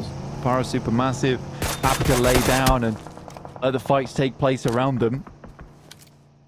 Boar still locked in combat with RUKH. Pusher holding this off angle in the back here. But 3 players makes it tough versus RUKH. Playing at 4 with 8 eliminations. Feeling quite spicy on this game. For Galatasaray as well, you do not want to let RUKH overtake you, right? Because then you will be the lowest ranked team from Group B, which puts you even more at danger of going down. Nades over the top, and RUKH continue to add to their tally. They are now even with Galatasaray. The chicken dinner currently breaking that tie between the two of them. It doesn't look like RUKH are going to want to stop here. They want more, and that nade goes over in, lands, but that is taken away by Galatasaray themselves. Good shots from BWNRX, starting to flex out here a little bit. All the fights are ongoing. Carly gets some good damage in. I'm not sure if that's the knock or not. No, just gets him extremely low and we'll have to back it up. Thunder Talq now putting more pressure on the front stop. Nico trying to spray down Lost, will find it, trade it out on the knock, and nearly having Striker go down in the backlines could have been a little bit of a disaster, but they're able to stem the flow for the moment. Nico though under threat, the cell tumbles out, maybe a little bit overzealous there. Will find the flush, but will fool himself. It's a bold maneuver and an interesting flip on the buggy as well. At least he confirms the flush, I guess. He looked so cool doing it. That's yeah, why. he did. He did. But for Papara and SuperMassive, now they have to back off, and not before Striker finds one over towards Kamikaze, leaving just Tron last alive for the team. Pusher going down We'll on find that. the last player from Boar, though. Here's Boars out. You're right. 5 elims there. Going out in 8th place, so 1 placement. 30 points so far. Not too bad. Not too shabby. RUKH continue to rampage. 10 elims now. 4 players still alive. And they are sweeping through. BWNRX may be next on the menu, Blank. Yeah, they tried to take advantage of the timing when they're in that fight. The fact that Zedwolf doesn't go down is pretty funny. Similarly with Kakali, who gets stuck on something. Look at the ammo in the back there. Goodness me. Yeah, my model's good to go, no matter what happens.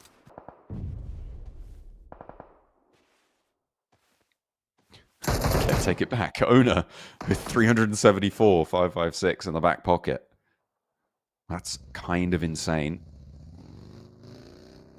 The only reason he's allowed to do that is because he doesn't have any utility. Look at that. No nades, no smokes. Nothing really to speak of. So for Galatasaray, they want to push as far as they can forwards.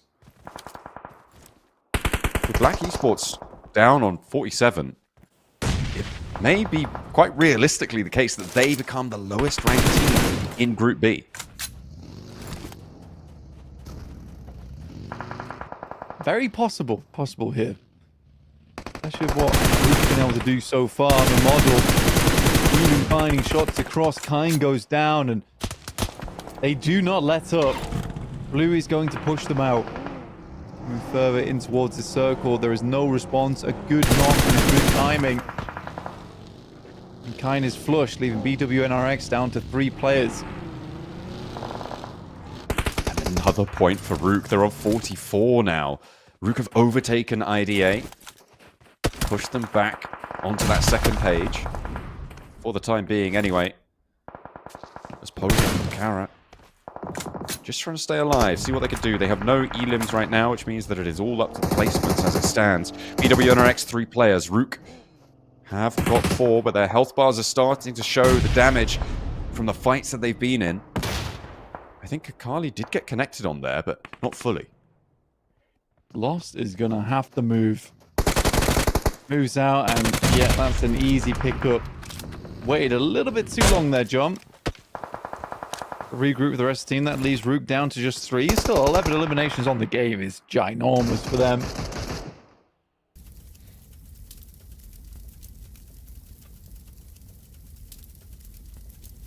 Another nade, though, up for RUKH. Carya can't quite peek over to them from that angle. It's not got the formation on the top of the building to play well for that, so fairly safe from that angle for the time being. Meanwhile, on the southwestern side, Thunder Talq, they lost Nico earlier to that flush, to that buggy tumble, sent out their way, but they will not let that stem the flow. They are chasing down BWNRX on those tables, but unfortunately for them, BWNRX want to break the century on this match. Good cross from BWNRX as well. Maniac spotted by Pozo, who's been playing up on this building for quite some time. 20 is down. That's from Zedwolf.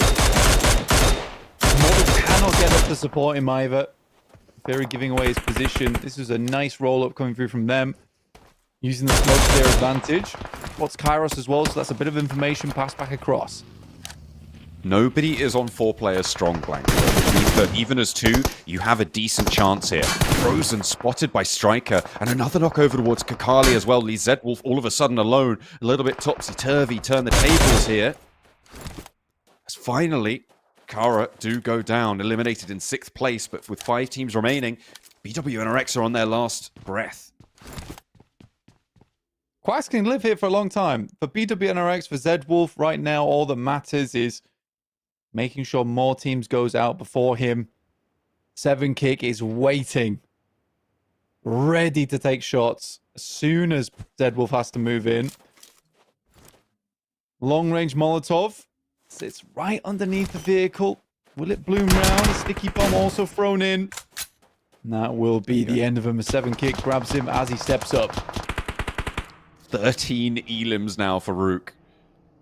And with 2 players, they are taking ground here. Galatasaray, they want to find another strong Miramar, and they've already got it. Oh, Blank here. They've managed to find a 4th place guaranteed, 4 elims as well. Even with the solo player, it's, again, not out of the question. It's all up to what Thunder Talq can do with their 3-player advantage. 7kick found by Striker. Model, last player alive from RUKH. Quacks will steal that away from Galatasaray. Almost another. That's it. 14 elims on the game for RUKH. 3 teams remaining. Papara SuperMassive also getting deep into this one. Tron hiding in the vehicle right now. I wonder if Thunder Talq are aware of it. They certainly are now. Down goes Tron. 1 versus 3 for Momodal. I don't think it's going to be possible after he takes damage like that. Striker charging on in, ready for the fight. Shotgun around the edges, but will not go down to it either. Striker claims another for Thunder Talq, but great result for RUKH. Great result to keep them in the running. With 1 more match left to play, they may have done enough there with a massive elimination count. Absolutely. For Thunder Talq as well, very, very significant game for them where it shoots them up towards the top of the standings, chasing down BWNRX, who are at the top, and we'll see if that's changed here after that last game with Thunder Talq getting quite a few points on board. Though BWNRX got very far into that game also with a couple of limbs on side, I believe. So we'll see exactly how things end up at the overall standings when we get there. But first of all, let's take a look at the final blow, the replays, the match standings, all that good stuff. Absolutely. We've got to get through it. We've got to get through all of it indeed. But a really interesting close down to that match. It was a lot of open ground in the middle. No one could really control it super effectively. And because of that, you saw a lot of ragtag teams just with their backs to the blue, trying to find those picks, trying to find little openings where they can. Small advantages was the name of the game in those final moments. And I mean, credit to both Galatasaray and RUKH. They have done phenomenally well there, and I wouldn't be surprised if that puts BRX Esports as the lowest rated Group B team. Yeah, I mean, BRX Esports had a lot of good moments. They've had a lot of good moments throughout the both days, but just unable to find those big point scorings that would allow them to jump up in a big way. I think, like I said earlier, there is those 3 teams that I do think that just from the eye test alone, from MVP, Team Ego, as well as Rafa, I think those will likely be in the bottom 4, unless we see some tremendous change going into tomorrow or this last game. And then it's just one interchangeable spot. I don't think BRX Esports is going to end up in that spot, though. But, you know, things can change very, very quickly in the blink of an eye. I think you would have said the same, though, about a team like RUKH or Footballist yesterday, though, because they ended yesterday on 16 points, really not doing anything on either front. So it definitely goes to show just how volatile this elimination bracket can be because of where it sits. We saw the final blow there as we head over to the MVP. It's 20 from RUKH, breaking that 1,000 damage score and having 5 elims on the game. Yeah, I don't think I would have said that about RUKH and Footballers, though. You don't think? No, because I think that there was moments of there was definitely moments where I thought to myself, you know, this is good. There is some good play here. There is at least some firepower from both those teams. We know Footballers has the pedigree. For RUKH, there was moments yesterday where I thought their team fighting was fairly decent. From MVP, Team Ego, as well as Rafa, I just haven't seen anything today. That's the difference. Okay. Okay, that's fair. They will be looking out for that for the last game of today and into tomorrow. 5 elims, over 1,000 damage. Of course, he's on there twice. It's 20, top in the tables. Kakali, though, of course, he's got the most grenade elims there. That 3-piece was phenomenal, turning it into a 1 versus 4 as well for the roster. BWNRX going to be very happy about that. They likely would have gone down if he hadn't have pulled that off, and they wouldn't have had such a strong game. Yeah. If they lost that fight, they would have been out. And I think that when you look at it, though, the big difference maker it had there was it sped up the fight massively, which allowed them to think about what their coming macro was going to be, what their next rotation was going to look like. Here's our chicken dinner stats coming through from TTQ. A bit more of a quiet game from this team, only picking up the 7 eliminations to finish things off, but 17-point game would be very, very nice. We'll see how they tally up versus BWNRX as well, considering they were quite close to the top of the tables. Absolutely, they are a little bit, I think, still behind, but they have certainly got a chance of jumping up a little bit higher with those 10 extra points from the chicken dinner. Heading up, looking to try and win it on the tiebreaker. So we jump into the highlights from that last match. It's a funny one. Rafa rock up, get their win point for the game, and then succinctly go out shortly afterwards. IDA up on high, they're getting taken out as well, was sort of interesting to me. Yeah, there was a couple of misplays, I think, mostly from Rafa rolling up in the same vehicle, and that's what we always talk about, right? Never rotate in the same vehicle if you've got another option. Certainly not in the second or third circle. It's a death sentence waiting to be declared, really. It's a bad time, but look at this nade. Big, right in the middle, split the difference. So a lot of damage was sent over towards them earlier on, which allowed for that nade to have the impact it did. But to be able to plant it exactly as it was, over the top of the roof as well. Really nice stuff. Yeah, it's a grid moment for them. Azel here being a little bit too aggressive, because Papara SuperMassive did have a decent positioning. There was this fight the entire way through, but BWNRX were struggling to get past RUKH. Maniac, as well as Quacks, lived for a long, long time in that game with Galatasaray, so at least kept up appearances with RUKH throughout that one. Here's once again TTQ taking advantage, having some really nice off angles in the end game. These edges just pushing people in, forcing them into unfavorable positions. RUKH claiming load of points for it, but Striker, in the end, takes down the final member of them. And they will go on out. Let's take a look at the points from the... Oh, going straight to the overalls this time around. 96 points for BWNRX. Not quite able to break the century, and they didn't quite make it. But 94, that's as close as you want to be. Yeah, very, very close by to them. And it looks a lot nicer on the point scoring as well, with 39 points total, 55 eliminations. So just slightly behind in the placement points category, but ahead by 1 over towards eliminations. K1 getting further and further behind the pack at the top side. Bra up to 65 points. And RUKH with 6th place with 53. Galatasaray left at 8th. And footballers take 50 points.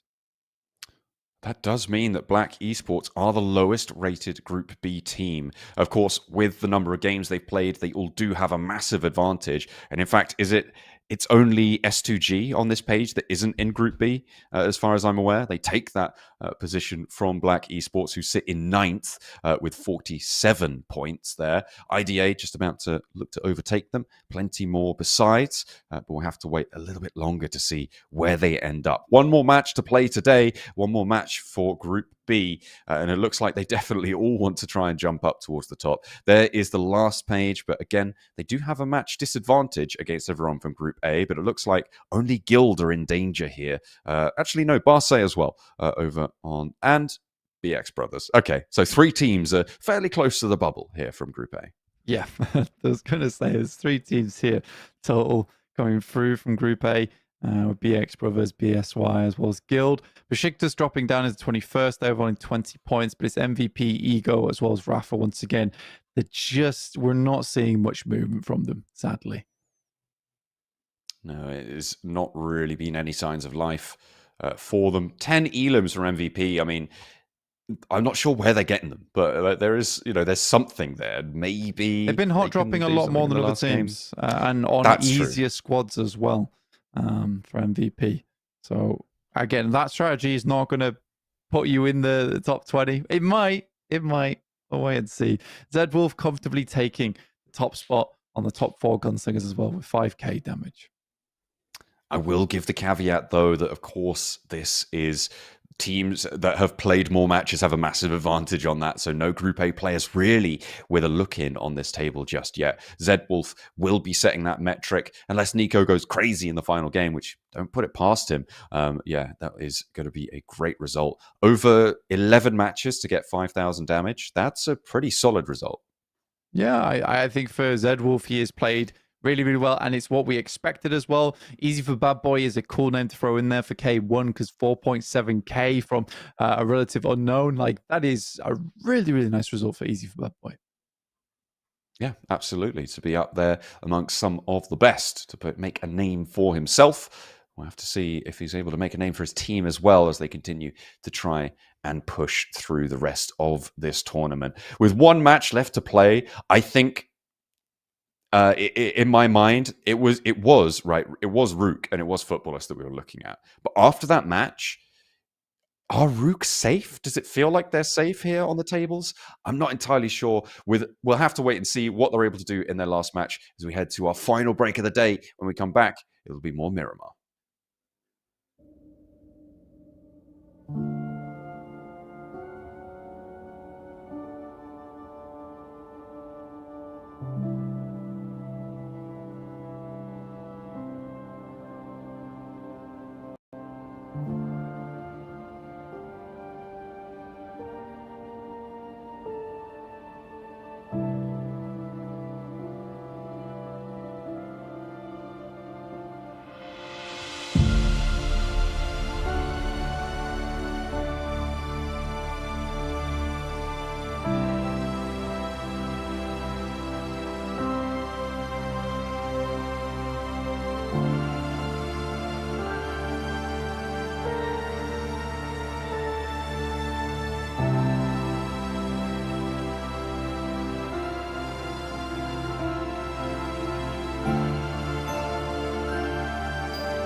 with one match left to play. It is...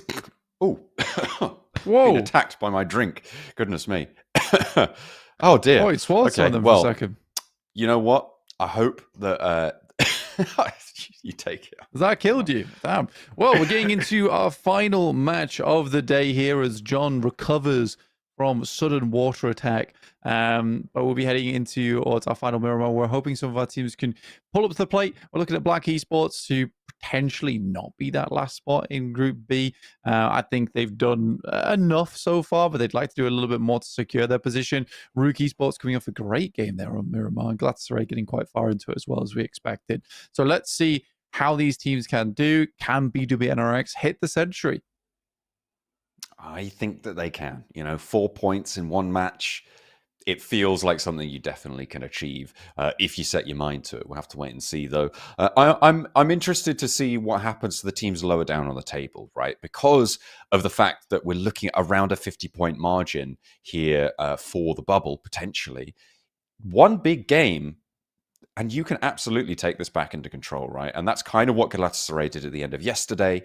What maybe we're going to see a team do today as well. We're looking for signs of life from a couple of our teams from Group C, and we're hoping, fingers crossed, that we can see it now.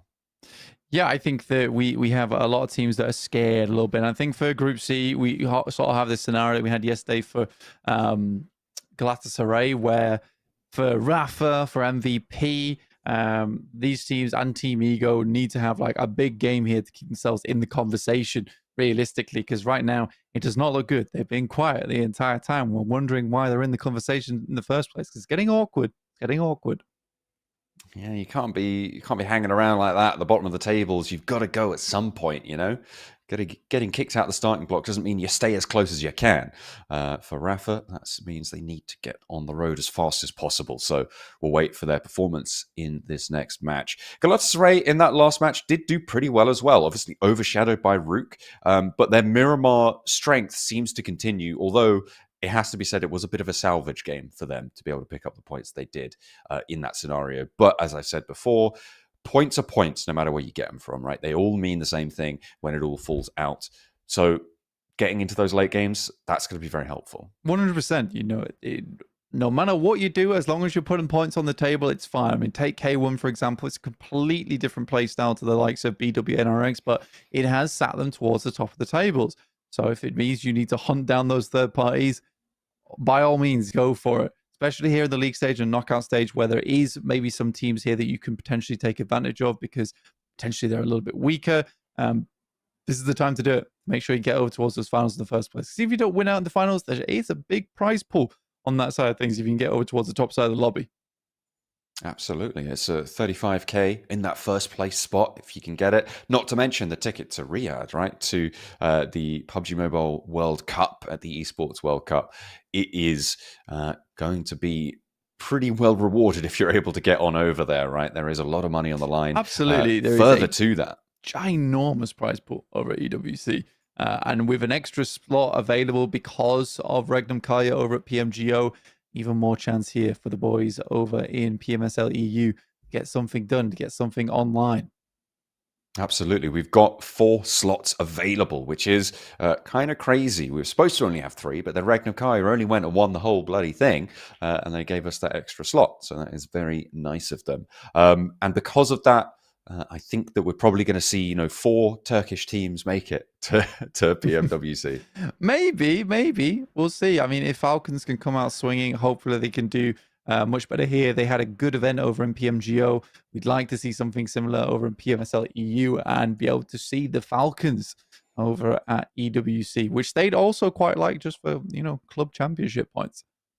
Absolutely. That is true as well. The underlying tournament that sits there. The thing I'm the biggest fan of though is the lock and key things, the triangles that they give all the teams and players. He loves triangles at the Esports World Cup. Look, they're the best shape. They've got so much going for them. You can make most other shapes out of them, and triangles really really great. Either way, they get golden ones. How do you feel when they crush the triangle? That's the best bit. Okay, that's the best bit. And then they put them in the trophy. It's like, I won. I've beaten you. I've crushed you. God. I touched that hydraulic press. Did you? Yeah. was a Lucky you. very, very cool bit of tech. How did it make you feel? Great. No one was really allowed near it. Yeah, it was. But you touched it. I was like, I'll have a little peek, see how that's cool. I like that. Felt cold. Dangerous things, hydraulic presses. They Very, are, dude. very dangerous. They are. The hydraulic press channel, I would know. Watch that guy a lot.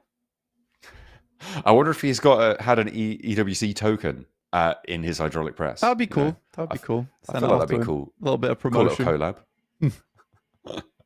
Would work well. I'll have to wait and see. We'll make some calls. We'll make it happen. We will. But we're waiting to get into our last game here. Will be Miramar. BW and RX likely going to get themselves another nice game.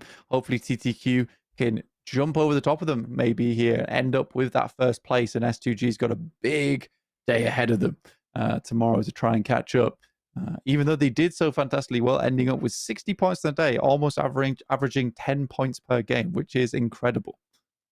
Yeah, that is a pretty nuts metric to be able to get on towards with this current point scoring system. To get that 10-point average is really, really quite impressive. So we'll have to wait and see if they're able to push on up there. I mean, at 100 points, that would sit them on 12 matches, just a little bit short of that. So we'll have to wait and see. But I think they'd be closer to 9 average. I haven't run the numbers. But either way, yeah. If they can get up to 110, I would be very impressed with them. That's what I'm hoping. Okay, it's for S2G? For BW and RX. Sorry, I was BW and thinking them. Yeah. Not for S2G. Although, 59, staying near that 10-point average. Big time. Yeah, I'd quite like that for BW and RX. I think that, they haven't had the craziest games, but it has just been fairly consistent all the way through. Even in those moments, I think they're playing more of an international style, I'd say, where you're not just running around dominating the lobby. It does feel like they have some careful planning, which is good, because I think that for BW and RX in the past, that was their playstyle, which was just dominating the lobby, finding third parties all over the place. And I think coming into Pmsl EU Spring, they've realized that we can't do that in international format.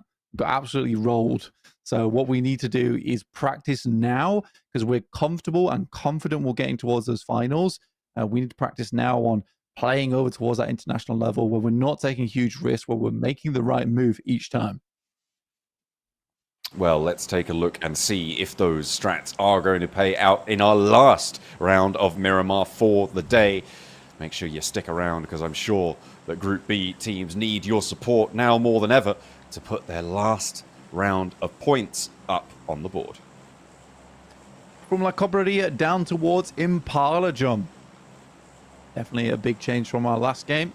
We'll see where the circle does reside on this one. Last time around, it was around Hacienda, around water treatment. Very open ground, which has been sort of the case of the majority of the day today, actually. It's just very open ground finishes, which has supported teams that are able to be very quick on their feet. Quick adjustments, especially TTQ, who love playing out in the open. Nico with all the confidence in the world to make those plays. Absolutely. I'm going to be keeping my eyes out for hot drops here again, Blank, because we've seen it, I think, more often than not today. Some early engagements popping off across the board. Not quite seeing too much going on right now, and maybe we are finally going to be spared that as a fate, as everybody seems to have extricated themselves from one another. Circle goes over to La Bendita, to Los Leones, and just as I say that, there's a little bit of a scrap going on. So it looks like Erangel has managed to pick up a point. It's one of the K1 players. Yeah, not an ideal start for them. Not feeling super comfortable today, at least on Miramar. We get the circle over towards La Bendita. Start things off. Rafa. Wipes getting a little bit further along. Can pick up the UAZ. Slightly faster than running, I'll give him that. Papara SuperMassive, though, starting off the game with 1 point on side. Nice for them. The K1, definitely not likely to chase on towards that 94 and 96 points coming through from TTQ. And BW and RX, after losing one player early, does not bode well for their chances. No, but they'll be okay, right? They'll get through to the knockout stages easily, and we'll see them again, surely. heading on into the end of the week. I feel like for Group B, for the teams at the top in Group B, it's actually probably a very favourable little break that they can have, because they'll get 2 days off, right? They'll have both Wednesday and Thursday to get a little bit of a breather, get some restratting done, get some research done towards the knockout stages, and feel a little bit more confident perhaps moving in. There's RUKH Esports on our screens. We talked about them. Want to have a decent game here. They're only 1 point behind Galatasaray. So there is a chance. There's definitely a chance for them here. It's not too difficult. Depends how early Galatasaray go out. But we know Galatasaray do like to get themselves nice and late into these Miramars. K1 up against MVP. Ooh, a nice little step out there. And that's what you're looking for, Keystone. They find those early scraps, and you know what? For better or worse, they have learnt a thing or two, seemingly, in these early game engagements, and that will help them out nicely. Steps out with the pump action and picks up a point. That's where the majority of MVP's points come from, right? It's just those early scraps, early engagements there. Placement points are somewhat non-existent. Not quite as bad as Team Eco and Rafa, but yeah, most of their points are coming through from eliminations. Carya, who we've seen a lot more from today, you know, it has been good to see up to 42 points getting towards these end games. They have pretty decent macro, nothing crazy. The nicest player today was definitely from Lewis, who held his own in fairly high octane moment. But this is the team all eyes are on. BWNRX looking to get 4 points and set up towards that century, and also outrun TTQ. That's what it's all about, keeping that gap. Staying up in that first place, earning themselves a nice little check for doing so. Of course, they've still got to worry about teams like S2G tomorrow standing up and getting the job done. On board with Rafa. Again, are they going to be able to get their point this game? We'll have to wait and see. Yeah, it's been a point at a time. At least for the last 2 matches. Did not look so great before that, though.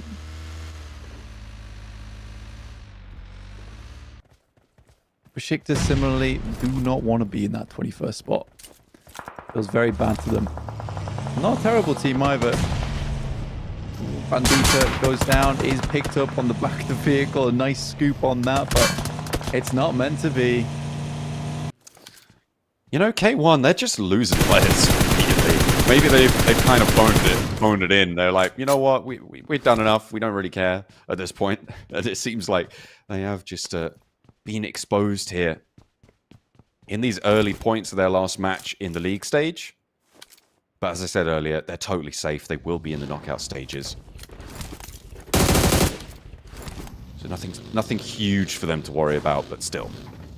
Not super strong from a team that we were talking about with such high praises at the end of yesterday and at the start of today.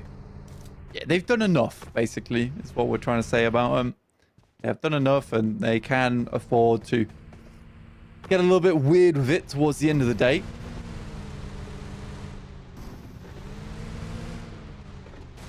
Los Leones, we have Galatasaray just roaming. Again, circles down this way anyway, so they can afford to get a lot of loot on board. Level 3 helmet here for Quacks already. Spot some bad driving off in the distance. I can't really capitalize on it, though. It doesn't have the team shot angle to make it work. However, information is power for Papara SuperMassive. They'll know where this rotate's coming from, where it's going. Around that. BRA have spotted footballers. Looking for the spray downs, but not quite connecting there. The knock over to K1 is still bleeding out, by the way. They are still alive for the time being.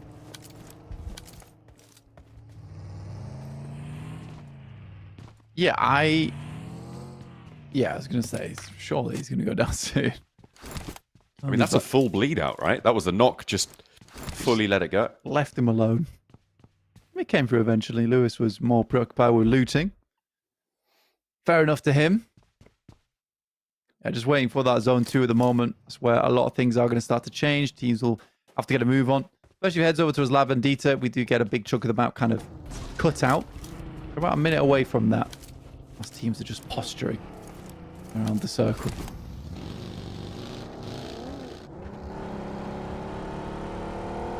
RUKH Esports are on board with them, and they're moving in towards Thunder Talk. It's a dangerous place to be, but if you want to prove that you deserve a spot, that's kind of the place to do it, right? You're going to have to face them sooner or later, in one way or another. RUKH Esports take control a little bit of the high ground, just poking their noses over the top. Aussie gathering info, and actually Thunder Talk are going to back off. They're not going to try and hold this too strong. You can see they're back to their vehicles, and they're willing to give ground here. They're on too wide of a split to hold a full force push, and they've realized that. 5 seconds to go. Teams are looking over towards vehicles, trying to pop tires, and it makes sense considering we're about to have to get a move on and heads over towards that northeast side. But BWNRX once again conveniently towards the center. Will be looking for themselves a decent spot to play in. I think that's the right compound to go for as well. It's out in the open. There's a lot of possibility to take shots towards any teams that are trying to get towards you. Very difficult to aggress upon. RUKH were looking for something similar, but slightly late to the picture there. Rafa from El Azhar, though, plenty of space to work with this time around.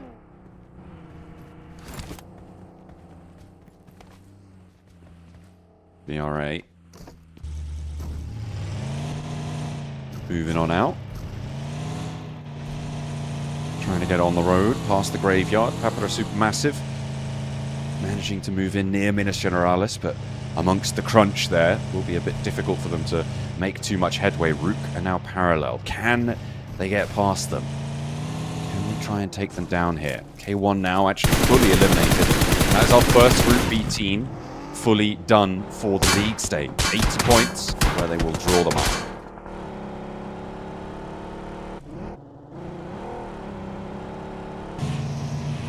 Respectable place to end in, 80 points. Yeah, there's been some silly games the past 2 matches, but whatever. Works out for K1, 80 points. They won't be getting over towards that massive prize pool right at the top for league stage, but they'll made it through to knockout. And I think for a team that we didn't have too high hopes for at the start, they'll be very pleased with this. I think they've shown a lot of people in the audience as well as us that this is not a team to be trifled with. TTQ, kind of so. Yeah, and a team chasing over towards BWNRX, already losing a player, but the res is coming through fairly shortly.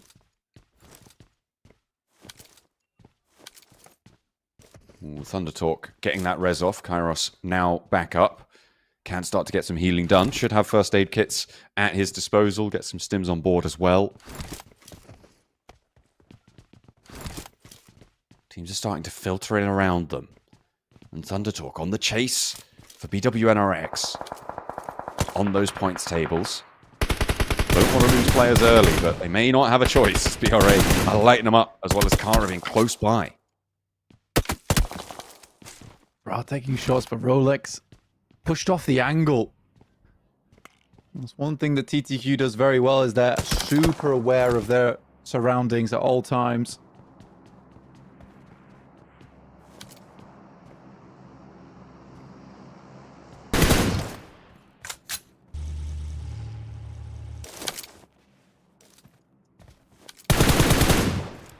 Boars on the side.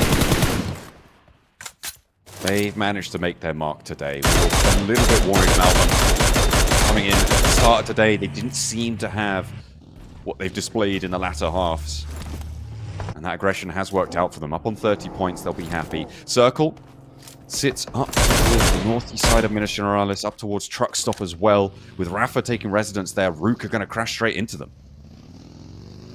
RUKH taking no prisoners. RUKH Esports finding Galatasaray, though. Their direct competition here, John. Rafa and RUKH, same buildings. We know 20 certainly can battle in close combat. Guy's a bit of a warrior. And Aussie will run down Galatasaray. That's 2 players down and out, and RUKH Esports making their way ahead. 2 players to move onwards with. Blowzen and Quacks. seem to have gotten a little bit safer around that Labendita crater now. Although that tumble's not going to be too friendly. That's right, on 2. Beşiktaş also on 2. And now we're on board with IDA close by. The team's guarded them out on this northwest side.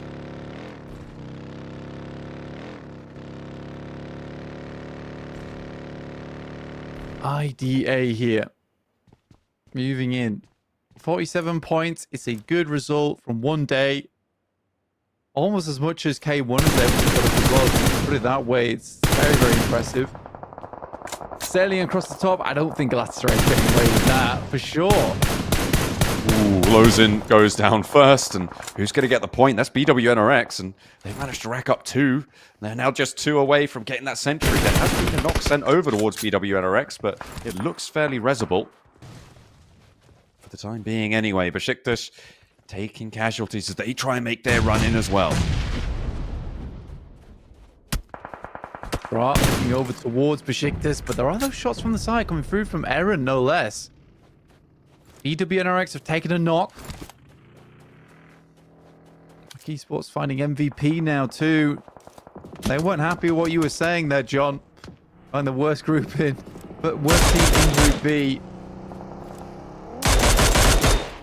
It seems like they are trying to prove me wrong here as they roll straight on into the fight. However, have taken some heavy hits here. Pole and Keystone looking to be a 1-2 punch to take them down. Lord Cedric up to the fight. Boars could third party. They're moving in. There is, of course, that backstop as well behind them. This is not a safe fight to be taken. Black Esports needs to close this down fast if they can, but comes over the ridge in a buggy and will fall to it. A huge hold from Pole.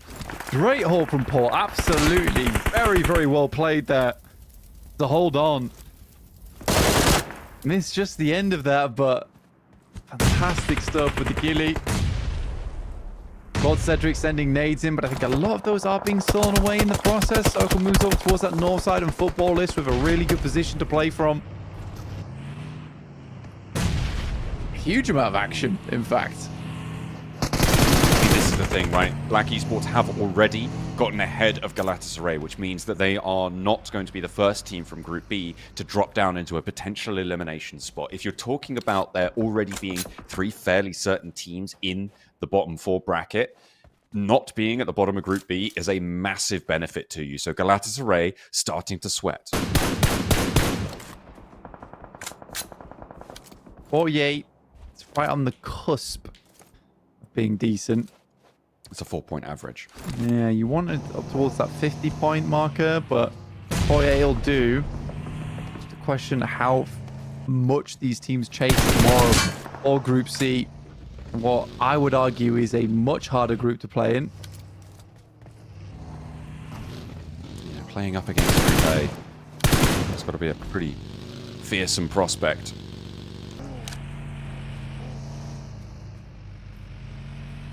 And Galatasaray going down does lock them in at the bottom of Group B. It means Footballists can't go any lower. RUKH can't go any lower. This first page will be looking mighty difficult to try and push in towards, but I'm sure it'll happen sooner rather than later. Ninja, no weapon in hand, and RUKH have started to come alive here. Except for A model? Mimodal, who jumps off and knocks himself. Oh no. Wait, are RUKH gonna get these points in truck stop? This is going to be a huge point gain for Rafa. They get their 1 point, but can they make it more? Ooh. He's trying his absolute best to not right now. Stepping in, saying, like, there might be a player, but maybe not. They've got their point. But they're there it losing is. a little bit more. Huge. Oh, a second point. Wait, all of them. They got all of them. They got 4 points. That's incredible. There, good clean up over towards RUKH. Get themselves 4 eliminations. Beautiful stuff. Towards Papara SuperMassive on truck stop. And they're desperately trying to push forward in the rankings. Up to 33 points now, though. Which is fairly decent. Carya loving these high ground spots. Always playing up towards them. Eren locked on the outside. As BRA finding them, though. That's Ego. Taking shots. Finding at least Quantum. Carya is going to take that moment to try and shuffle around. Heading into stage 5 now. Getting ahead of Galatasaray is actually, again, for the teams in Group C, a really great position to be in, right? Because, again, you're confirmed that they're not going to be chasing you anymore. So for IDA to break that tie, get 1 point as they get towards those placements, more and more likely, they are just that step safer, safer, and safer. Same story for Carya on this game. There's big potential for them to do pretty well here. They've got on that southwest side flank. Yeah, it's good. It's very good. Should be able to pick themselves up quite a few points off the back of it.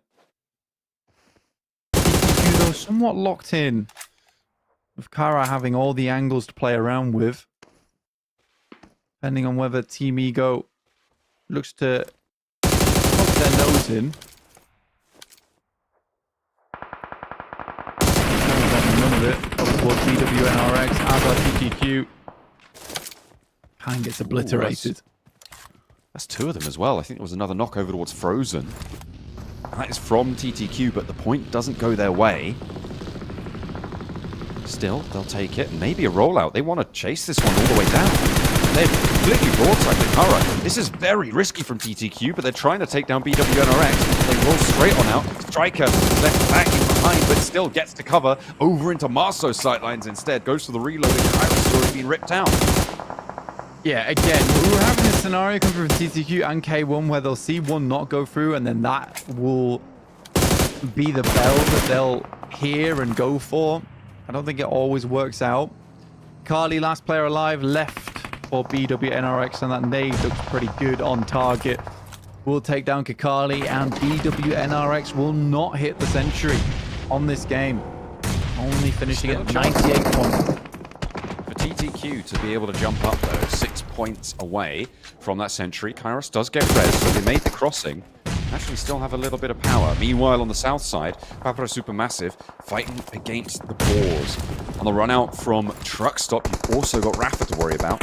They've managed to find their first win on a fight so far in this tournament. And they're feeling themselves. They want to get involved.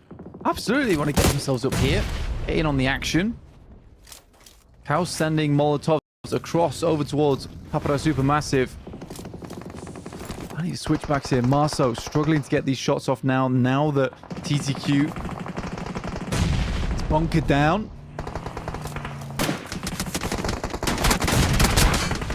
SuperMassive taking casualties here. Nico's able to light one up, but Kairos is re-knocked. TTQ are fairly low. That looks like it's going to be flushed away. Marso has such a dominant sightline over this angle.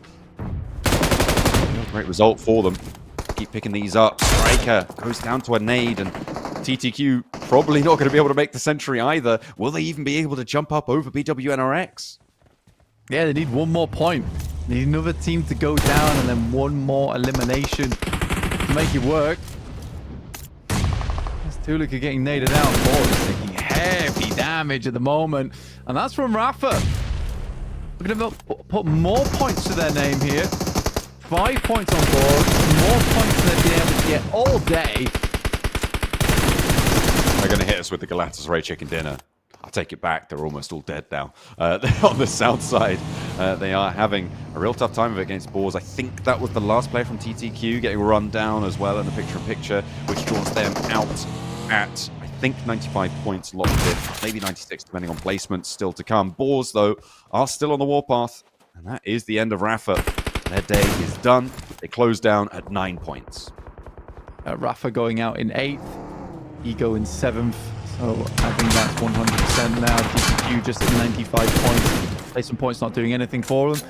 Carya, though, once again, from these high ground locations, really few of a good time. Once they can get themselves entrenched in, very hard to get out of there. But Papara SuperMassive, 8 eliminations this game. A very, very good result for them. Definitely is, and if they can jump up even further, they'll be all the happier for it. With 6 teams remaining, the placements do start to rack up quite quickly now. 9 points behind Galatasaray. So 3 more elims in a second place would be beautiful for them, if they can find it. However, that's easier said than done, especially given their position on the south side of this circle. They have to make a lot of progress further in. Up 4. And footballers. Now take advantage of the circle. 51 points, 1 elimination. But they have been on the quiet side of things. But over in this neighborhood, it's all kicking off at the moment. I don't know how Kamikaze's not down. What is going on, finally? Felt like it was long overdue, but they were able to find it. As again, one step closer to more placements here. Boars down to their last player on the south side. Papara SuperMassive getting torn apart, and Carya just overseeing the entirety of this decimation of the south side circle. Papara SuperMassive go up in smoke. A sliver of HP for Lost, trying desperately to heal, desperately to find these reses. Same story for Boars. And CEO later wants to put pressure on Soap Poser. He's got the angle, looks for Lost, will not be able to find him before he ducks behind the headland. Ton of points here for Carya. Looking for even more off the back of it. 9 eliminations. Will finally shut down Papara SuperMassive at 8 elims, but yeah, great result for them too. Does push them up the leaderboard up towards 41 points there. IDA up to challenge S2G's day from yesterday. 59 points was the barrier. Carya looking pretty strong. I wouldn't put it past them to be able to make this. Yeah, it's been an astounding day so far. They have good control. I think footballers is really their only hurdle, but they're not quite warmed up as they are into this game.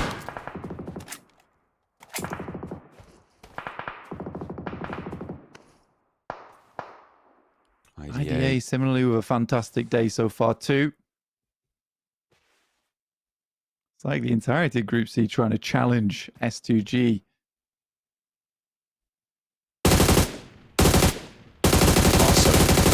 Finds a little tag over to Rita. Not going to find the full knock, though. As the circle goes fairly central on this one. Again, a little bit of open ground in the middle of this circle. Something we've seen be a theme throughout today. Yekta just trying to scout out. You have that really nice ridgeline to work with. You can see here that Carya move across open ground. IDA should be able to hold them here. But it's been very careful. Gifted 2 loot crates as well, which is ludicrous. That is very friendly to them. Good consumers. Excellent result. Boars Gaming. Really trapped up on the edge now.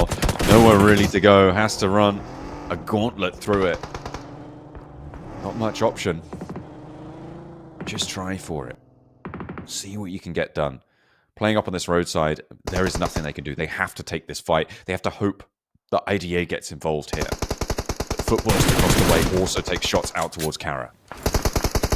I mean, for Bra, it's somewhat over, right? Havlik has to step out at some point. He's not in the circle just yet. Lewis will pick up one more, pushing them up over towards 10 eliminations, but their cross is difficult.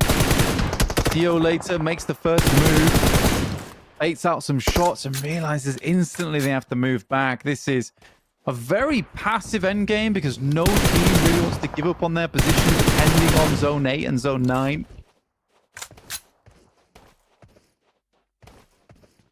This is going to be pretty nasty. As soon as this next circle pops, we're going to know exactly where the game will end. The center of the next circle will be the full close position. I think it's not going to go that far. Havlik steps up. CEO later handles it. Boars are down. 3 teams remain.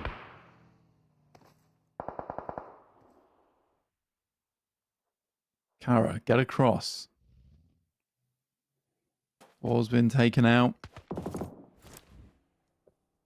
IDA looking over towards the last member of Marso, who does have the hardest time of it, considering he had to play backstop. CEO later in a very, very tough position, and Docker Machine on an off angle who moved across will find at least the one.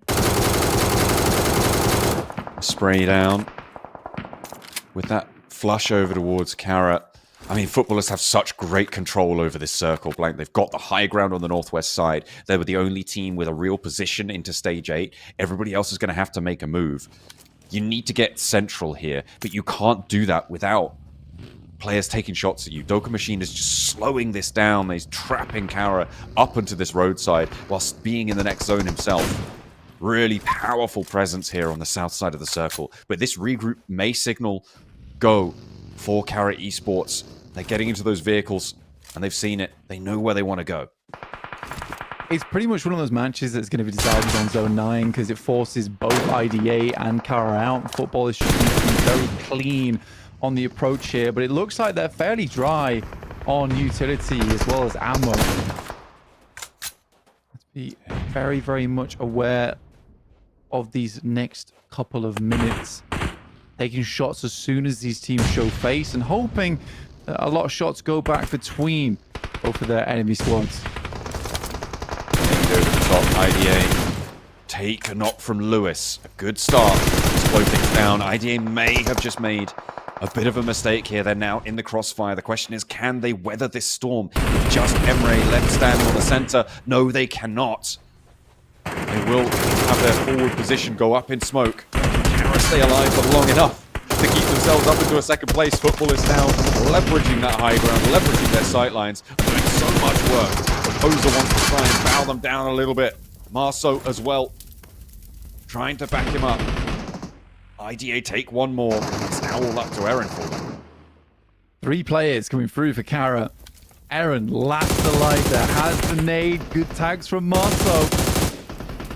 Aaron will have to hit the deck, and I think that is the end of it. Footballers will find a little bit more. There is one knock that went through over towards Footballers at least, but these nades are amazing. Finding 2 off the back of it and no time to work with here, John.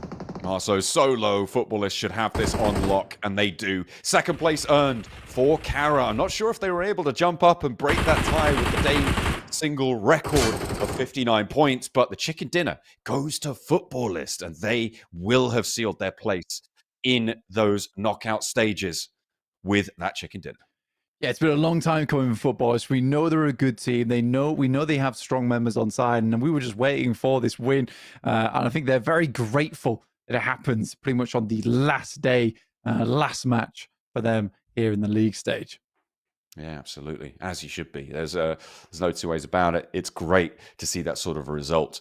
In the end of the day, it was Galatasaray to be the lowest point scoring team from Group B. They sit on what I think it was 49 points, which means that is where our bubble is going to be around, right? We're going to have that lock. I think it might be 48 points actually for Galatasaray, but we are looking at a fairly high bubble for these teams, right? And we're thinking that maybe Group C doesn't have the chops to jump up over it in that sort of fashion. Yeah, well, I think certain members from Group C, right? Very, very certain members from Group C. I think honestly, there was very good performance today from Group C overall. Yes, they're playing into the easier group of Group B as opposed to Group A. But despite all that, I think more teams put on quite the show than I expected. So I was very, very happy to see what we were able to come out with there.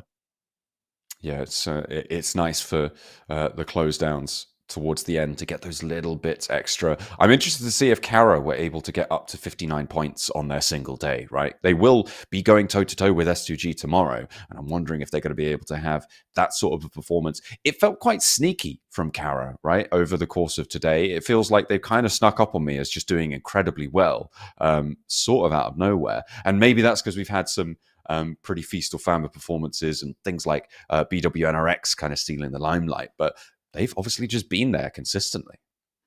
I think Carya plays very well into their own play style, right? Which is to take like a little bit of a split, take high ground, and just maintain control over those areas of the map. And that's what Carya does best. And I think they realized that quite quickly and just set themselves up in those positions time and time again now. And it has assisted them. Again, very, very good team play all around, which is nice to see. Definitely can tell these players have been working on that quite a lot.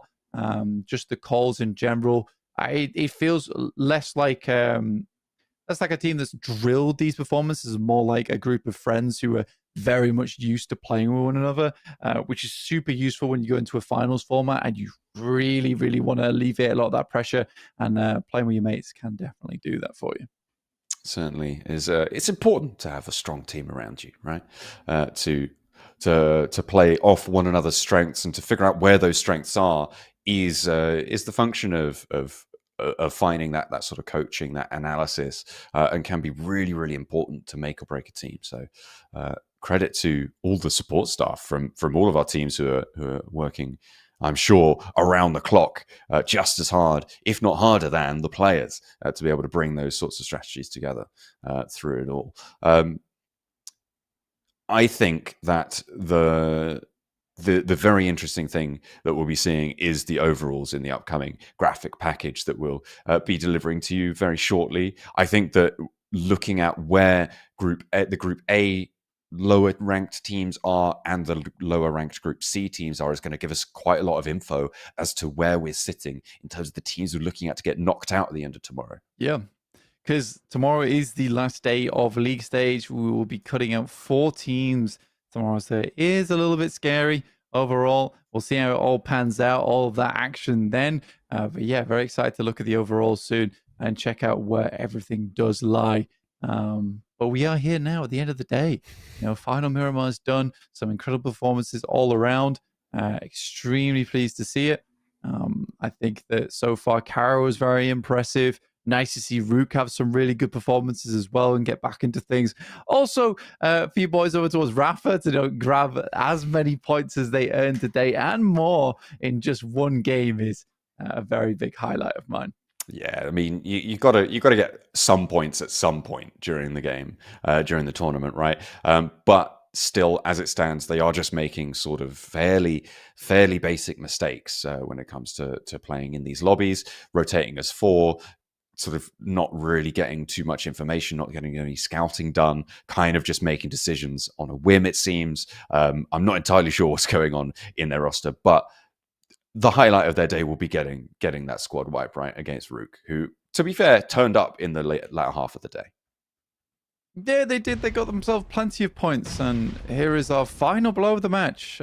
2 nades did the trick here into Marceau, struggling to get out from behind cover.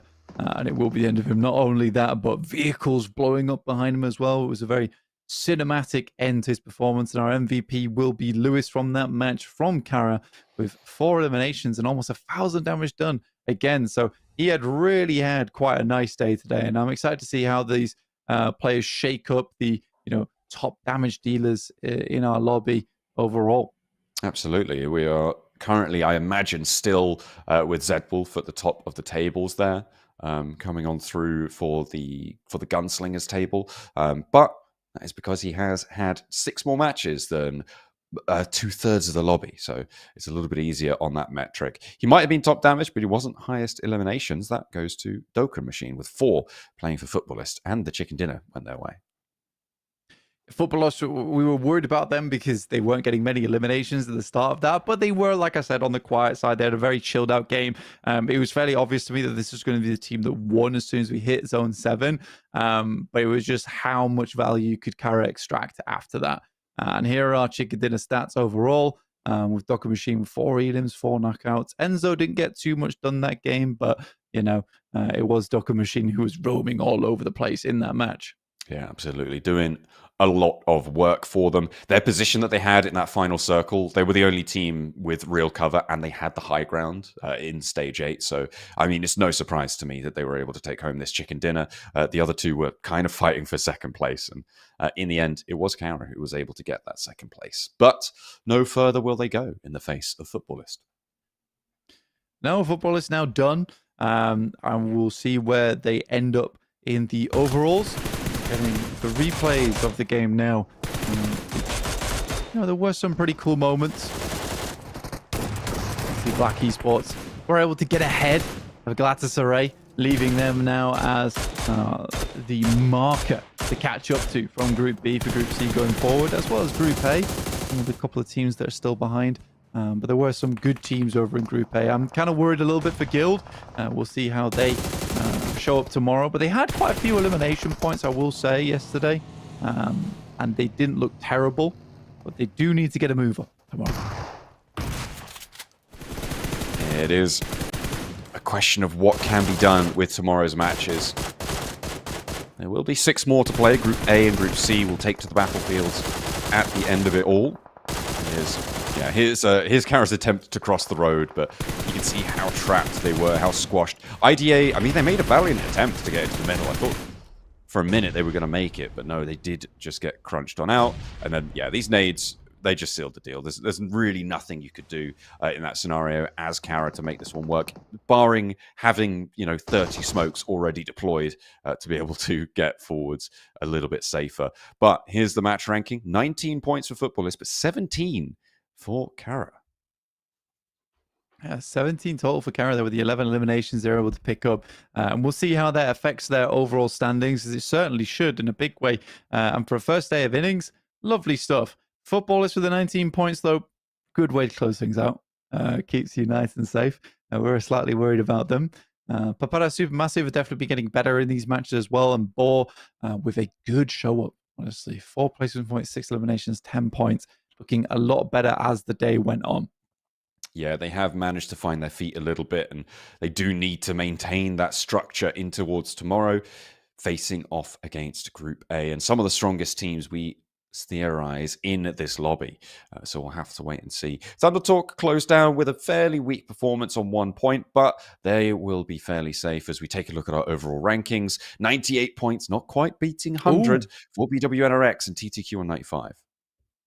Look at that, Carya with 59 points. And able winning. To tie even and get ahead with that chicken dinner over S2G. So a very, very good performance from Carya today. Kind of came out of nowhere as well towards the end of the day, just picking up huge points left, right, and center. And I think that definitely a surprising team in terms of the amount of points they were able to put up. 59. Tied with S2G, crazy stuff. Onto our second page here with RUKH with 54 points. They'll be very, very happy with themselves.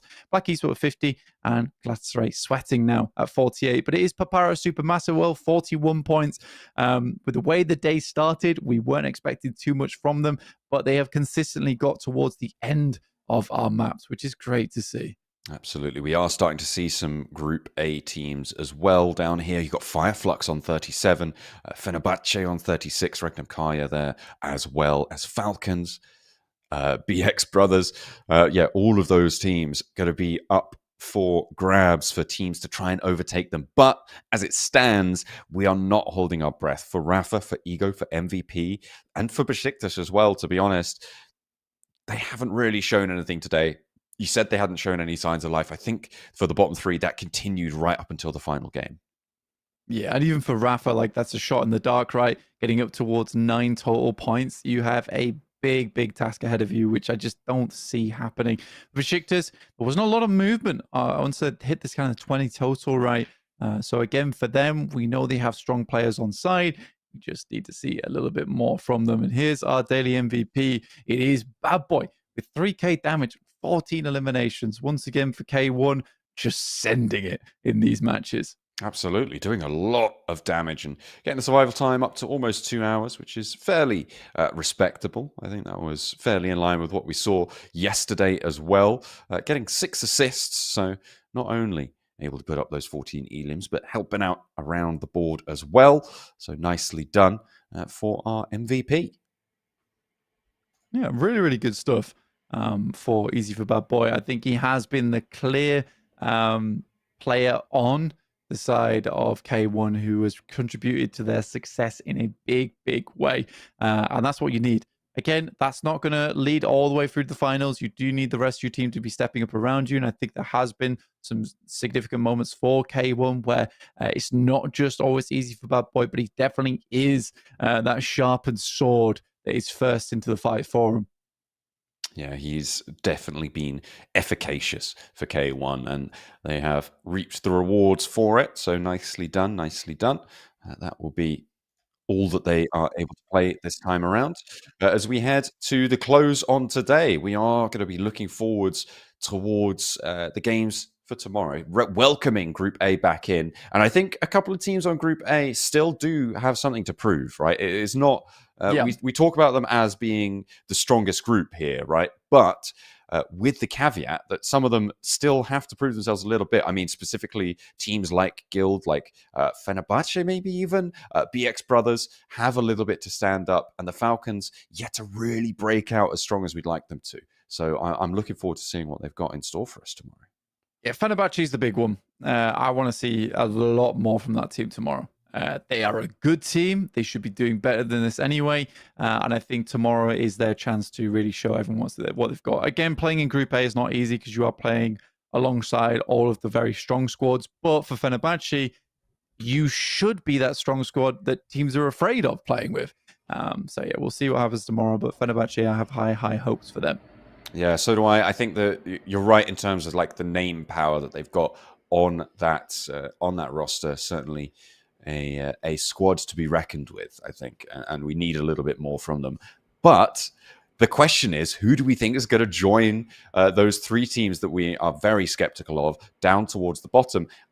I feel like at the moment, the team I'm looking at is Guild, right? This is a team that hasn't been able to perform a few seasons now in a row, and they haven't really been able to show anything impressive over the course of the first day of games.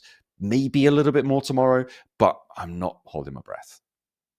Yeah, me neither. I think for Guild, it is a difficulty. I think that the saving grace for them is Beşiktaş is also equally having a tough time, and they were ahead of them on the point scorings after one day. So we'll see how Guild can go for it. Let's take a look at our daily recap here of how it all broke down.